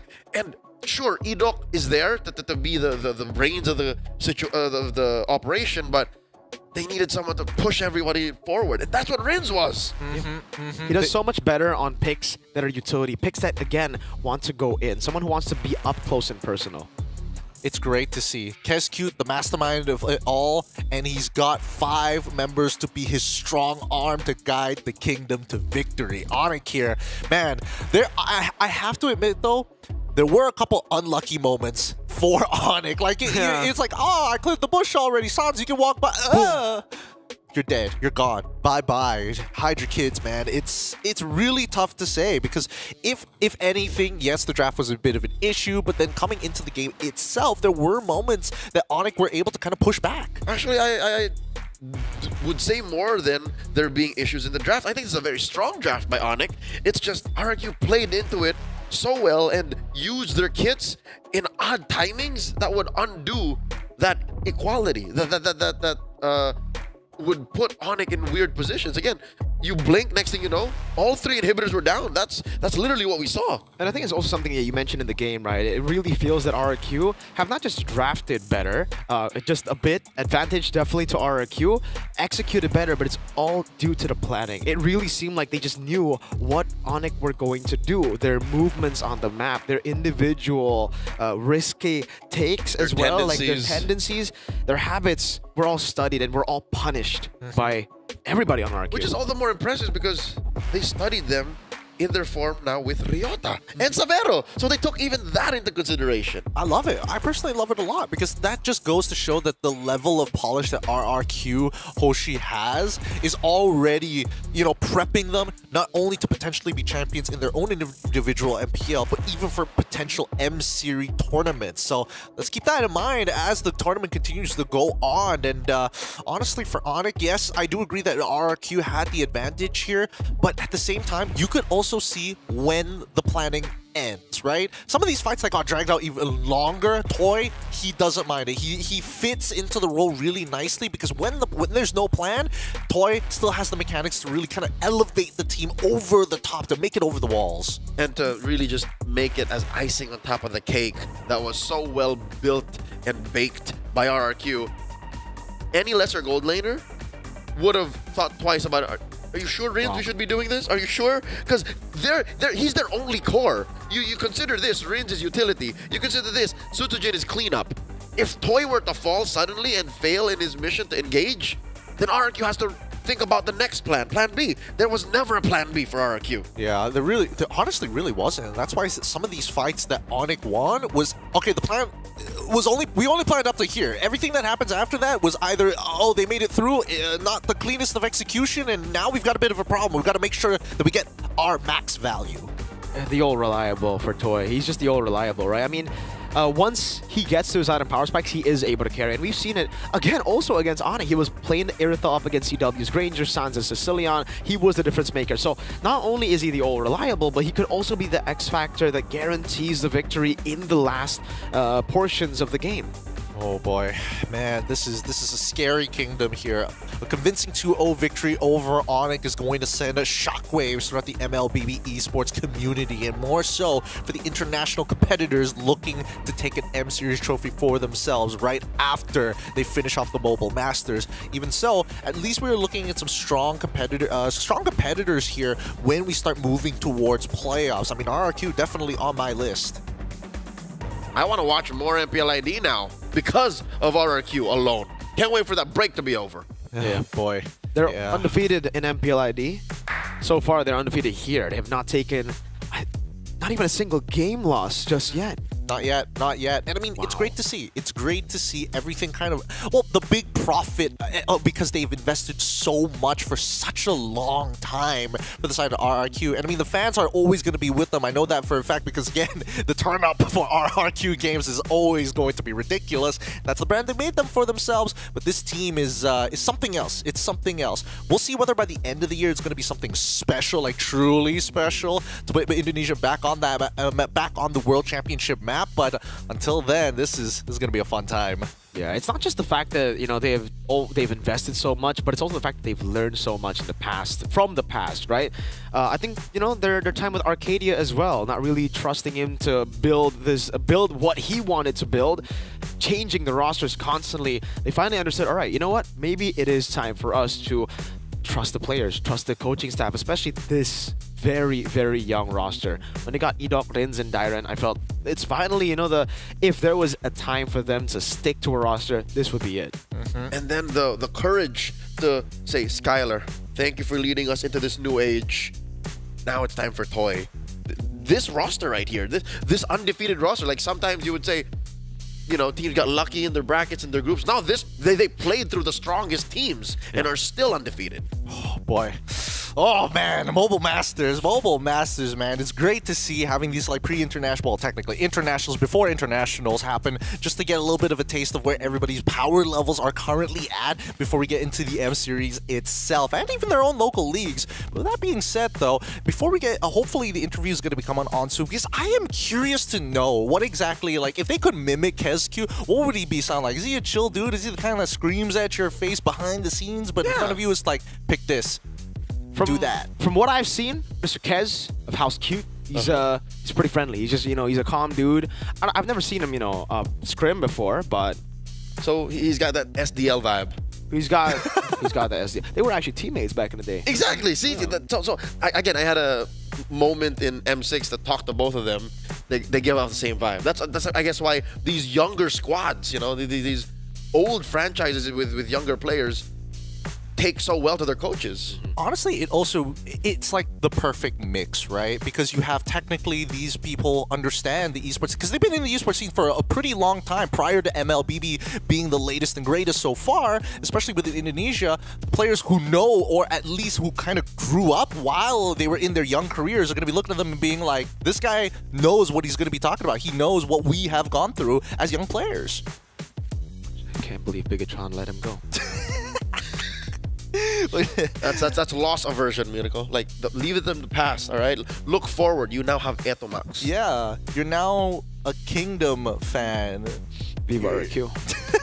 Right? Like, at least in his DNA, he is a red robot. How much money would it take for RRQ to pay you to get a tattoo of RRQ's logo, just like on your chest? Just Viva RRQ. Okay, maybe not so cruel. Just the RRQ logo. Just an RRQ sentence on the chest? Yeah. RQ 80,000 USD. With the prize pool the of SP. Pool? Hey, so Mr. AP, Mr. AP, you you got my number. Make it happen. 80,000. 80,000 to you. Would you actually get a tattoo? Leo, how much would you do to get that tattoo here? And especially, again, it's way worse for you being part of the opposite side of the world. What do you mean? He's a kingdom, man. I can be kingdom. He is Jaya. So you do it for free? I could call my tattoo artist now, get it scheduled. You would do it for free? I would. Oh man. Mr. AP. Mr. AP. Mr. AP. You have our numbers. Oh boy. We'll split the 80K. We'll run 2 tournaments. We'll run 2 tournaments. Yeah. Honestly, if Mr. AP is willing to contact you, we can go RRQ. Gideon, I can switch. You're Q. Oh no, you're Q. No, I'm Q. Then we can switch. RRQ. We keep switching. We'll just do that. We'll just do that. And then, I don't know, maybe if they like bump it up, we can do the Viva. We gotta get another person. And then, Jaya. Yeah, 80K. Just, oh, dude. We're running so many tournaments. Dude, it's gonna be a rough time. It's gonna be a really, really rough time. Keep in mind, we're waiting on the interview with RRQ. A lot of questions to be asked here. But the upcoming game is also gonna be an interesting one because it's gonna be TLID once again against YBG. I think this is gonna be the first time on Stream A that we're gonna be seeing YBG. Correct. Yeah. Their scoreline not looking pretty good. 0 However, wins, I do want. Oh man, I want to start talking about their one particular player because again, there is so much respect for him. We'll get into that a little bit later goat. because now I've just been given the signal by Zipper. We have the one and only, the mastermind of the kingdom himself, the coach of glory. Give it up for the man who wears the crown. It's Kezcute. Hello, Kezcute. Hello. Kezcute, how are you feeling after a convincing 2-0 victory against Onyx Esports? I don't know. I think our execution is much more better today compared to them. Yeah, I guess. He's giving me the SDL vibes. He's giving me the SDL vibes. I get it. I get it now, Leo. He doesn't want to give us much. Coach, Kezcute, congratulations. Yep. I am in love with your squad. I am so kingdom right now. Can you share with us how you motivate your players? What do you tell the squad before the match begins so that they're relaxed, like Sutsujin said? I think it's, no matter what, if you fuck up in the early game, just reset and just smile. I think that's it. That's why he's my goat. That's man. real. That's real. That's real. That's so down to earth. I don't know, man. Coach Kez, yesterday we just asked Sutsujin about how you were able, or how RQ was able to get these super quick games, right? He said Kezcute is the key. Now, I just want to get your opinion on that statement because it's been really everybody's opinion on RQ. It's you are the key, you are the mastermind behind this. What is your opinion?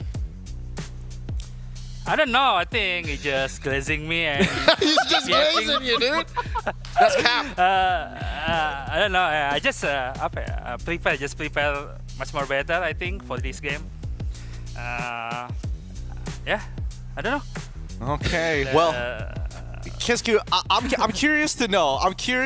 We were just because we don't know what you're like behind the scenes, especially when it comes down to Scrim. So imagine me, Leo, and as well as Mirko. We're your players. We messed up in the game. You know, simulate a situation. How would you give us feedback?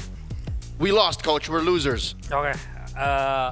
So every time we lose, I keep telling them what the worst mistake that they make in the game, and for sure I will give them some preparation what to do if they and don't let they feel demotivated. They need to keep fighting. Don't scare, and yeah, just enjoy the game. Just enjoy the game. We're man. MPL ready now. We're MPL ready. I got it. Ready. Clearly.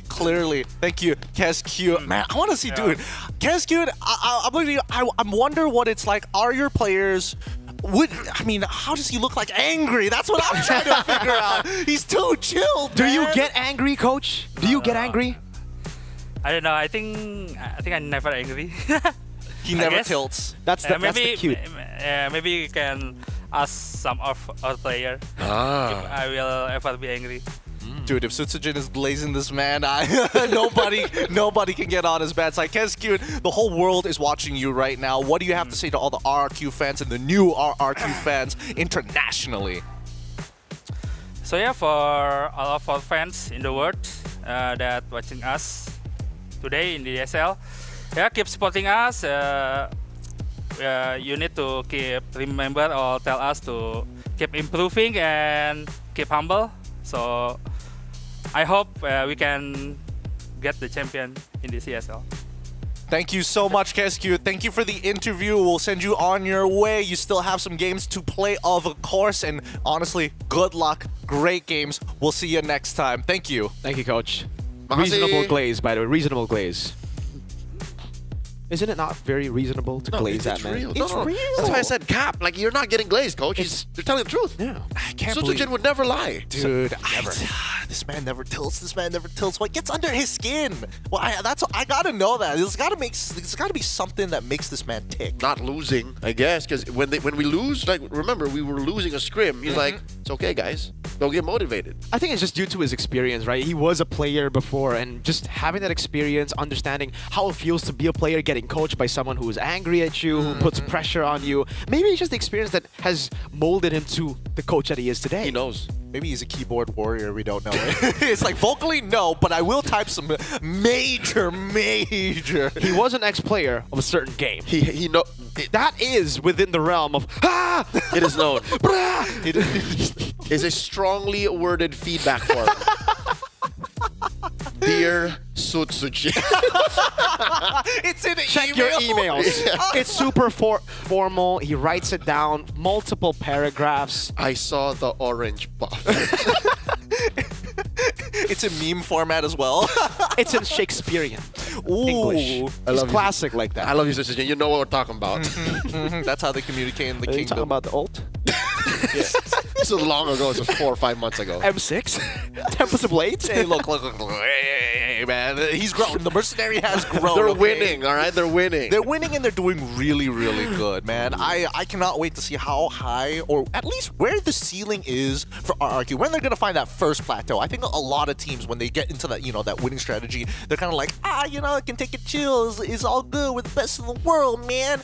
And then they realize that there's so much more. With that being said, we're going to go on a short break. Our next game, it's going to be TLID up against the one and only YBG for the very first time on stream. Hey, we'll catch you guys in just a little bit here for the Snapdragon Pro Series Mobile Masters. We'll see you then.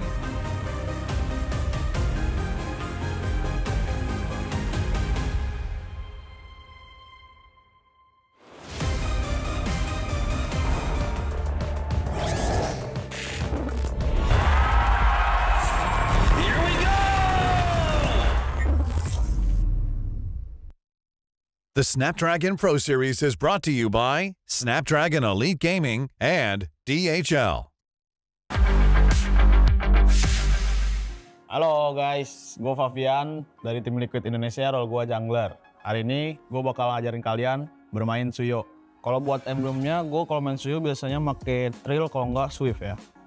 Kalau yang 2 sama 3-nya nih sebenarnya bisa killing spree juga, kalau nggak Impurage. Cuma biasanya kalau buat farming mungkin Impurage biar lebih cepet aja sih. Terus kalau yang talent satunya nih bebas sih sebenarnya, bisa Swift, bisa Drill juga. Jadi ya lebih enak Swift sih sebenarnya. Tapi ya udahlah, kita coba Swift aja lah. Ya paling kalau buat level 1 yang gini kita ambil skill 2 ya. Karena biar cepet farmingnya. Terus biasanya kalau gua sendiri start mana buffnya sebenarnya tergantung turtle. Kalau misalnya turtle-nya di bawah, ya udah gue start bawah. Kalau turtle start atas, gue di atas. Terus kalau farming, kalau dari gue sendiri sih langsung retry aja sih biar cepet aja. Terus juga main Suyo gini, skill 2-nya bisa di hold, bisa di tap juga. Jadi bebas. Habis merah gini ya ke biru aja sih. Kayak farming biasa aja sih. Ya terus kalau misalnya udah 2 buff gini ya kalian habisin janggal-janggal kecil aja.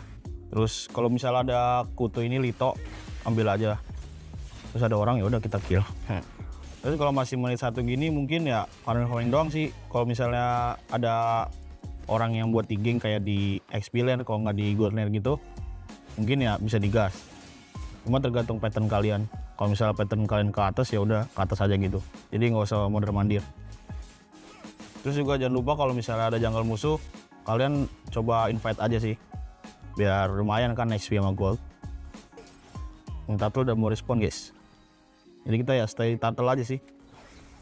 Karena Suyo tuh ibaratnya kayak hero yang lumayan kuat megang objektif ya. Jadi ya buat pegang turtle, pegang gold gitu lumayan ada advantage-nya sih. Udah kalau misalnya udah dapet 1 gini, kalian tinggal farming lagi, terus kalian bisa geng mid, geng atas, geng bawah sih, bebas. Jadi kesimpulan main Suyo ini menurut gua ini hero buat di jungler sangat overpower karena dia mempunyai banyak advantage ya, kayak ibaratnya bisa sustain di early game-nya, ada damage gitu-gitu kan. Jadi ya cocok lah dipakai buat solo rank, entah itu party gitu, cocok banget sih. Ya paling dari gua itu aja sih kalau buat pro tips bermain Suyo ya. Kalian jangan lupa buat dukung tim Liquid Indonesia di SPS Mobile Master ini supaya juara guys. Thank you, thank you.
We go farther, they working hard, we're working smarter. Where they're gonna go, we go harder. Hit every swing, roam like a king. Every dream in your head getting bigger and bigger. Isn't it time we start pulling the trigger? Shoot for the clouds, let there be no doubt. We're flowing without any drought. Baddest the baddest, just call me rolling. Playing with folks for the serotonin. Placing your best, yeah, we're going all in. It's somebody calling my destiny. Betting on me, you don't wanna be my enemy. Wait and see, lay on the waist. Taking a victory, not just a taste. Laying on fire and we're storming the gates. You don't wanna be my enemy, wait and see, lay on the waist, taking a victory, not just a taste, laying on flat and we're storming the gates. Laying on flat and we're storming the gates.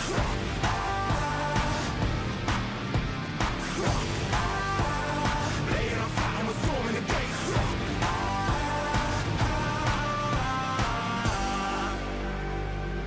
Right from the heart of me, never apart from me. It's all I had and all I'll ever need.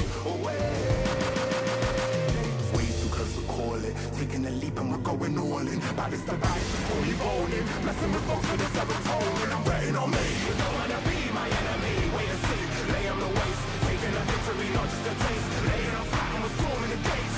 You don't wanna be my enemy. Wait and see. Lay on the waist. Taking a victory, not just a taste. Laying on flat and we're storming the gates. Laying on flat and we're storming the gates. Laying on flat and we're storming the gates. You don't wanna be my enemy. Wait and see. Lay on the waist. Taking a victory, not just a taste. Laying on flat and we're storming the gates.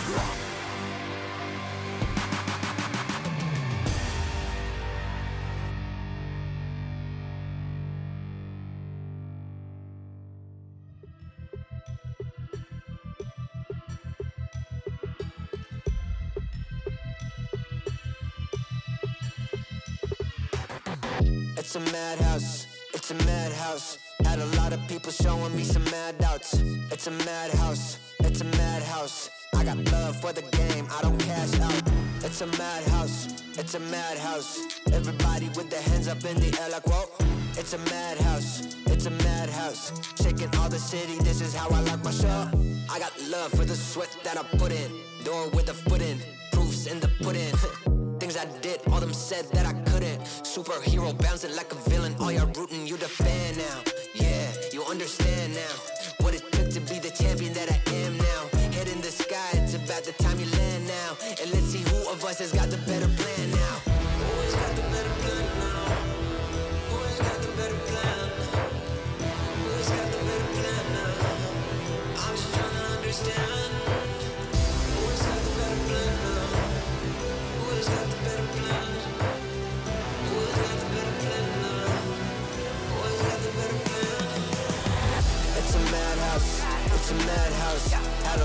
people showing me some mad doubts.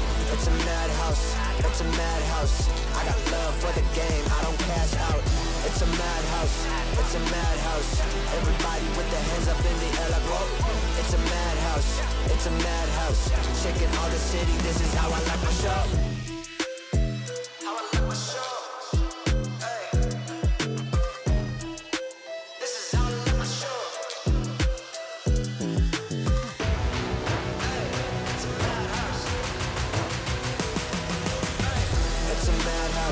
It's a madhouse. Had a lot of people showing me some mad doubts. It's a madhouse. It's a madhouse. I got love for the game. I don't cash out. It's a madhouse. It's a madhouse. Everybody with their hands up in the air like whoa. It's a madhouse. It's a madhouse. Shaking all the city. This is how I like my show.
You get one night before the sun's up. Bang, bang, tear it up. One shot before your time's up. Bang, bang, tear it up. You get one chance before you're out of luck. Bang, bang, tear it up. Tear it up. Bang, bang, tear it up.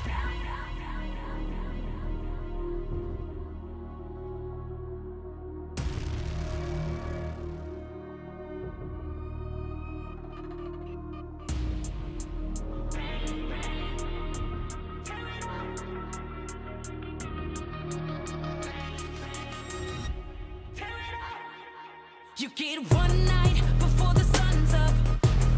Bang, bang, tear it up. One shot before your time's up. Bang, bang, tear it up. You get one chance before you're out of luck.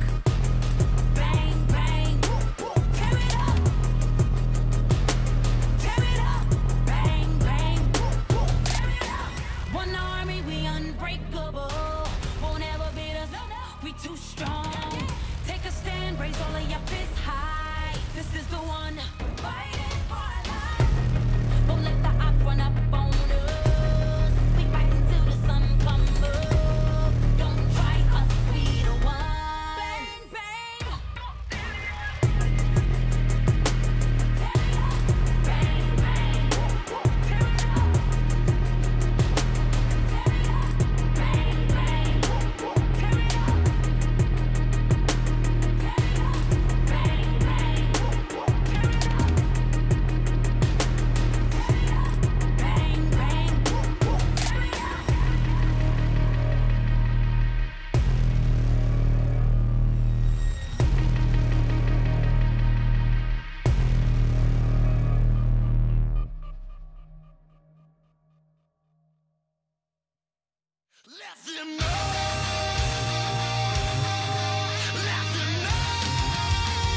gears turn when I walk through the door. They know I'm hot, better yet ice cold. Heart full of chrome, you can tell when it's on. They can't stop me when I get in my zone. I don't even answer when they call on my phone.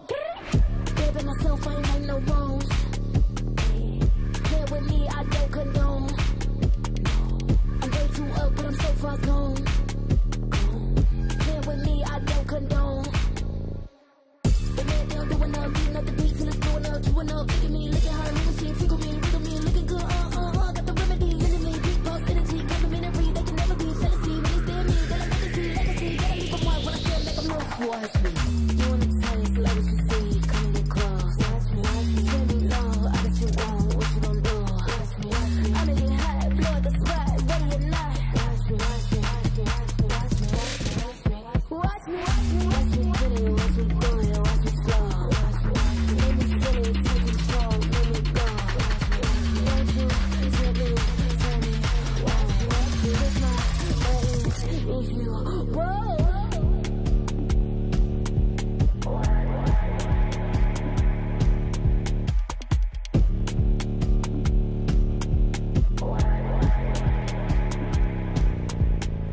Watch me, better than me.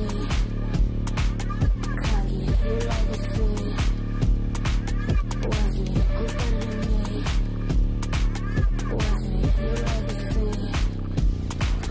Watch me, you wanna taste like what you see. Come get close. Watch me, tell me love, I got you on, what you gon' do? Watch me, I'm in your high, blood, that's right, ready or not. Watch me, watch me, watch me, watch me.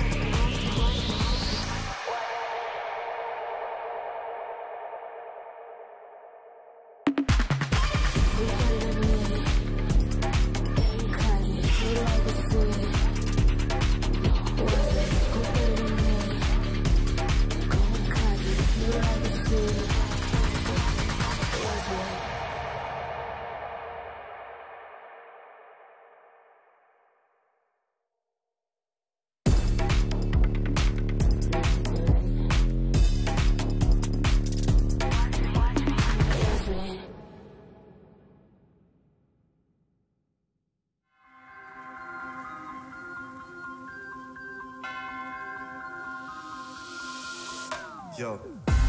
One thing's for sure, you're gonna recognize me when I walk in the door. And the tactic get the haters to give an applause. I can get an uncle without giving them more. But wait, I'm giving them more. Every 7 days I'm giving them 24. You can't make the cut if you ain't gonna bore. These ones don't know about war. I grew up cold, hungry and poor. I wasn't grateful, I wanted more. I wanted women, I wanted tours. So I grinded and grinded some more. Woke up depressed, I had to fight more. So I burnt out, I couldn't do more. I had to put ascension on pause.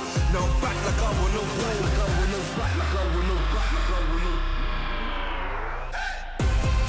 Winning again, I won't stop till I'm winning again. Winning again, I won't stop till I'm winning again. It's cold outside and I thought I couldn't do it again. Winning again, I won't stop till I'm winning again. I'm in my bag like loose change. Self-proclaimed hero like Bruce Wayne. Out the sight even if you bought new frames. All this talk about weight but got no gains. How you gonna do a sight with no aim? Marathon longevity is my lane. I get dark like under the duvet. And don't roll with a weak link like a broke chain. Self-ignorer when I was poorer. My struggle gave me a god flood of the Torah. I didn't stop me pleasuring somebody's daughter. My cup running forward to the spills of the saucer. Look, call me true to author. My battle plans rather terroristic torture. Look, these hands can bend water. Boom boom explorer like Avatar Korra.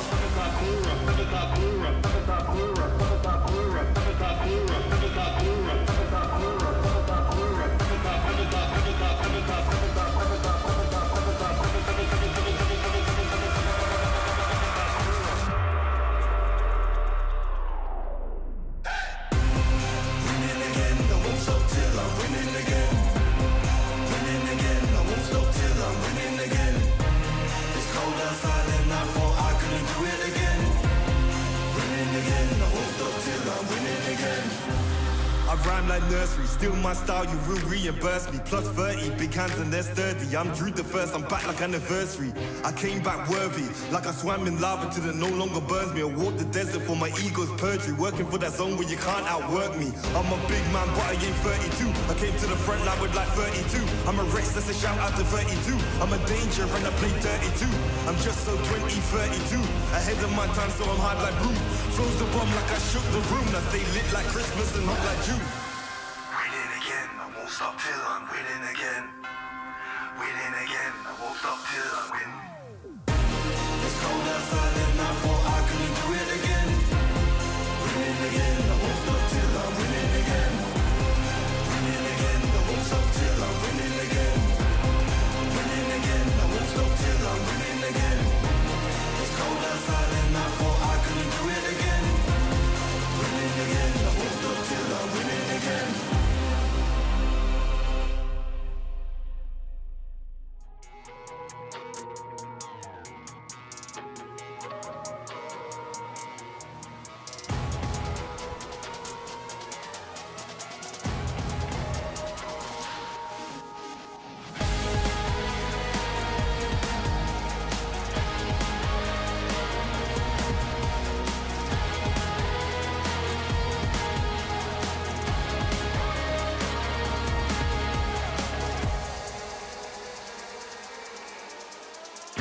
To the top, I never stop. It's coming ready or not. Do you have what you say you got? Go till you drop. Going till we hit the spotlight. Gonna shine bright. Anything I like. Put it on the line. I've been taking chances all my life. I've been patiently waiting, and we're gonna take it like that. You can't stop what we began. It's the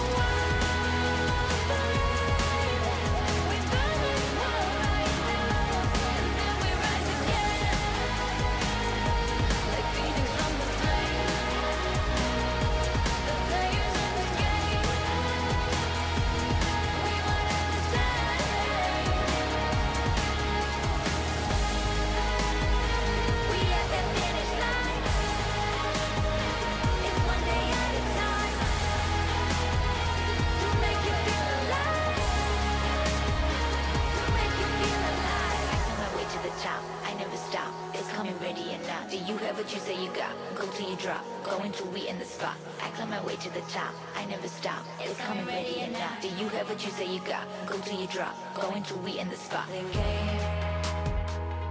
Yeah, we running the same.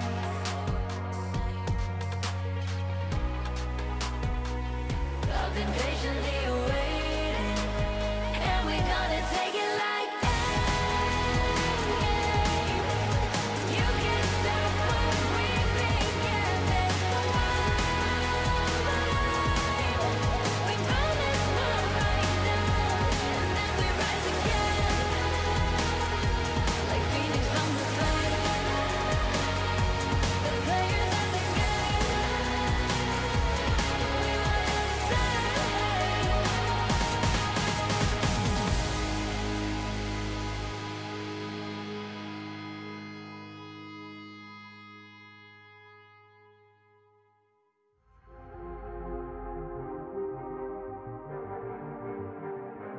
Yo.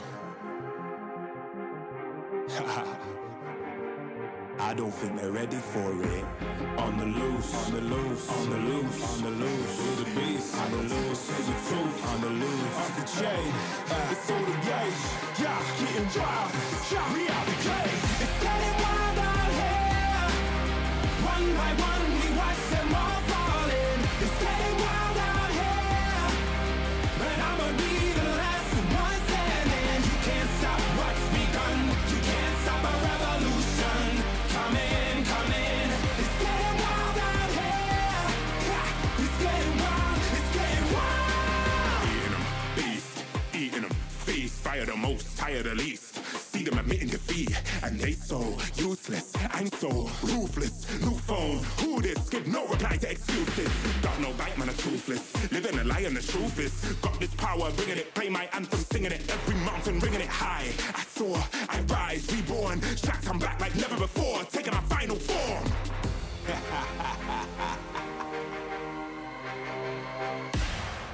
Yo, it's getting wild out here. One by one, we watch them all falling. It's getting wild out here. But I'ma be the last one standing. You can't stop what's begun. You can't stop a revolution. It's coming, coming. It's getting wild out here. Yeah, it's getting wild. It's getting wild. For the revolution. Going on an evolution. Yo. Come in, yeah. If you wanna come and get some, yo. Nothing we can't overcome. Running, so as we rise with the sun, yo. We wanna rise and become stunning. Watch for the revolution. You can't stop what's begun. It's coming. Wait. It's coming. Wait. It's coming. Just you wait. Yo. It's getting wild out here. One by one, we watch them all falling. It's getting wild out here. And I'ma be the last one standing. You can't stop what's begun. You can't stop a revolution. Come in. It's getting wild out here.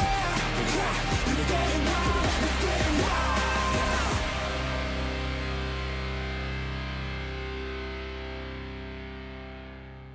Ain't nobody in my lane. Me and you, we ain't even playing the same game. Take my own credit, no need to drop names. Drop the weight, clean slate, I'm insane. It's giving insanity on a melody. More flow than a manatee. Levels that I reach, man, I defy gravity. Heart so strong like it runs in the family.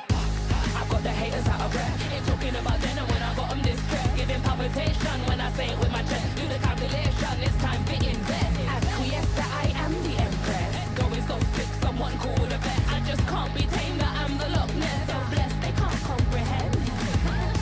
I turn a skeptic to believer. I am a leader, resurrected like it's Easter. If you step to me, you'll get the misdemeanor. They can't defeat her, they can't connect the reader. Can't decline, don't worry, I'll be fine. Cause all I see is ups in the line. Did I plan this? Is this by design? Come reflect my light, can't be denied. Come correct, cause this moment is mine. It's mine. Tell me you're feeling love. Tell me you're feeling love.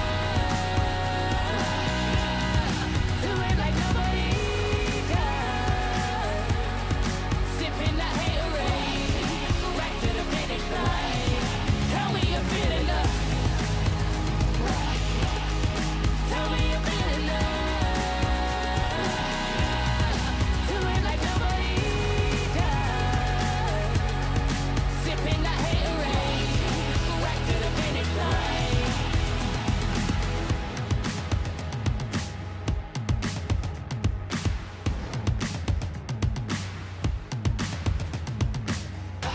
I got the haters out of breath. Ain't talking about then and when I got them distressed. Giving palpitation when I say it with my chest. Do the calculation, it's time to invest. Acquiesce that I am the empress. Going so sick, someone call the vet. I just can't be tamed, that I'm the Loch Ness. So blessed, they can't come. Tell me you're feeling love.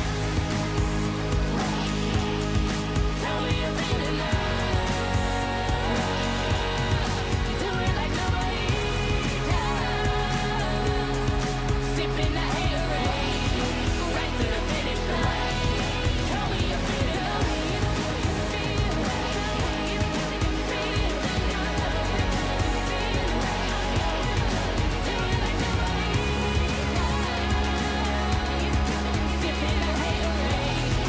right to the finish line.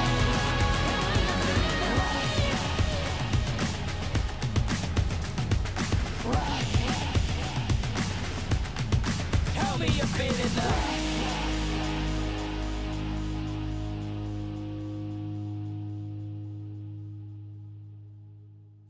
Guess who in the building? Born of the realest. Never catch me slacking, I was born, that's the illest. They call me a champion, I got there with a win. I'm a round breed walking, I am one in a million. Guess who in the building? Born of the realest. Never catch me slacking, I was born, that's the illest. They call me a champion, I got there with a win. I'm a round breed walking, I am one in a million.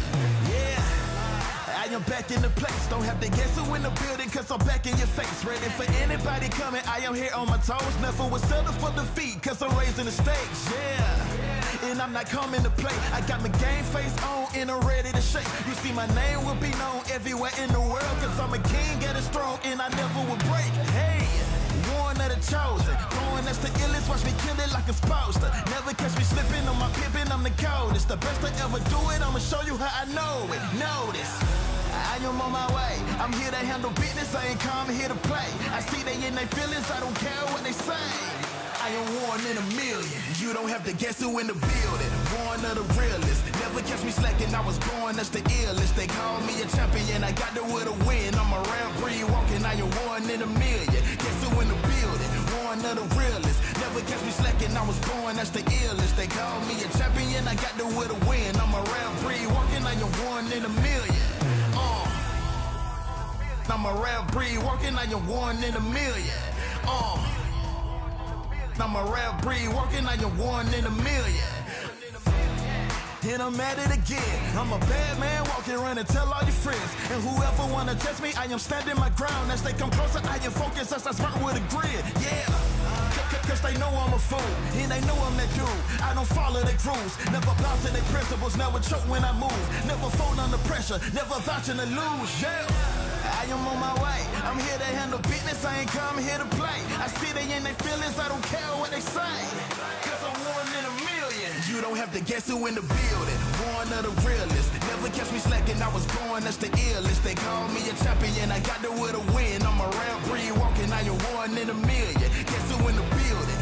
One of the realest. Never catch me slacking, I was born as the illest. They call me a champion, I got there with a win. I'm a rare breed walking, I am one in a million.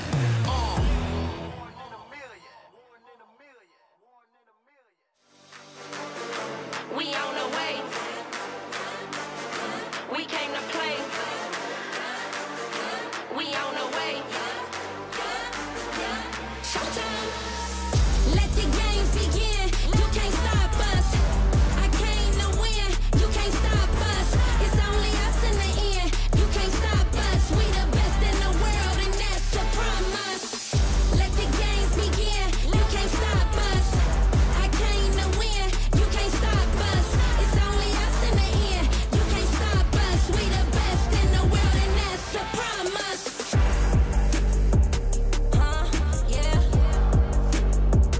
What?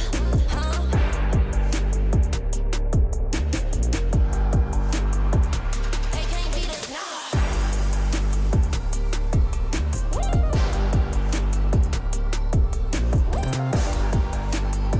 Let's get it. Let's get it. Let's get it, get it. Let the games begin. You can't stop us. I came to win. You can't stop us. It's only us in the end. You can't stop us. We the best in the world, and that's a promise. Let the games begin. You can't stop us. I came to win. You can't stop us. It's only us in the end. You can't stop us. We the best in the world, and that's a promise. Watch this.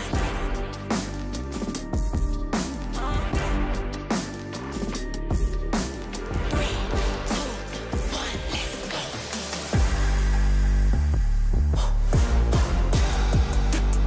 Who want it? I got it. Yo, got it. Woo!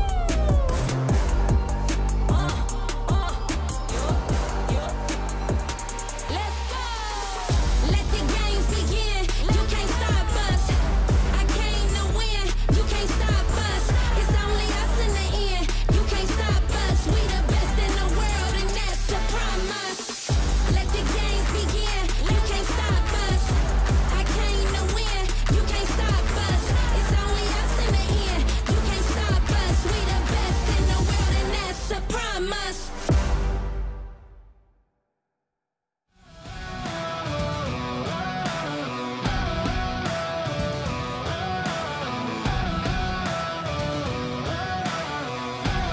Soaking the fire under my feet. Soaking the fire under my feet.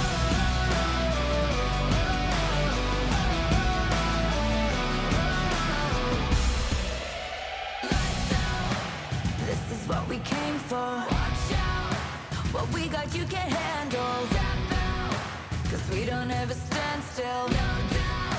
I'm ready for the gamble. I'm ready for the gamble. Ready for the gamble. I keep feeding the flame, chasing the fame. This one will never be enough for me. I feel it run through my veins.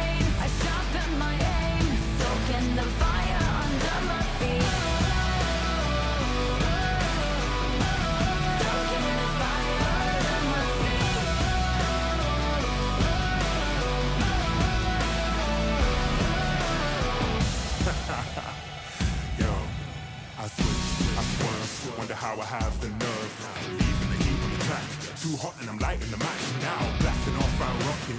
Grab the mic just to drop it. My Fahrenheit is shocking. Amazed, dazed by the sense of grade. Come now, don't be phased. Follow the trail I blaze. First place, no second to waste. Pyromania, fanning the flames. Burn the brightest they've ever seen. Giving armor that third degree. I'm the kerosene and I smoke them out. Fire away, counting down. 2, 1, ready for the gamble now.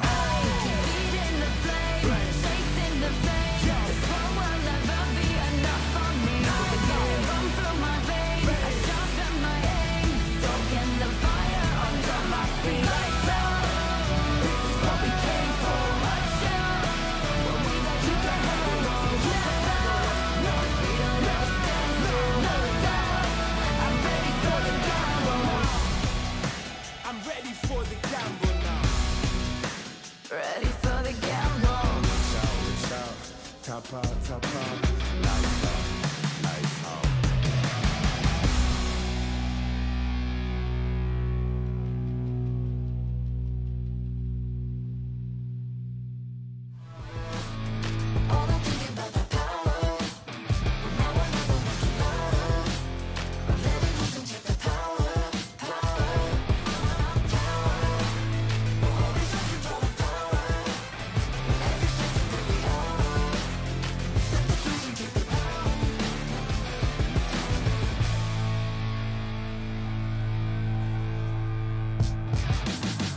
Yeah, I'm moving automatic. See the top spot, but I move right past it. You're not number one, man, you thought you had it. I got what I want, now it's more than average. We are the masters. Now we back on the roll, headed back to the throne, cause we back what we on. Now we here to set the tone, got the spirit, got the soul, never question the power. Yeah, we showing you the power.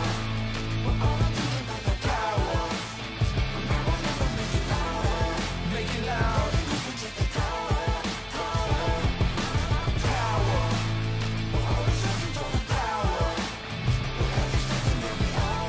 Don't waste a minute.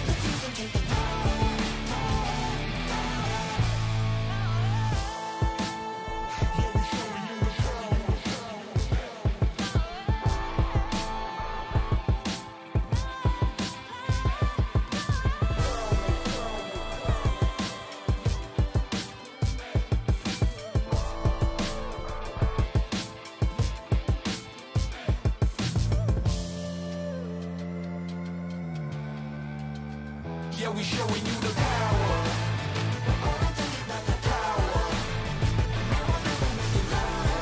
Make it loud.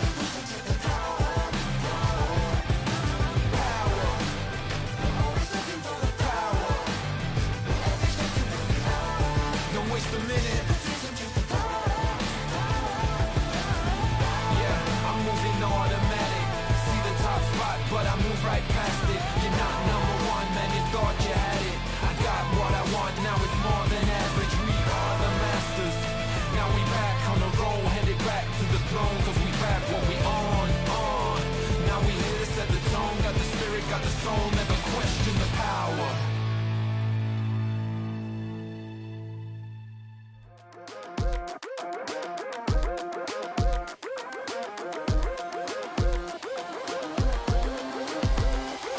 I believe it, I can see it. If it's in my sights, I achieve it. Ain't no leaving, no defeating. Show up, complete and repeat it. Every day, rule that game. I always go 100%. Start to end, the end, out or in. No between, you gotta go 100%. Click to win every single moment. Caught up in the motion, got no use for caution. Hope you're ready for a fight.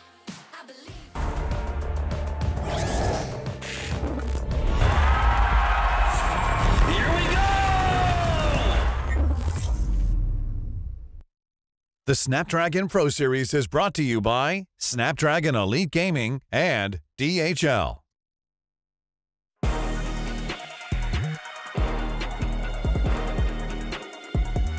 Here we go. The Snapdragon Pro Series Mobile Masters, our final best of 3 of today. And we've got TLID up against YBG. My name is Gideon Q. I'm going to be your host here on the set with our 2 analyst professionals and casters. It's going to be Eterna and as well as Mirko at the set again. Boys and girls, this is going to be an interesting one. This is the first time we are seeing YBG here on Stream A, and we've had plenty of TLID games, so we know about the Cavalry, but this Chinese team was part of the trifecta of powerhouses. They're not DFIG, they're not KBG. This time around, we have a new representative, and honestly, not a lot of information to go off of this team. Not a lot. And even in their matches, right, they've only just lost their matches, their games as well, so again, we're still going to have to gauge how strong they are, if it was the jitters in their first 2-3 matches that they lost, or if they've just not adapted to the current meta. I suppose, but I think the only person who's familiar from this team is going to be Lexi, the gold laner, coming in from YBG. In case you don't know who the lineup is, let's pull it up right now to introduce you YBin Game. It's going to be Fish God, Lucas, Unicorn, Ares, and Lexi. If you recognize Lexi, he was under the banner of KBG during the M6 qualifiers. Man, this guy is apparently he was quite the beast as a gold laner, playing all the standard meta compositions, but at the same time, I want to highlight Fish God because one consistent hero that has been banned out in the majority of their games has been the Freya. Always we've seen it. What was their last matchup again? Bigatron, right? Yeah. And both the Bigatron games, it was always the Freya ban coming through. So it poses the question, how strong is the Freya? Technically, Freya is not meta or anything, so why warrant a ban like that? It's incredibly meta in the Chinese server, right? In the Chinese qualifiers as well. Even back to M6, we saw at the M6 World Championships, a lot of teams also ban out the Freya up against DFYG, up against KBG as well. It was the hot commodity that we see from the Chinese teams because they just have been able to abuse the Freya quite a bit in their qualifiers, even to get here. I think it's really interesting though, because again, it's so different from what the rest of the world and even Southeast Asia likes to bring to the table, at especially the highest level, competitive level here. But there are some there's some pros and cons, right? Yes, it does need a lot of gold to really like be that one versus all, but at the same time, it's huge lane dominance. Now, let's talk about some IGN origins. B stands for bad ending, an acronym Lexi added to his name during a challenging phase in his career. The Chinese players already have like IGNs with lore, dude. I wasn't expecting that one. I don't get it. So his name is Lexi, and then he put a bay in front of it. So bad ending Lexi? Yeah, I was about to say the same thing. It's like, is it because he went through a bad ending? But you know, technically that's not the end. It's like the beginning? Bad beginning, good ending. That's what he wants. Okay. Possibly. I don't know. Reverse psychology. This is one of those. This is one of those JRPGs that I don't know. Maybe it has to be replayed a couple of times, or if they beat TLID, we might get an interview, and then we can ask more about it. We just don't have enough skill points on the literate. You're right. You're right. That's and honestly, I'm pretty sure we're pronouncing the B wrong. That's true. Maybe it's That's Be true. Lexi. Be Lexi. Due to my ethnicity, I'm not going to say anything about it because we can ask in the interview. We will ask in the interview, but that's assuming that they can take down TLID because so far their day has been looking great. They are winning good games. They're catching up in the groups, but at the same time, are they missing something? Because I mean, we had that interview prior. We had that interview prior. Both players, Yeheskill as well as, if I remember correctly, Fabian said, yeah, there is a bit of a struggle, and it's mainly because of the patch. So I don't know whether or not this team can go back to that same ultimate peak that we saw them during M6. Speaking of which, here's the lineup for Team Liquid ID. Shout out to the Cavalry here as we introduce to you Aran, Fabian, Yeheskill, Witty, and Aaron Shiki. I think this is where things begin, right, for them. Because of course we saw similarly enough, I think 2 seasons ago when they first debuted with this roster that we're seeing right now, for them to kind of, you know, accentuate themselves with the current patch. And I think Witty has always been on top of the patch as well. So it maybe just needs some time adjusting, and it's looking good so far for them. I mean, again, we talked to Yeheskill earlier on, right? And he said he wasn't as... he's now liking the Jushins now, so... Maybe we can talk to them a bit more. We can, but we're going to specifically talk to Aaron Shiki because Rose and Coleus have something to say with them. Let's jump right over right now.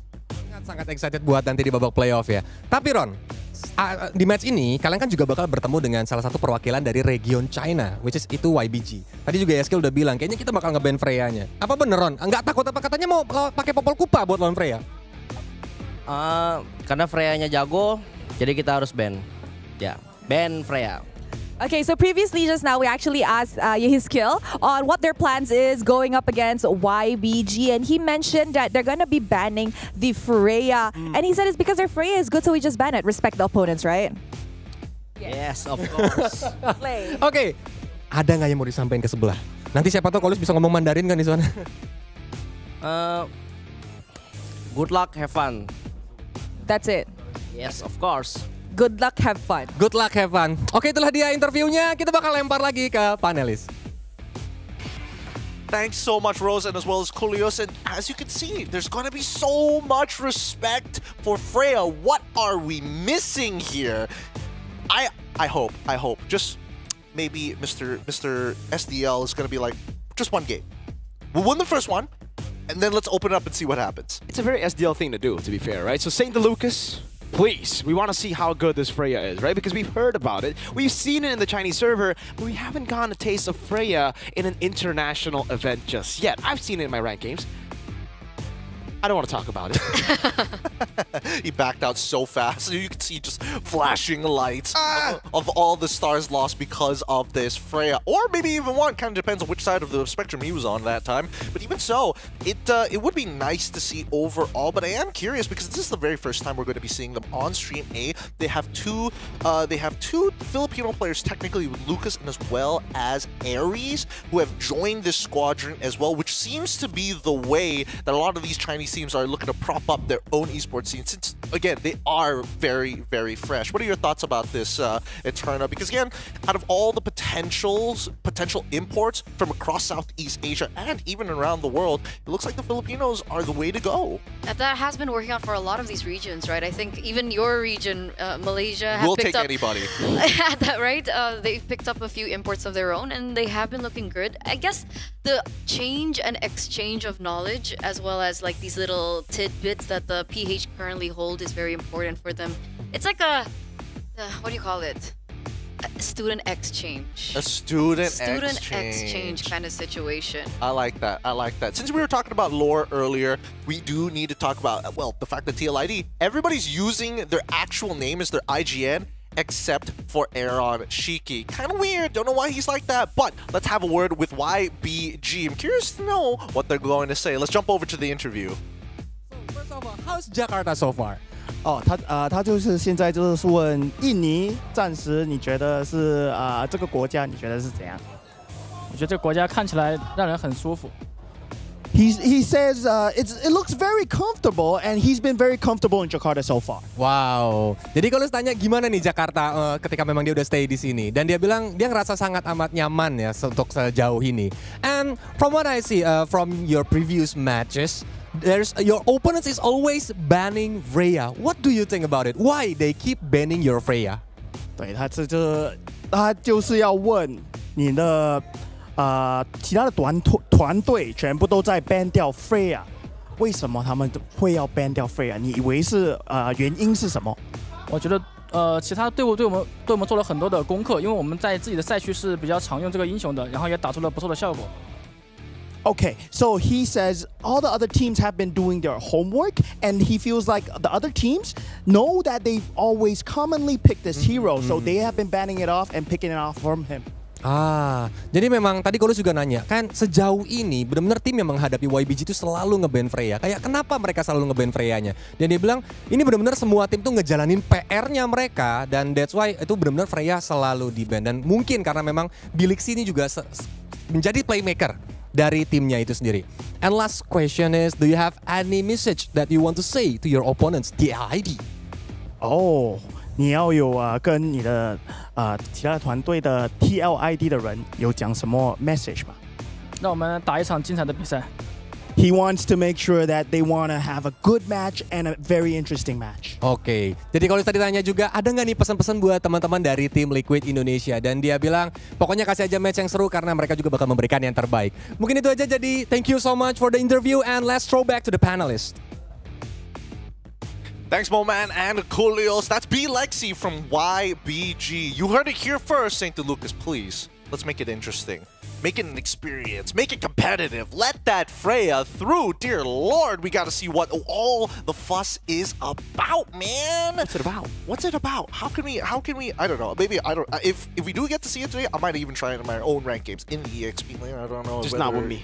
Hey, yeah, you never know. You never know. Maybe it's a team effort that makes it work out. But as we get into these games here, I think that the draft is going to be, I feel like it's going to be a little one-sided here. It feels like, you know, a lot of the success coming in from YBG, especially from their qualifiers, really came down to just like individual performances and out-drafting the original Chinese teams that they were playing against. But in comparison to the rest of the world, now that they've got their homework down, it feels like a formula has already begun before the game has even started. Yeah, I spoke to Renmar earlier on as well because he has been casting a few of the YB games, right? And I was wondering if we were to, you know, talk about this team because we haven't had them over here in Stream A.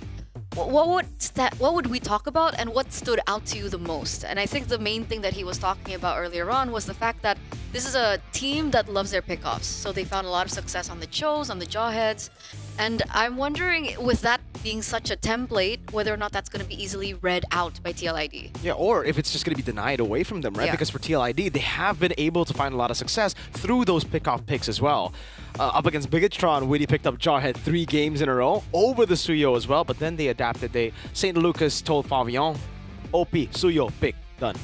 GG, well played. What can you do about that once he's got the signature hero? I want to agree so badly, and I do agree on the part, yes, they are pick-off oriented, but I do want to see whether or not the team fighting aspect of these Chinese teams have actually grown, because we've seen with Yaofeng Yaoguai and as well as Keep Best Gaming, the way they play the game, especially with the way they maintain their team fights, is kind of interesting. They really take things step by step, and if they miss a step, it's like, no, we're not going to do this at all. It's not as fluid as we do it here in Southeast Asia. So maybe that's something to keep in mind. But do you agree with that? Do you think that, you know, these Chinese teams are going to be at that level? I think it's very hard to say that right now, right? I think the closest one we've seen to actually being able to match the main regions has been the FYG. Other than that, the performance from KVG and now looking at the performances for YBG as well, I have not been convinced.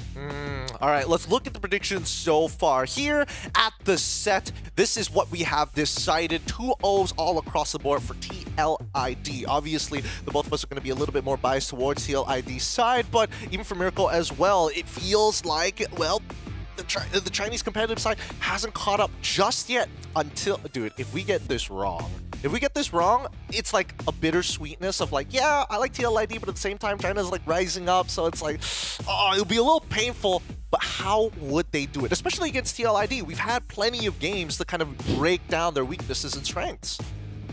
They've been able to really adapt a lot of times as well, though, TLID. Like, a lot of times you would see these weaknesses, but once you meet up against them, you try to exploit those weaknesses, they've already covered it up. SDL, Witty are the two real masterminds behind, again, always being able to have the right plan for the right team. So the weaknesses you saw in the previous games might not happen here because they prepared differently to YBG compared to BTR, compared to, again, previous teams. But if there's any time and any moment for a weakness to be exploited for TLID, it's now. I think this is the best time with them still figuring things out. Their dominance in their previous performance was, well, I can't, how do I put it lightly, but it wasn't against like a top tier team. So excuse me, what are you saying? There was obviously a disparity. A wide, somebody say like viewers help me out. A giant gap. Are you saying? Save me. Are you saying a bad team took a game off TLID? I didn't say that. Look, it will be interesting to see how YBG can really exploit some of these weaknesses. Now, let's imagine we are YBG. We're going into the drafting phase against Mr. SDL himself. Where do we go? Because at least we know for one of the bans, almost guaranteed, it's going to be that Freya, right? So that could open a couple of options. And for me personally, I'm going to take the RRQ route. I'm going to be like, okay, yeah. Maybe we ban out the Suyo on that on the red side, assuming we're on red side. And then from then on, Harith, and then lead it up with something else? Mid laner maybe? If I was YBG, I'd focus on Velexi. I'd focus on the gold lane. In MPL ID as well, when Aaron Shiki gets punished, when he doesn't have a good time in the laning phase, that's when a lot of teams have been able to really take control in their matches against Team Liquid ID. So here, we have seen Velexi be one of the strongest points of YBG. Try to utilize that in game one, try to cheese their way into a win in the gold lane and transfer over. Maybe a Moscow pick there. But so far, on the topic of side lanes, I think Aran has found a lot more success on his comfort heroes as well. Like the Hilda, he's been utilizing over and over and over again. What other heroes has he actually played so far? Hilda and Edith, Lucas, Phoveus, but not to the success that we see him on the Hilda. And that's why if you take a look at this, it's actually appearing in most picked. That's fair. I mean, team average kills are looking... Oh, man, these stats are whoppingly in TLIT's favor. Whoppingly. Yeah. Oh, boy. YBN Game has not found much success just yet. Although, I do hope that it does get a little brawly amongst the side laners, right? Maybe not towards the gold laner side. I do agree with you. That's probably one clear way of playing the game, but I would like to see Fish God try and take Aran in a more brawly style rather than I have to play a tank, you get to play Hilda, and that is going to be that. The draft is up right now with YBN Game currently on the blue side against Team Liquid ID on the red side. And Kalia, first pick lock-in. Okay. No Freya. No Freya. They're not gonna let it go, man. SDL, we thought maybe SDL will be the guy to say, all right, let's let Freya go, man. Let's try it out. No, they have respect, against YBN Game. They can shock a lot of people here, and Liquid ID, they have dropped the game already, so they would want to get full points for all their matches left. Juicin and the Hilda. There you go. Hilda for Aran instantly. First phase pick. 65% win rate, which is actually shockingly high for a Hilda who's very early game oriented and likes to punish assassins. But we see that the Jushin is the go-to answer for TLID when it comes down to Kalia. Now Harith is going to get locked in for YBN Game. I want to see whether Team Liquid is going to be a little respectful for their very last pick. Is it going to be that gold laner now, or are they going to be like, hey, Aaron Shiki, you can't play anything. You should be able to get away with it. I don't know. With Aaron Shiki, his performance has been a little shaky, I think they should be prioritizing the Granger up front. Granted, he does have a lot more heroes in his kit. He has the carry, he has the Moskov and the Iritel rather, but I don't know. First phase, I think the Granger should go here, but yes, Aurora is not a hero that we see too often, but I guess against the Hilda, maybe it's a lot safer. I'm thinking whether or not whether the Aurora can poke out the Jushin in lane. It's like ever so slightly longer, like just the edge of it, right? Because of the AoE. Yeah, even before the patch after the nerf on Juicin, we have seen RQ actually utilize the Aurora to be an answer up against the Juicin. But on top of that, it's also the combo together with Kalea, right? It's basically like a Cho-Aurora combination, this time just with Kalea. But yeah, the Granger does get picked up here in the first phase. Another hero in the gold lane who has crazy range, amazing survivability, and an ability, and also, the chance, or the flexibility rather, to go for Purify and Flicker. So again, all the answers for Liquid. And the answers are looking very, very good. Red side ban going to be 4 jungle bans. Yes, yeah, 4 jungle bans. We'll see. Wait, did Joy get banned? Yeah, Joy already got banned out. Blue gets banned out alongside the Phoveus. Now targeting the EXP side. YBG, they've already gotten rid of the Hayabusa yet, and both sides haven't locked in their junglers. So I'm feeling like a Lucas. I'm sniffing out maybe a Lucas might sneak through. Ling even? It makes sense. It makes sense. It's TLID. Yeah. I think YBN Game should ban out the Ling. We have only seen oh, they banned out Lucas. All right. So they banned out the Lucas. The Ling should be the obvious choice. They might pick it up later on. May go for a roamer first. No. They go for the Ling. So what are the other junglers up for grabs? Yeah, what is Lucas gonna play? Not Lucas, clearly. Alpha? Oh, you're right. It's Alpha alongside Yu Zhong. We haven't seen Yu Zhong in a very long time. This is a pretty popular pick in China, though. We have seen a lot of Yu Zhongs there. But I don't think not against the Granger, right? I mean, up against the heroes that can't bring Purify, you'll do great. Brody's, Beatrix's as well. But the Granger, Juice, maybe the Ling, you can catch him with the Petrify, I guess. I mean, I suppose so, but somebody's got to be able to break those Petrifies earlier on. It's pretty hard to get into. I mean, yes, you have the Black Dragon form to get into that backline, but then after that, it's sort of like you miss your combo, you're dead in the water here. So let's see how YBG is going to play that out, because Team Liquid ID, they've got their final pick. But maybe it's like an overwhelming amount of tools that they can utilize to kind of trigger the Purify, right? Because one of the main things that counters the Kalea in the roaming position is the Purify. So obviously we're going to see hopefully Granger go on to Purify, Jushin on Purify, but if there's a lot more tools that they can utilize, maybe they can play around that and the timings.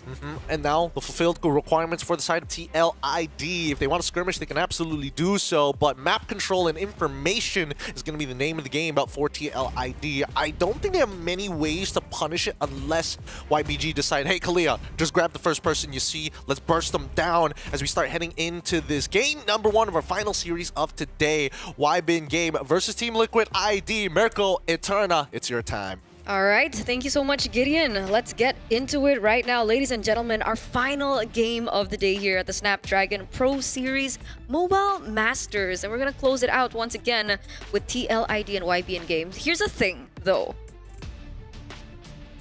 What do you think the early game is going to look like, right? Because we have Alpha on one side, but we have Ling on the other. And technically, the Ling should be able because of the Cho and the lack of the Matilda. On paper, it should still be a neutral objective win early on for YBin game. But again, execution plays a big factor into this early game here. The fact that Witty is on a Cho as a signature pick, that was the pick that got him Finals MVP in Season 14 Grand Finals. Aran on a Hilda. This is literally every single member on Liquid ID with comfort picks. And like you mentioned, the Cho is going to be a good tool to utilize to punish the Alpha, especially without the Mathilda. That's why we usually see Alpha with Mathilda. We need to see Alpha have a backup plan. When he goes in with the Spear of Alpha, you're technically all in. You need a guiding win. If you don't, you're there. You better win a team fight or you're done. That's what I was wondering, right? And speaking of comfort, we know TLID is a team that goes really far with comfort. So, ladies and gentlemen, let's get straight into it. Into game number 1. Let's head over to the land of Dawn. All right. Taking a look at it. Nothing too crazy right now. Witty actually going in, almost stealing it away. Oh, Witty! The wise now Witty, the crazy man, takes away the orange. Lucas retreat early. A disadvantage at the start of the game. Aran wants more. Oh, don't tell me. He steals it as well. 0 camps for Lucas. That was a huge win for TLID here in the early portion of the game. One, taking away a lot more XP, so giving Fademan a little bit more, room to wriggle in, especially in the early stage of the game when these two teams will be contesting for the neutral objectives, but also everything else, right? The tempo has been stopped for YBN game, but wait a second. Uh-oh, man. Unicorn just being zoned away by Aran, who can soak in all that damage, is just such a big loss. He's losing out so many waves in the mid lane, getting shoved in by Witty. And even in the bottom lane, you can see just the deny in minions through Yehezkiel shoving it in. This is nasty by Liquid ID, man. They're playing a game that YBN game doesn't even know exists. But the thing is, we are looking at YBN game having a hold onto the gold lane, right? Earlier on, we saw Yonshiki really just caught under turret and maybe even denied a few. But, Fish God in no man's land.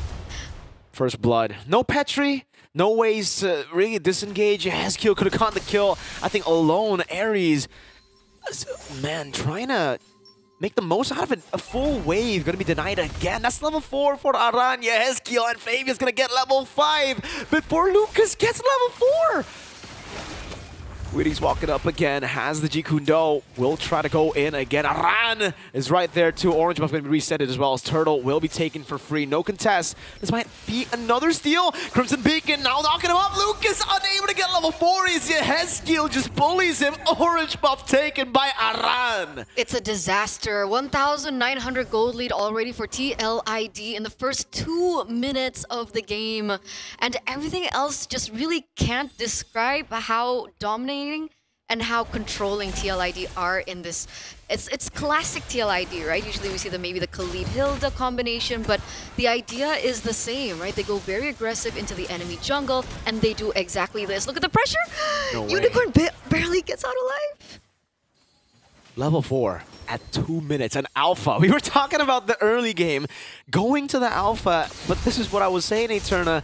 The execution for Team Liquid ID, having all these comfort picks has got to play a big role into how they're able to do this again, taking another camp away. They are starving the man. Tsunami Slam there, should be Aran taken down. Yes, it is, but Witty gets a good trade back with the way the Dragon Flicker combo on Unicorn. And it's so worth it, right? That's Unicorn for Aran, XP for mid lane right now. And Team Liquid, they know exactly what they're doing. A little bit of a trade, I guess, for YBN game, you know, when it comes down to it. But again, look how aggressive Witty is and how active he is on the map, right? Always constantly giving information. And up until this point, Fabian on his signature Ling has been left untouched, freed him. And now he goes in for a kill. Oh man, Belexi going in with Zaman Force over to Aaron Shiki, doing a lot of damage. Might be able to get a kill. Aaron Shiki falling down. Flavor Fave taking a kill. Yeah, he goes in for a kill. He gets another item under his belt as well. Berserker Fury already secured in, so he's looking for a lot more kill pressure in this early start of the game, despite him already having a little bit more of a hold on these neutral objectives. So it's still win-win. You tunnel vision too much on Aaron Shiki, and you forget the monster behind TLID, which is Fabian. I mean, at this point, everybody, even Arano, killing pressure everywhere. It's on the map. Fabian just goes for the Finch Poise, doesn't even need the Tempest of Blades. YBN game, they're trying their best to just blitz this turtle, but it's not coming in fast enough. Aran brought back. That's killing the Frigid Glacier as well. A pick off over with the turtle taken down. He has to with the Crimson Beacon coming down, but Fabian can go for this fight. Tempest of Blades knocking him up. Aaron Shiki picks up the kill, and they're looking for more. No turtle, but Aran is around the purple. Always just a grueling menace. And even in that previous teamfight, they're like, all right, TLIDs, they're okay with letting that go, right? They know that they have a little bit more firepower to work with in this first 5 minutes, and so they're trying to utilize a little bit more in terms of trading. And look at the damage Aran is doing onto Ares as well. What's the next step for YBN game to come back into this? Do they wait for Belexi? One item in, only Starlium. I guess that's the only way, right? There's no real reason for them to force out fights. At this point, it's damage control. They just gotta farm up, wait for Belexi to get those power spikes like you mentioned. Holy Crystal should be the power spike, and he's actually not doing too bad. Damage leaderboard doesn't say much here for Team YBN game, but we have to take a look at the gold later on. How far behind or actually ahead is he of Aaron Shiki is my question. There you go. 1,000? No, Aaron Shiki is still comfortably ahead. So yeah, I don't think the Holy Crystal is going to be enough of a power spike for them to turn things around. Bottom lane, Fish got gunned down by Aaron Shiki. Oh, 1-0 trade already, ladies and gentlemen, for TLID once again. 3,000 gold lead, and again, Fabian with being on the lane, a lot more map control as well, a lot more room to work around with, and he is going to be able to pick up that turret in the top side as well. So it's just another layer that YBN game have to consider. It's just so tough, so oppressive from Liquid ID. 2-level lead for Fabian on a Ling against an Alpha. And this is really where, you know, you see the weaknesses of Alpha. You don't get to see it too much. You technically already got to see the downside of Alpha with a Mathilda. I forgot which team actually played that. I think it was Falcons Men? Yeah, Falcons Mena, who played it game number 2.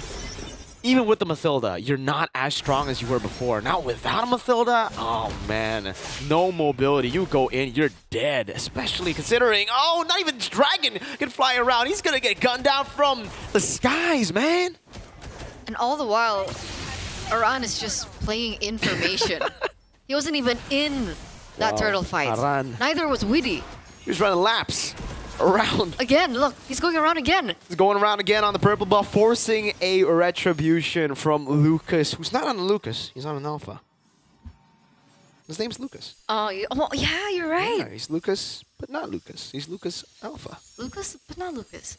Anyway, looking at the items, we can see the gold disparity, 1,600 in the gold lane and a whopping 2,000 gold ahead from Fabian, already securing his next item, the Haas Claws, and you can already feel how much he's going to be able to do in these team fights, right? Imagine just getting bursted down or just DPS here in the front. Oh, wait a second, there's the punch going through. Whoa, he used everything. And can you see Aran still survives it all? Oh my lord. But Lexi punished. One last shot here on Shiki. Trying his best to thread the needle to get that last shot. Won't be able to find it. But that's a win for Liquid ID. 4 ultimates used on Aran, on that Hilda. He just took it. And it makes sense, right? Imagine being 6,000 gold behind. Your damage profile is not exactly there just yet. In terms of, you know, item, like defense items, it's not there just yet. So the fact that they have to, you know, throw everything just for one member, it's tough. It's challenging. You can see again how TLID are posturing. Again, Weedy being a lot more oppressive as ever, as well as, you know, Aran being the Hilda that he usually is. I think at this point, YB and Game are kind of stuck in their own base. Oh, what? Belexi and Unicorn disappearing out of the map, man, just like that. Oh my goodness, Flavor Fave. Looking for a play. Here on Shiki. Last shot over to Aries, not able to find it. Team Liquid ID comfortably ahead. And honestly, Eternal, I'm not too sure if it's just an alpha thing. I don't know if it's an alpha thing or if it's a player thing. Because again, every time these teams pick up the alpha, they're always so out of sync with the team. We saw earlier, Tsunami Slam come down, Lucas, Spear of Alpha, the guy away from the Frigid Glacier, and now he gets gunned down again here on Shiki. Farming kills, farming players! Unicorn almost getting caught as well. Aries walks up, Zamanfor's coming down as well. The Purify's right there, they all get baited in by Aaron Shiki, who's able to kite away to get a triple. Now looking for the Maniac, a Petrify, and a shutdown for Fish God. He started at what, 3-1-3? But he's now at 6-3. Sure, the shutdown goes in, but those are still stacks over onto the Sky Piercer. 4 members traded for Aaron Shiki. Worth or not worth? Plus TLID get the Lord. I think at this point, any trade for Liquid is worth. It's worth. Because there's not much capitalization from that shutdown either. If Fish God got it, that's a Yuza who, again, kind of needs to snowball at the start. That window has closed a long time ago. Yeah, we're already 10 minutes in. We have the Lord marching down in the top side as well. The Cavalry really just waking up today. What did they eat for breakfast? You gotta ask Fabian, man. We'll get a chance if they win later on. That's a big if, though. Wybin game. Actually, they don't really have the best of clears now that I'm thinking about it. So coming back is going to be a tough, tough battle. And you know, they're actually more snowball-based now that I think about it as well. It's an Alpha, Aurora. Oh, man, this Lord's going to charge in. There's no holy defense to keep the turret alive here. Let's see if they go for the dive. Witty walks up menacingly, just standing there in their base. Seeing them look for the siege, we'll be able to crack open a base turret with the first Lord. Oh, Lord. Yeah, they lack the range, so it is a little bit more difficult for them to look for that opening. Technically, you still have Belexi to kind of clear in these lanes, but he has to be a lot more in your face when he does it, right? A lot more vulnerable to the catch potential coming in from TLID, despite the fact that Belexi has the Purify. Are they going to do it? Are they going to group up and recall together? No. Oh, Liquid ID are flexing on Wybin game. Oh. 13-4, 10,000 gold lead. I mean, they're feeling it at this point, right? Inhibitor turret, luckily for the side of YBN game, gets taken down in the top side when we get to the next neutral objective take. But the big question is, will we even get to the next Lord Dance? Look at another Inhibitor turret fall. Tsunami Slam. Oh, able to get Fabian down. That's a shutdown for Belexi. Zamanfor's coming down over to Aran. Good defense for Wybin game. Able to stay afloat for a bit longer. But it seems Team Liquid want to keep on going. Crimson Peak into the midst of it. Oh, good dodge from Aaron Shiki. Getting away from the sun. And now we'll go for the base turret. A good knock-up over to Ares. 3 base turrets. Okay, but that is still something, right? Sure, they take... Oh, wait a second. They're still looking for more. Weedy. Purify out of the way. Dragon Weedy not going to be caught. Flickers out to safety. Lantern Flare coming down. Weedy still able to stay alive, keeping the immortality. That's so not fair, right? That is unfair. He was caught so low at that point. Luckily, from the side of YBN Game, there was no Sky Piercer, so Team Liquid will still get a hold onto their roamer. But all 3 inhibitor turrets have been taken down, which means TLID have a lot more than they already have to work with. You have the Ling that can constantly split in the far side of the map, and it's just another headache for YBN Game to think about. Look at Aran. I'm looking. What is he doing there? He's scheming. Oh no. Oh no, Lucas getting zoned away just through the lantern flare. It's giving me Rinse vibes. Uh-oh, hold up. Fishka wants to go in. Aran jumping to the back again. That's a free lord over to Fabian now. Is that's going to be Aran just doing so much to distract everyone. Witty gets a kick. Now he walks up forward, dishing out damage, setting up for a double, a triple for the usurper. Fabian wants to go for more. Diving deep into the base, goes back into the bottom lane, wants to just end this game quick. 10,500 goldie, ladies and gentlemen. Only Lucas and Ares to kind of go in for the defense. Will they be able to do it? No, they won't. Lucas can only just bear witness to Liquid ID's dominance in game 1. 13 minutes. 13 minutes was all it took, ladies and gentlemen, for TLID to take this best-of-3 series 1-0. Imagine 4 jungler bans. He gets put on the Ling, and still this is the performance that we're getting from these kids. It's just because it's not just about the jungle, right? They're looking at it, maybe they're thinking TLID, they've only got Mr. Flava Fave. Completely forgot about the others. Aran, Yehezkiel, Witty, Aaron, the only guy who did not use his real name. What is Aaron Shiki's real name, you know? I actually don't. It's Sultan, man. I keep forgetting. How do you not know this? You literally asked me this before. It should be Sultan Shiki, Sultan! King Shiki, the man, the myth, the legend, of course. Look, I was having a conversation with the building in the back just now, and wait, the What do you building? mean? The building. You're talking to a building? That's kind of weird. Don't worry, you'll get it later. But TLID dominating this game, and I mean, I was even telling Zipper, hey, he was telling me there's gonna be a 5-level difference, and I'm like, hey, you don't do them dirty like that, because TLID, their composition is a little mid-game. They need a couple of items first before they get to that point. Mid what? That's what TLID was at. We were saying the same thing. We're like, all right, early game on paper, it should be the alpha, but it's all their comp picks, and you know they play a mean game when they get Hilda. They do. It's a little too mean. I feel like Aram is getting away a little too much on this Hilda. Like some of the stuff he got away with was a little illegal, and somebody needs to put him in his place every once in a while. They did once, right? They got a good tsunami slam on him, but then after that, he took everything. Everything. Maybe everything except the Black Dragon form, but still, man, it's everything. Wait, is it an MPL ID that sometimes we see the Hilda being banned out in the first phase? We always get to see that banned out when we see it against Liquid. And RQ, Dyren plays a mean Hilda too. Yeah, they're both. It's just annoying. Hilda is just obnoxious to deal with, and I don't think YBG right now with the draft that they have.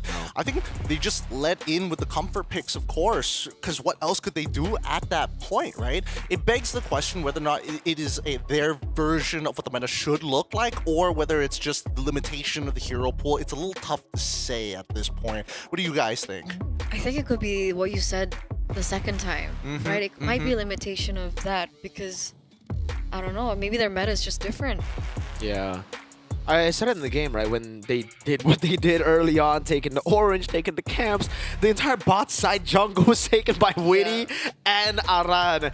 They're playing a game that YBN Game doesn't even know exists in the meta right now.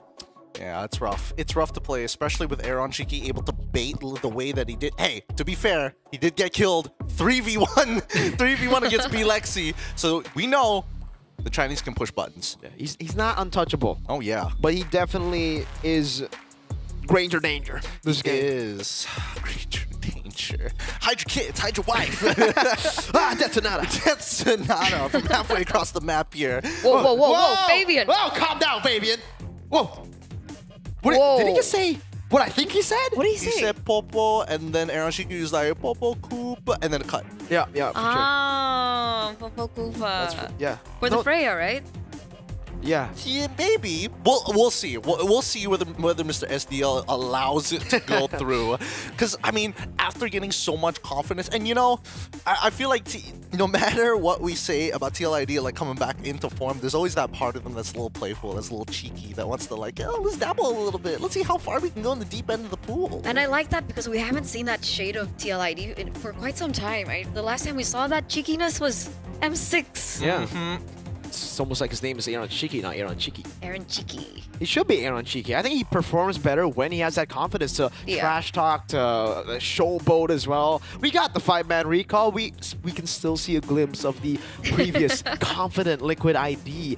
This is what we want to see, even in MPLID. Please, Aaron, don't be humble. It doesn't fit you. Don't be humble. Don't it does not fit. You're too cool for that, man. You're too bad boy for that. I don't know. Maybe the substitute waiting there is just looking at him, just like say something bad, say something racist, and then I'll take your place. Pull a knife out. Oh boy! First game going over to TLID, which leaves YBG.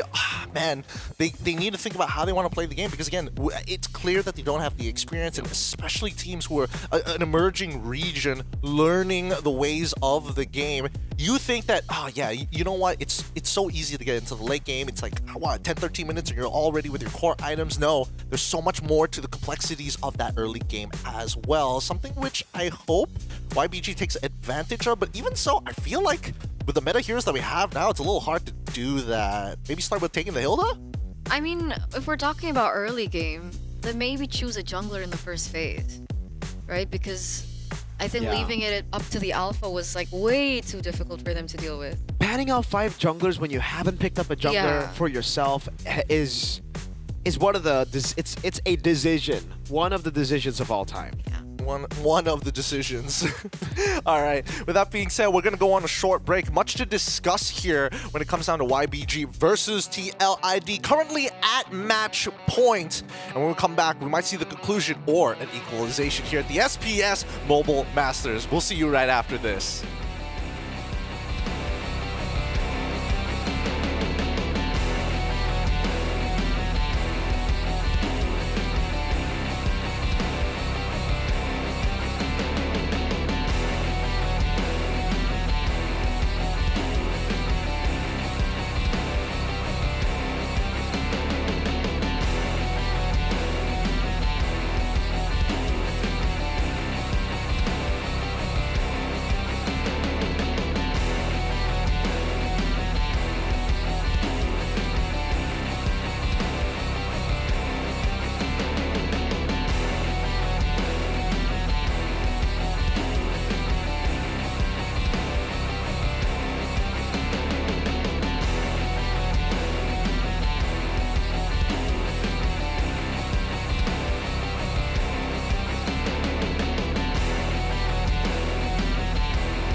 let's get it for our next game here at the Snapdragon Pro Series Mobile Masters. Match point currently for TLID as they continue their dominance against YBG for the time being, unless we see the big upset of an equalization from our Chinese representatives. And they are learning. They're learning really, really fast. Wait, what? Oh, we have a stream update here. Wow. It looks like OP is taking the game already off of IR. Why'd you say it like that? Exactly. Why did you say it like that? I'm impressed. I'm impressed. No, you said it like, wow. Yeah, because I'm not impressed. like wow. Wow is like a genuine. I'm impressed. Wow. I mean, it is genuine. Was that genuine? No, you said what? I mean, it's just like how good are you at expressing your feelings? I'm a man. I'm not good at expressing. Wow. He doesn't apologize. He only buys underwear after they've ripped. And even then, that's true. That's true. Dude, there was more to that. There's more to that we don't want to dive in. I'm sorry. I'm sorry, Eterna. The testosterone is seeping out here. It's okay. It's okay. It's okay. Let's add a How do you know that? Wow! Best team in the world. There you go. You wanted the wow. There's the wow. So you might actually make it out of groups. Might. Sir, do you not remember the run we had at APAC? We were pretty bad, and then we were like, this is BTR. Oh. And then you go back in. No, we go down, back right? in when we get to playoffs. Oh, but now we're okay. still locked in. Then playoffs. All right, let's go back to. Oh, sorry. And casually TLID just being the invited team as country representatives. BTR just a quick whoop. Look, besides the fun and games here, right now the big situation for YBG is they need to get a couple of wins, or if not, slow down TLID. Because if they take one game, it could open the possibilities of TLID not actually getting anywhere close to that first place to get that bye to skip a best of 5 in the playoffs. Now, let's add that feminine touch as we go straight into the draft. Eterna, what do you think about it? Because the bans are already starting to roll through for both of these teams. I mean, I have like this inking feeling that YBN Game is going to pick up the Harith and the Kalia next. This inking feeling? This inking feeling. I don't know where it's from. I didn't know you're into calligraphy like that. All right. Inking feeling. Look, hey, man. Pen and quill sometimes. What Kalia. What are we? Oh, Kalia okay. Harith. I told you. Wow, did you predict that? I did. Thank you. Wow. I appreciate Having that. a superpower. Is it because they picked it in the first game, or did you just... Oh, yeah. I just had a feeling that they Well, were I mean, to be yeah. fair, there are some draft patterns that aren't really going to change for YBG, right? If you think it's strong, it's going to be strong in their minds. And TLID, again, they keep on doing this, right? Every time you see, hey, Kalia shows up, Zushid is the answer. Pick a jungler. Pick a jungler. Pick a jungler. Please. Why bin game, Lucas. I have a feeling it's not a jungler, guys. It's Look, the jungler's name is Lucas. They want it. Guys. They want it. Come on. I can hear Midnight Or screaming Lucas. Get a flex pick. Get a flex pick for the jungle and EXP. What would that be? Lucas. Yeah. I was like, wait. That's as close as I could get. Hey, look, the win rate is 75%. I like the numbers. I like the numbers. I like the stats. That's what I have to put my faith in. Numbers. God, man, why did they pick a jungler? Oh. They're still going for junglers. Wow. Because at least now it makes more sense. They're on red side, so they can pick up a hero first, right? They can pick up they can go Ling. Lucas can go, or they ban Ling and then go Lucas. Guys, remember Hanzo is still available. Dude, have they actually? I need to double check. They banned Hanzo last game. They did. What did they leave open then? Haya. They didn't ban Hayabusa, I think, right? They banned the. They banned the Haya. What did they not ban? Hanzo, Suyo, Joy, Haya, Lucas. They didn't ban the Fanny? Fanny was on the other Liquid. side. Okay, so that's what is missing here. Oh boy. How excited would you be to see TLID There you without go. Lancelot? Dude, People have been talking about the Lancelot, yeah, right? I love the Lancelot. I've been playing it myself. I haven't, that's a lie. But I think when you have 5 junglers banned out like this, and presumably YBN Game are going to be the ones picking up the Hanzo or Lucas here, probably going to go Lucas. Never mind. Come on, who are we kidding? Oh, wait, the Hanzo actually gets locked in for the side of YBN Game. So, to everybody dreaming about the Lancelot, just like, I mean, I dream about it too, but This is pro play, man. We're not gonna see that. Just because you dream of something or someone doesn't mean you can have them. Okay? Just like that, see? Yeah. Lucas and the Cho, which is a great setup, right? Wow. Because YBN Game picked up the Yi first, so there's absolutely no option for... Well, technically there is an option to go Valentina, but very little. Look, they struggled. And CC Ben. Look, YBN Games struggled in the early game, even though they were the ones with the early game Yeah. composition. And now with the Lucas on the side of Team Liquid ID, I feel like level 2, you're just going to see Mr. Favian, Flavor Flav just walk in to be like, who's first? Okay. Oh, Sorry, spoiler. Wait, how do you get these spoilers? The Eternal? superpowers I leaking told out. you I have superpowers now. No, you didn't tell me that. You just said it now. I literally just said it. No, Dude, I she didn't takes hear it. NCT, bro. What's that? I said The it when I limitless said pill. that. Yeah. Bradley Cooper. Bradley Cooper in Limitless. YBN Game, go with the Valentina at the very end here. Again, there are some core concepts that are adapted across the world. The problem is they need to get it together, and I think their draft this time around looks a little better. I'm not going to lie. There's a lot of interesting things that they can do with their composition, especially with that Valentina going into the EXP lane. The only time we've seen it is in Malaysia, and that's why I'm excited about this. Valentina XP? Yeah, Valentina, played by Momo. Todax EXP later, Momo, and it's like full tank. Yeah. But how does it do against the Hilda in the lane? Well, you basically, ideally, the ideal situation is that Lucas is in the lane. Yeah. So we're gonna have to find out. Look, I said it doesn't necessarily have to be good, but I've seen it, and that's as much as I can say about the validity of it. We've seen it in Indonesia as well. Nino was the first one to pick it in Indonesia. Valentina XP, but yeah, that was up against the Lucas. In the XP lane, they confirmed it too. They flexed it, actually. They flexed Valentina. Yes. I mean, that's the beauty of it. With that being said, game number 2 is going to be on its way. Mirko Eterna, take it away, please. Yeah, let's go straight into the land of dawn, ladies and gentlemen, for the next game of the Snapdragon Pro Series Mobile Masters.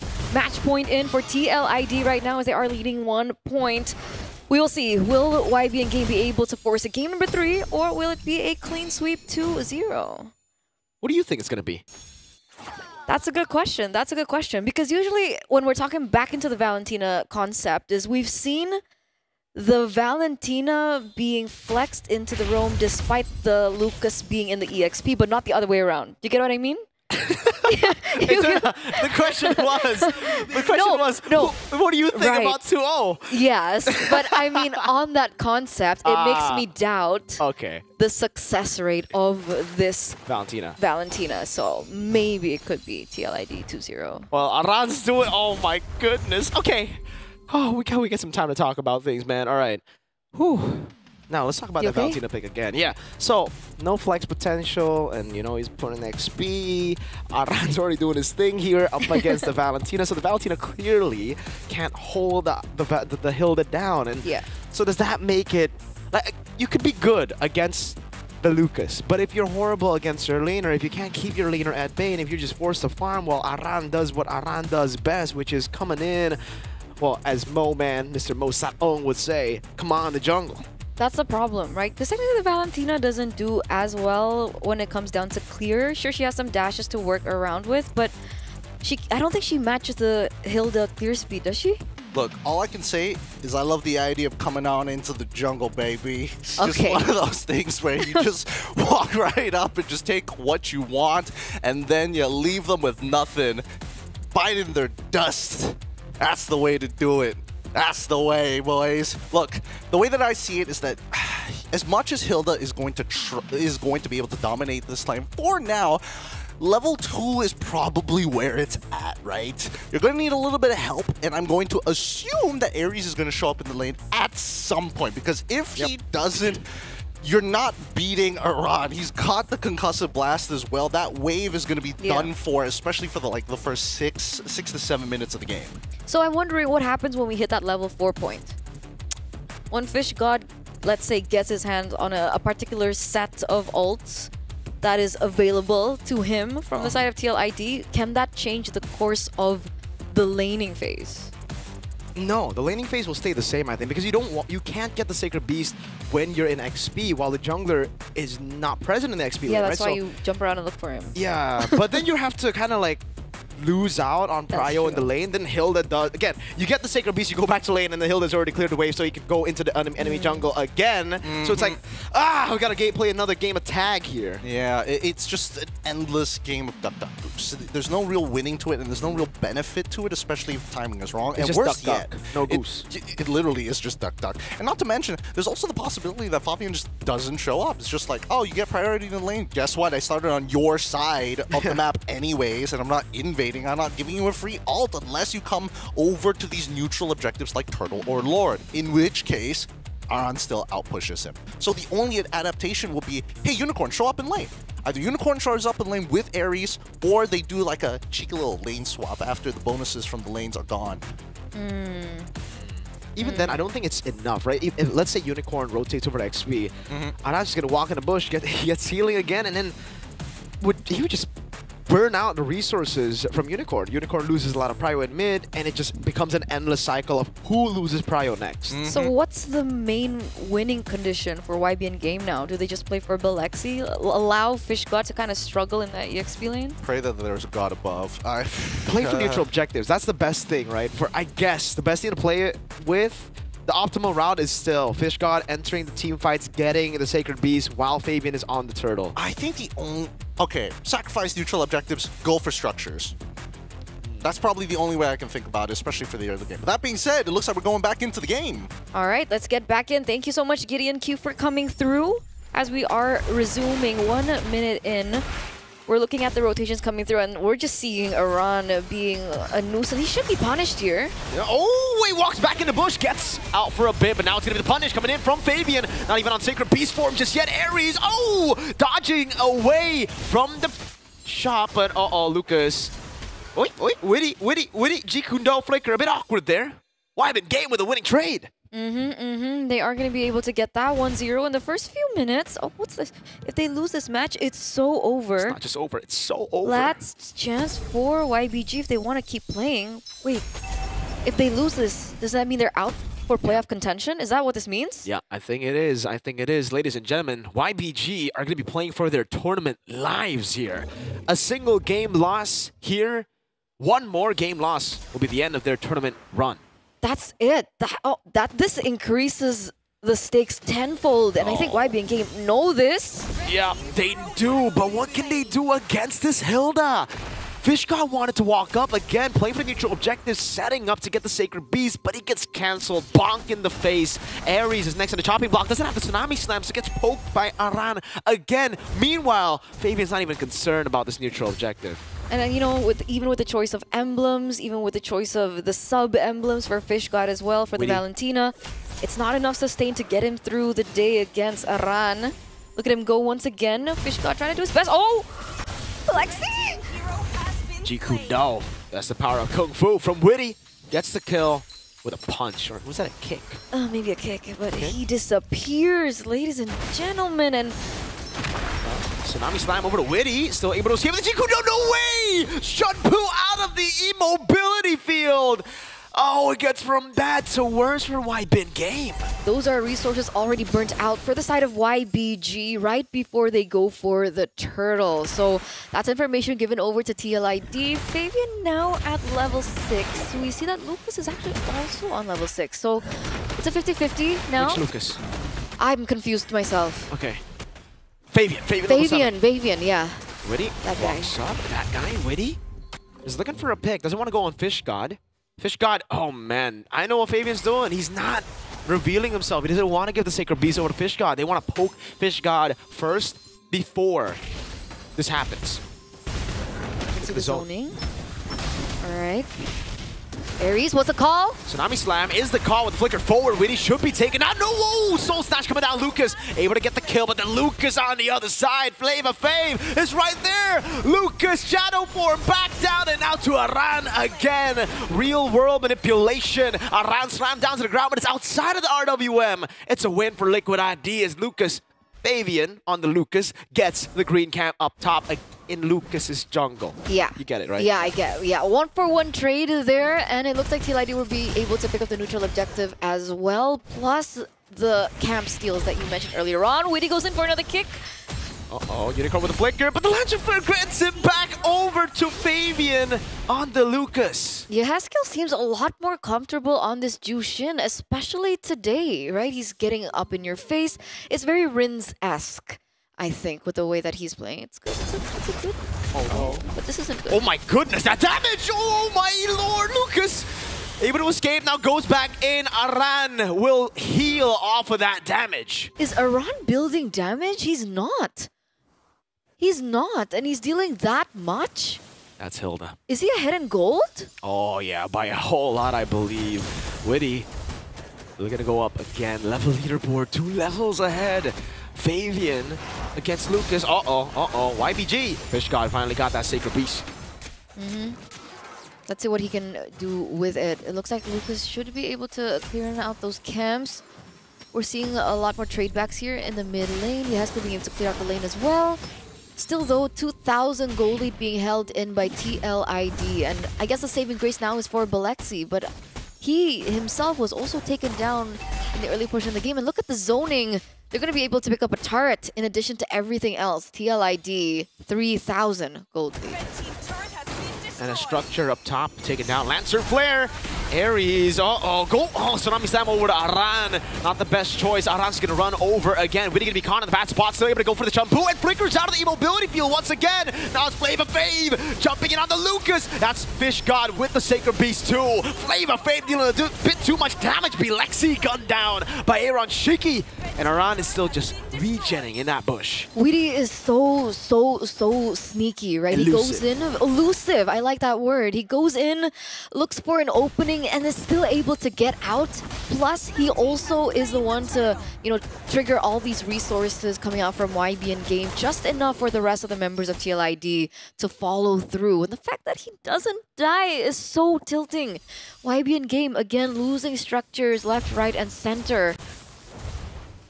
Tempo, they've lost control, Miracle. Yeah, I mean, to be fair, from the start, it didn't really look like YBN Game had the control. They haven't been able to really, force out anything proactively. They haven't been proactive at all. Look at the items. 2,000 gold lead for Fabian on the Lucas against Lucas on the Hanzo. Tsunami Slam coming down. There you go. That's Flavor Fave caught. Oh, white damage. Walks back in. But ladies and gentlemen, that was a 2v5. Now the rest of TLID walks in forward with the way the Dragon locking them down. Aaron Shiki is still up top. They lose 1, but it's a tier 2 traded in. So who would you say it's worth it for? If there was a shutdown, I would say YBN Game, but there's no shutdown on Fabian. It was only 2 kills, not even on a killing spree. And technically, there's also no neutral objective on the map either. So YBN Game don't lose in timings. That's a structure, a permanent structure taken back. And though that does remind TLID, despite the lead that you have already been able to collect for yourself, 5,000, playing into the box of Unicorn still might not be the best of ideas, especially as the game progresses. Let's see though, Witty wants to go in. Tsunami Slam coming down, but it's only on to Witty. Again, Shampoo out of there. That's going to be Aran walking forward. Soul Snatch coming down as well with a Chrono Dash. Synchro Fission. Lucas picking up the kill. No trades for TLID. Crimson Beacon though goes in over to Belexi, forcing out that Purify, and now another tier 2 down below. But they're giving things over to YBN Game now, right? It's been 2 times in a row that they've lost. I think earlier on it was, Fabian and now Aran? Yep.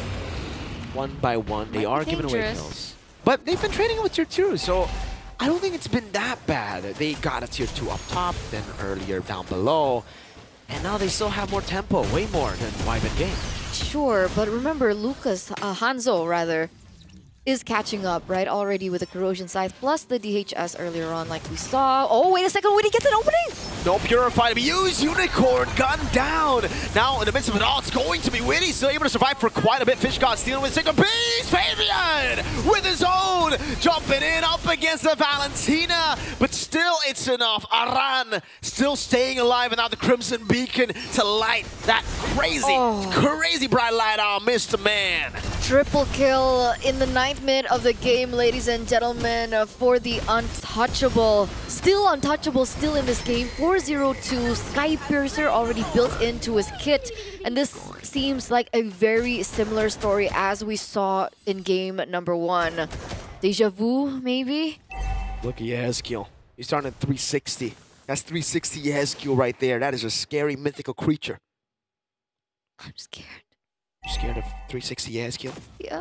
Just wait. There we go. Look at him. Look at him. Look at Yehezkiel. All right, he's not going to go through for the 360 anymore. But you know, okay, we put in the Lantern Flare. Tsunami Slam onto the real world manipulation, but it's the Kalea who gets bursted down. 2 boxes placed down, but TLID, they know how to deal with boxes. Who has the better box? Vibe Game have more boxes. They got But it's quality over quantity. They could have a box? They have the Shaman. No, that's Belexi. Oh yeah, you're right. So they don't have a box. They don't. They got it. Hey, 360 Yehezkiel. There That's you what they got. go. That's another box. No. Okay. I like my boxes. 10,000 gold lead though, guys, in 10 minutes. Okay, Lucas went in for a little bit of damage. Is forced to actually get away. That's of course Flicker already as well. But that was a zone out away from Weedy. Uh-oh. No Flicker on Unicorn. Forced out for sure there. Bottom lane, base are going to be threatened as well. Lucas gets a chomp down, but Yehezkiel likes it. He's just like, all right, sir.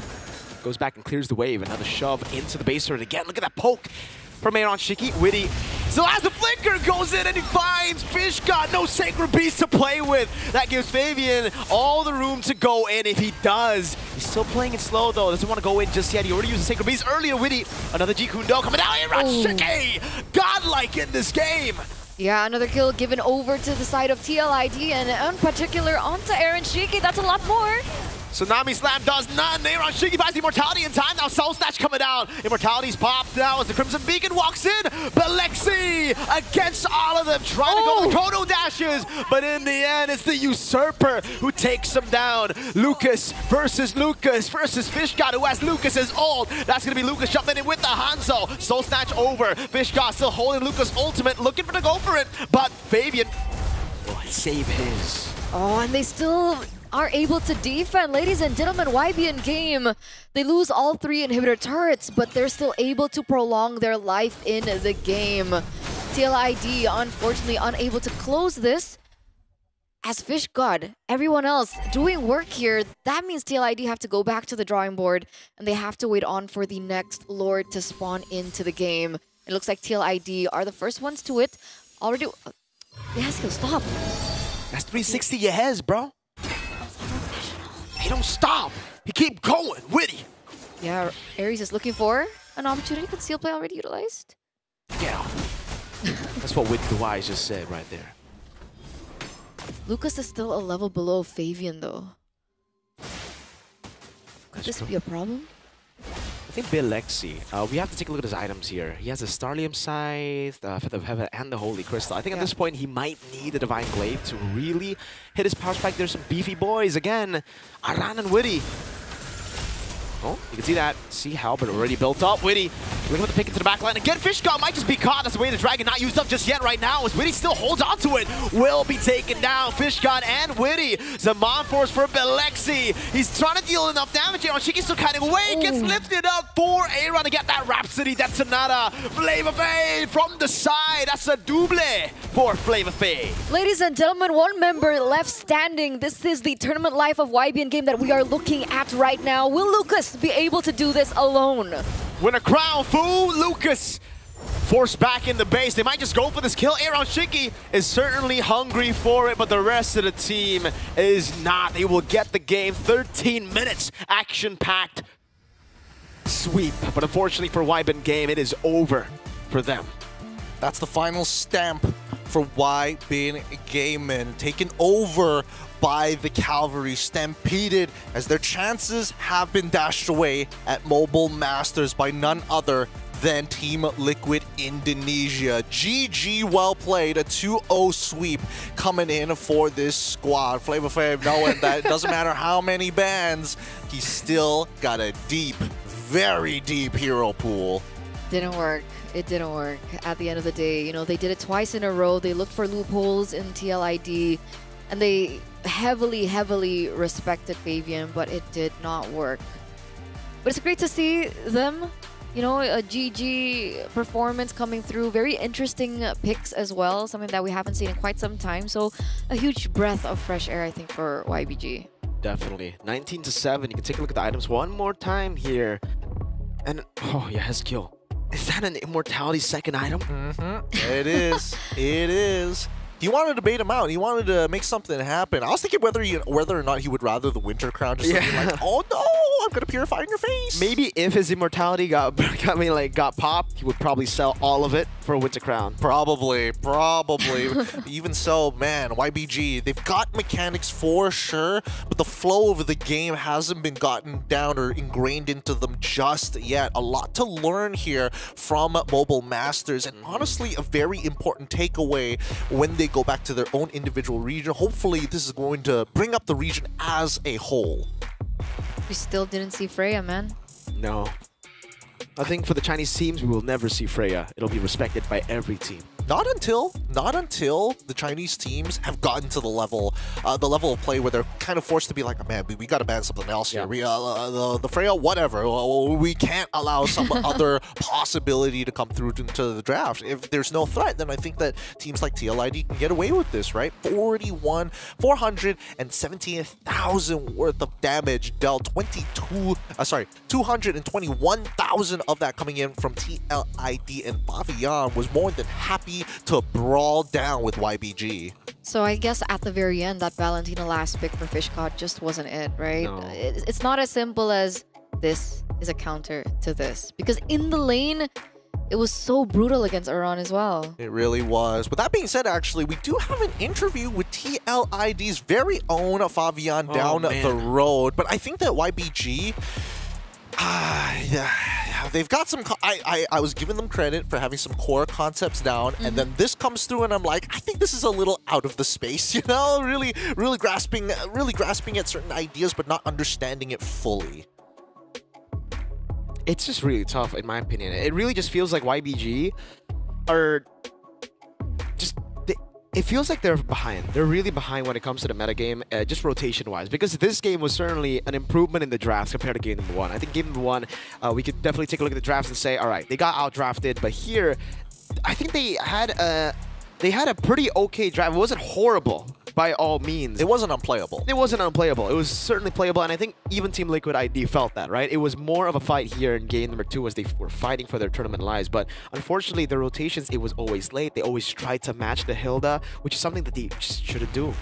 It's just real tough. Our MVP of this game going over to Aaron Shiki once again, doing a phenomenal job at even taking killing spree to ensure that he can do some pretty impressive plays, and not to mention kite out so that B-Lexi doesn't catch him off. With that being said, though, oh boy, I'm curious to know TLID's opinions on YBG, and maybe I actually could give them some tips that kind of help them out as a region as a whole, because I would like to see China to rise up to be that competitor. With that being said, Favian on the line with us for an interview from none other than TLID. Hello, Favian! Great to see you once again! Hello! Hello, Bang. Favian, Favian, how are you feeling after that game against YBG? You guys put a lot of respect on Freya. Why didn't you let it through? Because we scared Freya UVG. So yeah, we win. All right. Goodness gracious me. Couldn't get past it. Still. Mr. SDL. You know, okay, we've been seeing the respect bans come through from you, Freya. We saw 5 bans in both games to you, Favian, by YBG. What do you think about that? Jago-jago dia Bang Mirko. Ayo dong, jawab dong. Jawab dong. Apa Gimana? rasanya ada 5 band yang di-respect ke kamu 2 game berturut-turut? Ya udah sih, tinggal bikin konten aja tuh. He just wants to make content out of it. That's the response. Karena di band 5.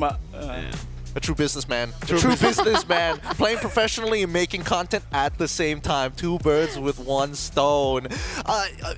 Favian, do you have any tips for YBG to help them improve in their game so the next time you guys meet, it will be an epic challenge? Maybe for me, they just spam ranked games and then in scrim too. Okay. So it's all about that quantity, right? It's hard work. The reps. Hard work. Spam. What do you think was their main weakness? Apa tuh? Menurut Fabian, apa weakness? What's weakness in Indonesia? Kekurangan mereka itu apa? Yeah, Yang bisa- draft atau execution? Was it execution? Maybe the execution. He said maybe, so therefore Maybe. it is the execution. all right. Great to know. Good to have your opinions here, Fabian. Now, the whole world is watching within Southeast Asia and our international audience who love you guys in TLID. Do you have anything that you want to tell them? Pakai bahasa aja ya, Pak? Ya. Nggak apa? Nah, Boleh. buat Kavaris, ya tetap dukung kita terus saja sampai akhir.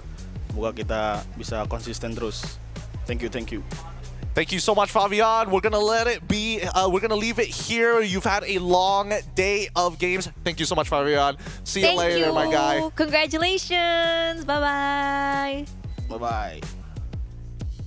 All right, translation. What did he say? He's not here to listen anymore. He can tell us the real opinions. He said that was easy. No, I'm joking.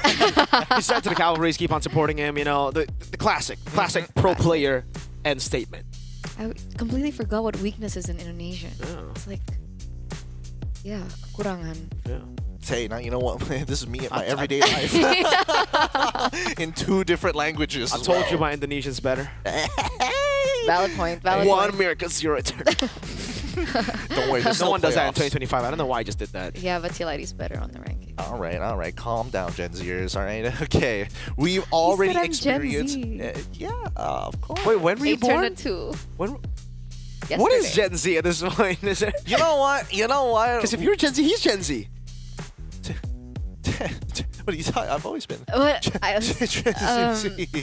listen to top artists. I listen to Flint and Steel. Sabrina Carpenter. I listen to Linkin Park. Oh, look, let's pull up the standings here real quick before I show my age. Before anything else, we have to say goodbye to YBG. Unfortunately, they would not be making it over to the next next set of the SPS Mobile Masters. But Group A currently dominated right now by Onyx, and man, Bigatron has jumped all the way up to 3rd place, which is why Mirko is very happy in his current position right now, shaking out of his chair. And Papara Supermassive, unfortunately, was not able to overtake them to steal that slot. What do you think of the group so far? We still have 1 more day of it, but the odds are not looking great. How do we make Papara number 3? How does that work? They gotta win against BTR. That's a simple answer right there, man. Oh, so no, they BTR just played. They played against them. Are they done? They're done. 2-0? Maybe.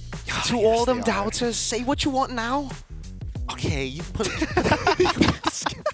the scouts back in that bottle. We don't need to open that genie, all right? Look, I think the only way for Papara is if tomorrow's games they play 4, so therefore they've only got 1 more match, and even if they do, they get... So unless BTR... Oh no, but the head-to-head, yeah, it doesn't work. It doesn't work. I think this is going to be it. God. 3 Southeast Asian teams here, man. If BTR just lost a single game and didn't get all 3 points, it would have been different here. Why the sad face? Why the sad face here? Eterna, it's not that bad. It's not that bad. He's gonna do this. I'm not good. This is the same arc we went through in APAC, by the way. Hey, if you were also an MPLID, you'd understand. Imagine being with this every single event. Yeah, I'd be listening to like Lava Chicken every other second of my life, which we already do. Hey, that's a recent one. Shout out to Jack Black here. Let's look at Group B to see what exactly has been shaking up. We've been keeping up with Group A pretty often, but Group B on the other hand, ooh, wow. Okay, this is getting a little tight here. Very, very tight indeed. Aurora Turkey has a very good chance at actually making it over to be one of the few non-Southeast Asian teams to make it a Mobile Masters playoffs. But at the same time, the competition is tight. Now that would be a huge upset, right? Because I mean, Onyx ID came in as one of the favorites. I mean, they were number 2. Head-to-head wise, season 6. That's true. That's true. But it comes down to the head-to-head as well later on, right? Because this. Who did the Falcons? I think Falcons PH beat Aurora Turkey. That's why they're ahead. But I'm not too sure. I have to recheck again through the matches exactly what happened. But That zipper in our ears right now, and it looks like there is confirmation that Team Falcons Mina, I saw what you guys were trying to do, type in the chat already. I can see it live happening right now. Team Falcons Mina and as well as A7 confirmed not to make it to playoffs. Unfortunate. So their tournament run is basically done for. Any games played after this is for pure experience and live scrims essentially, but they need that important information bringing back to their own region. Definitely. Same goes for YBG. But at the same time here, let's come back into the discussion because we don't have the numbers just yet of who exactly played against who and what those and what the head-to-head standings are looking like so far. But Aurora Turkey, very, very good chance. So far, perfect record coming in from RRQ. Yeah, for RRQ, I kind of expected this start after seeing their matches. I expected them to go with 0 losses. What I didn't expect is for them to go and not lose a single game, right? I thought they would take a game loss against Onyx. Here, they're really just... Have they already qualified?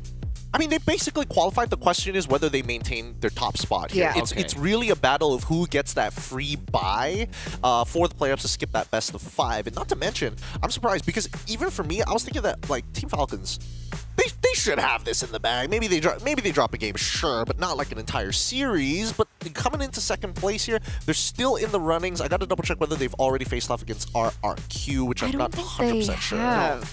They haven't yet, right? That's what we're waiting for. Yeah, that's the big one. That's the big game that we have to keep our eyes upon. And I think the reason Onyx ID are stuck at 3rd or 4th place is because they just got 2-0. So they didn't get a single point out of that matchup against RQ. So, again, Group B looking so close for one representative from outside of Southeast Asia. And that's what we're hoping for. I don't know about you guys, whether you're hoping for that or not, but I definitely am. Because again, there's a lot of legacy players coming in from Aurora Turkey, right? I would love to see them play on the big stage all over again. Especially in Jakarta, because they got a lot of fans the last time they went to Jakarta. We got an Indo Grand Finals last time we were in Jakarta. It was Onyx versus... BTR. No. Yes. BTR. But BTR got 4-0'd. 3-0'd actually. Was still Mukbang PH.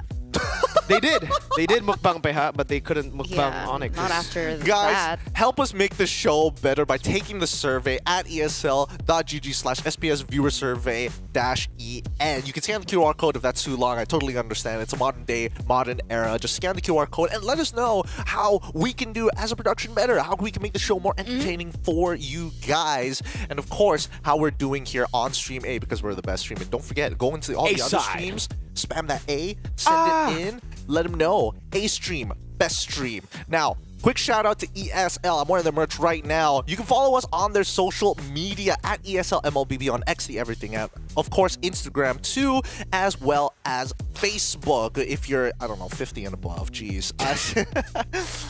You don't. You wouldn't. You couldn't. We don't. We don't. So you use Facebook? No. What? No. But she's not 50. She only has X the everything. Most of the Filipinos are on Facebook. That's true. Mean. Oh yeah, you're right. I totally forgot about it. Sorry, Filipino fans out there. My bad. It's Gideon Q. Fatal 5 ways underscore, I think. Oh no. I forgot. At Fatal 5 Way. At Fatal 5 Way. We're best friends, by the way. Ooh, she'll be at my... She'll be at my funeral. Boys and girls, that does mean that day 2 has been wrapped up. A lot of ups and downs for a lot of these teams, but Stream A will always provide you the best content possible. My name is Gideon Q. This is Eterna as well as Mirko here on Stream A to shout out goodbye to all of you, and also shout out from Leo in the back for being so awesome. We're going to have another day tomorrow, but until then, we're going to close out the show here at the Snapdragon Pro Series Mobile Masters. We'll see you tomorrow. We're going to talk to the building. What? It's the building.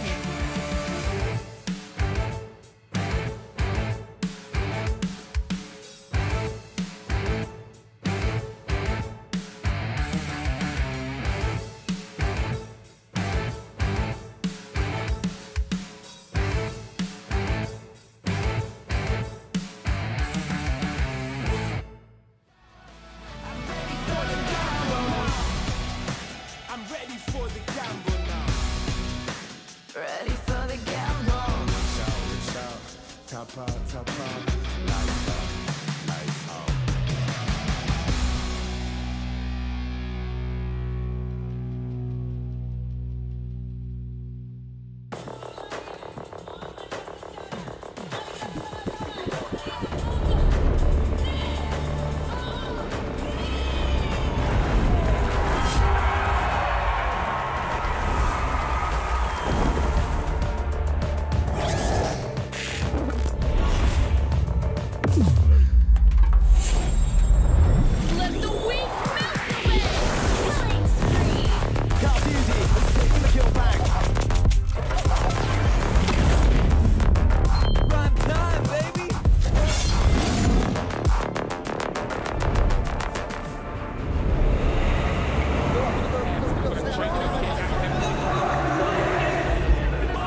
The Snapdragon Pro Series is brought to you by Snapdragon Elite Gaming and DHL.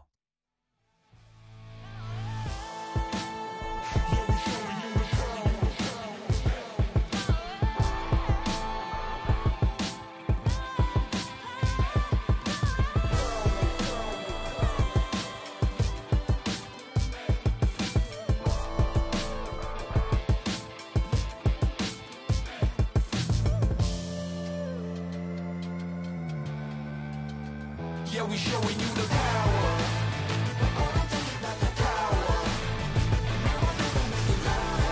Make it loud.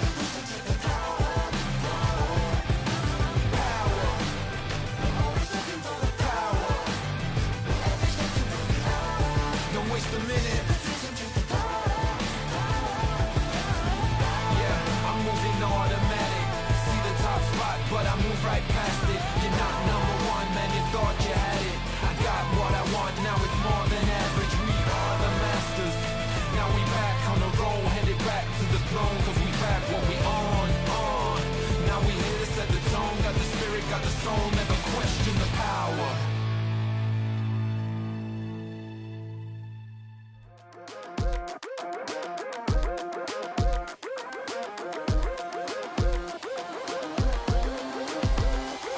I believe it, I can see it. If it's in my sights, I achieve it. Ain't no leaving, no defeating. Show up, complete and repeat it. Every day, rule that game. I always go 100%. Start to end, out or in. No between, you gotta go 100%. Click to win every single moment. Caught up in the motion. Got no use for caution. Hope you're ready for a fight. I believe it, I can see it. If it's in my sights, I achieve it. Ain't no leaving, no defeating. Show up, complete and repeat it. I believe it, I can see it. If it's in my sights, I achieve it. Ain't no leaving, no defeating. Show up, complete and repeat it. Every day, rule that game. I always go 100%. Start to end. Every single moment. Caught up in the motion. Got no use for caution. Are you ready? Are you ready? Are you ready? Are you ready?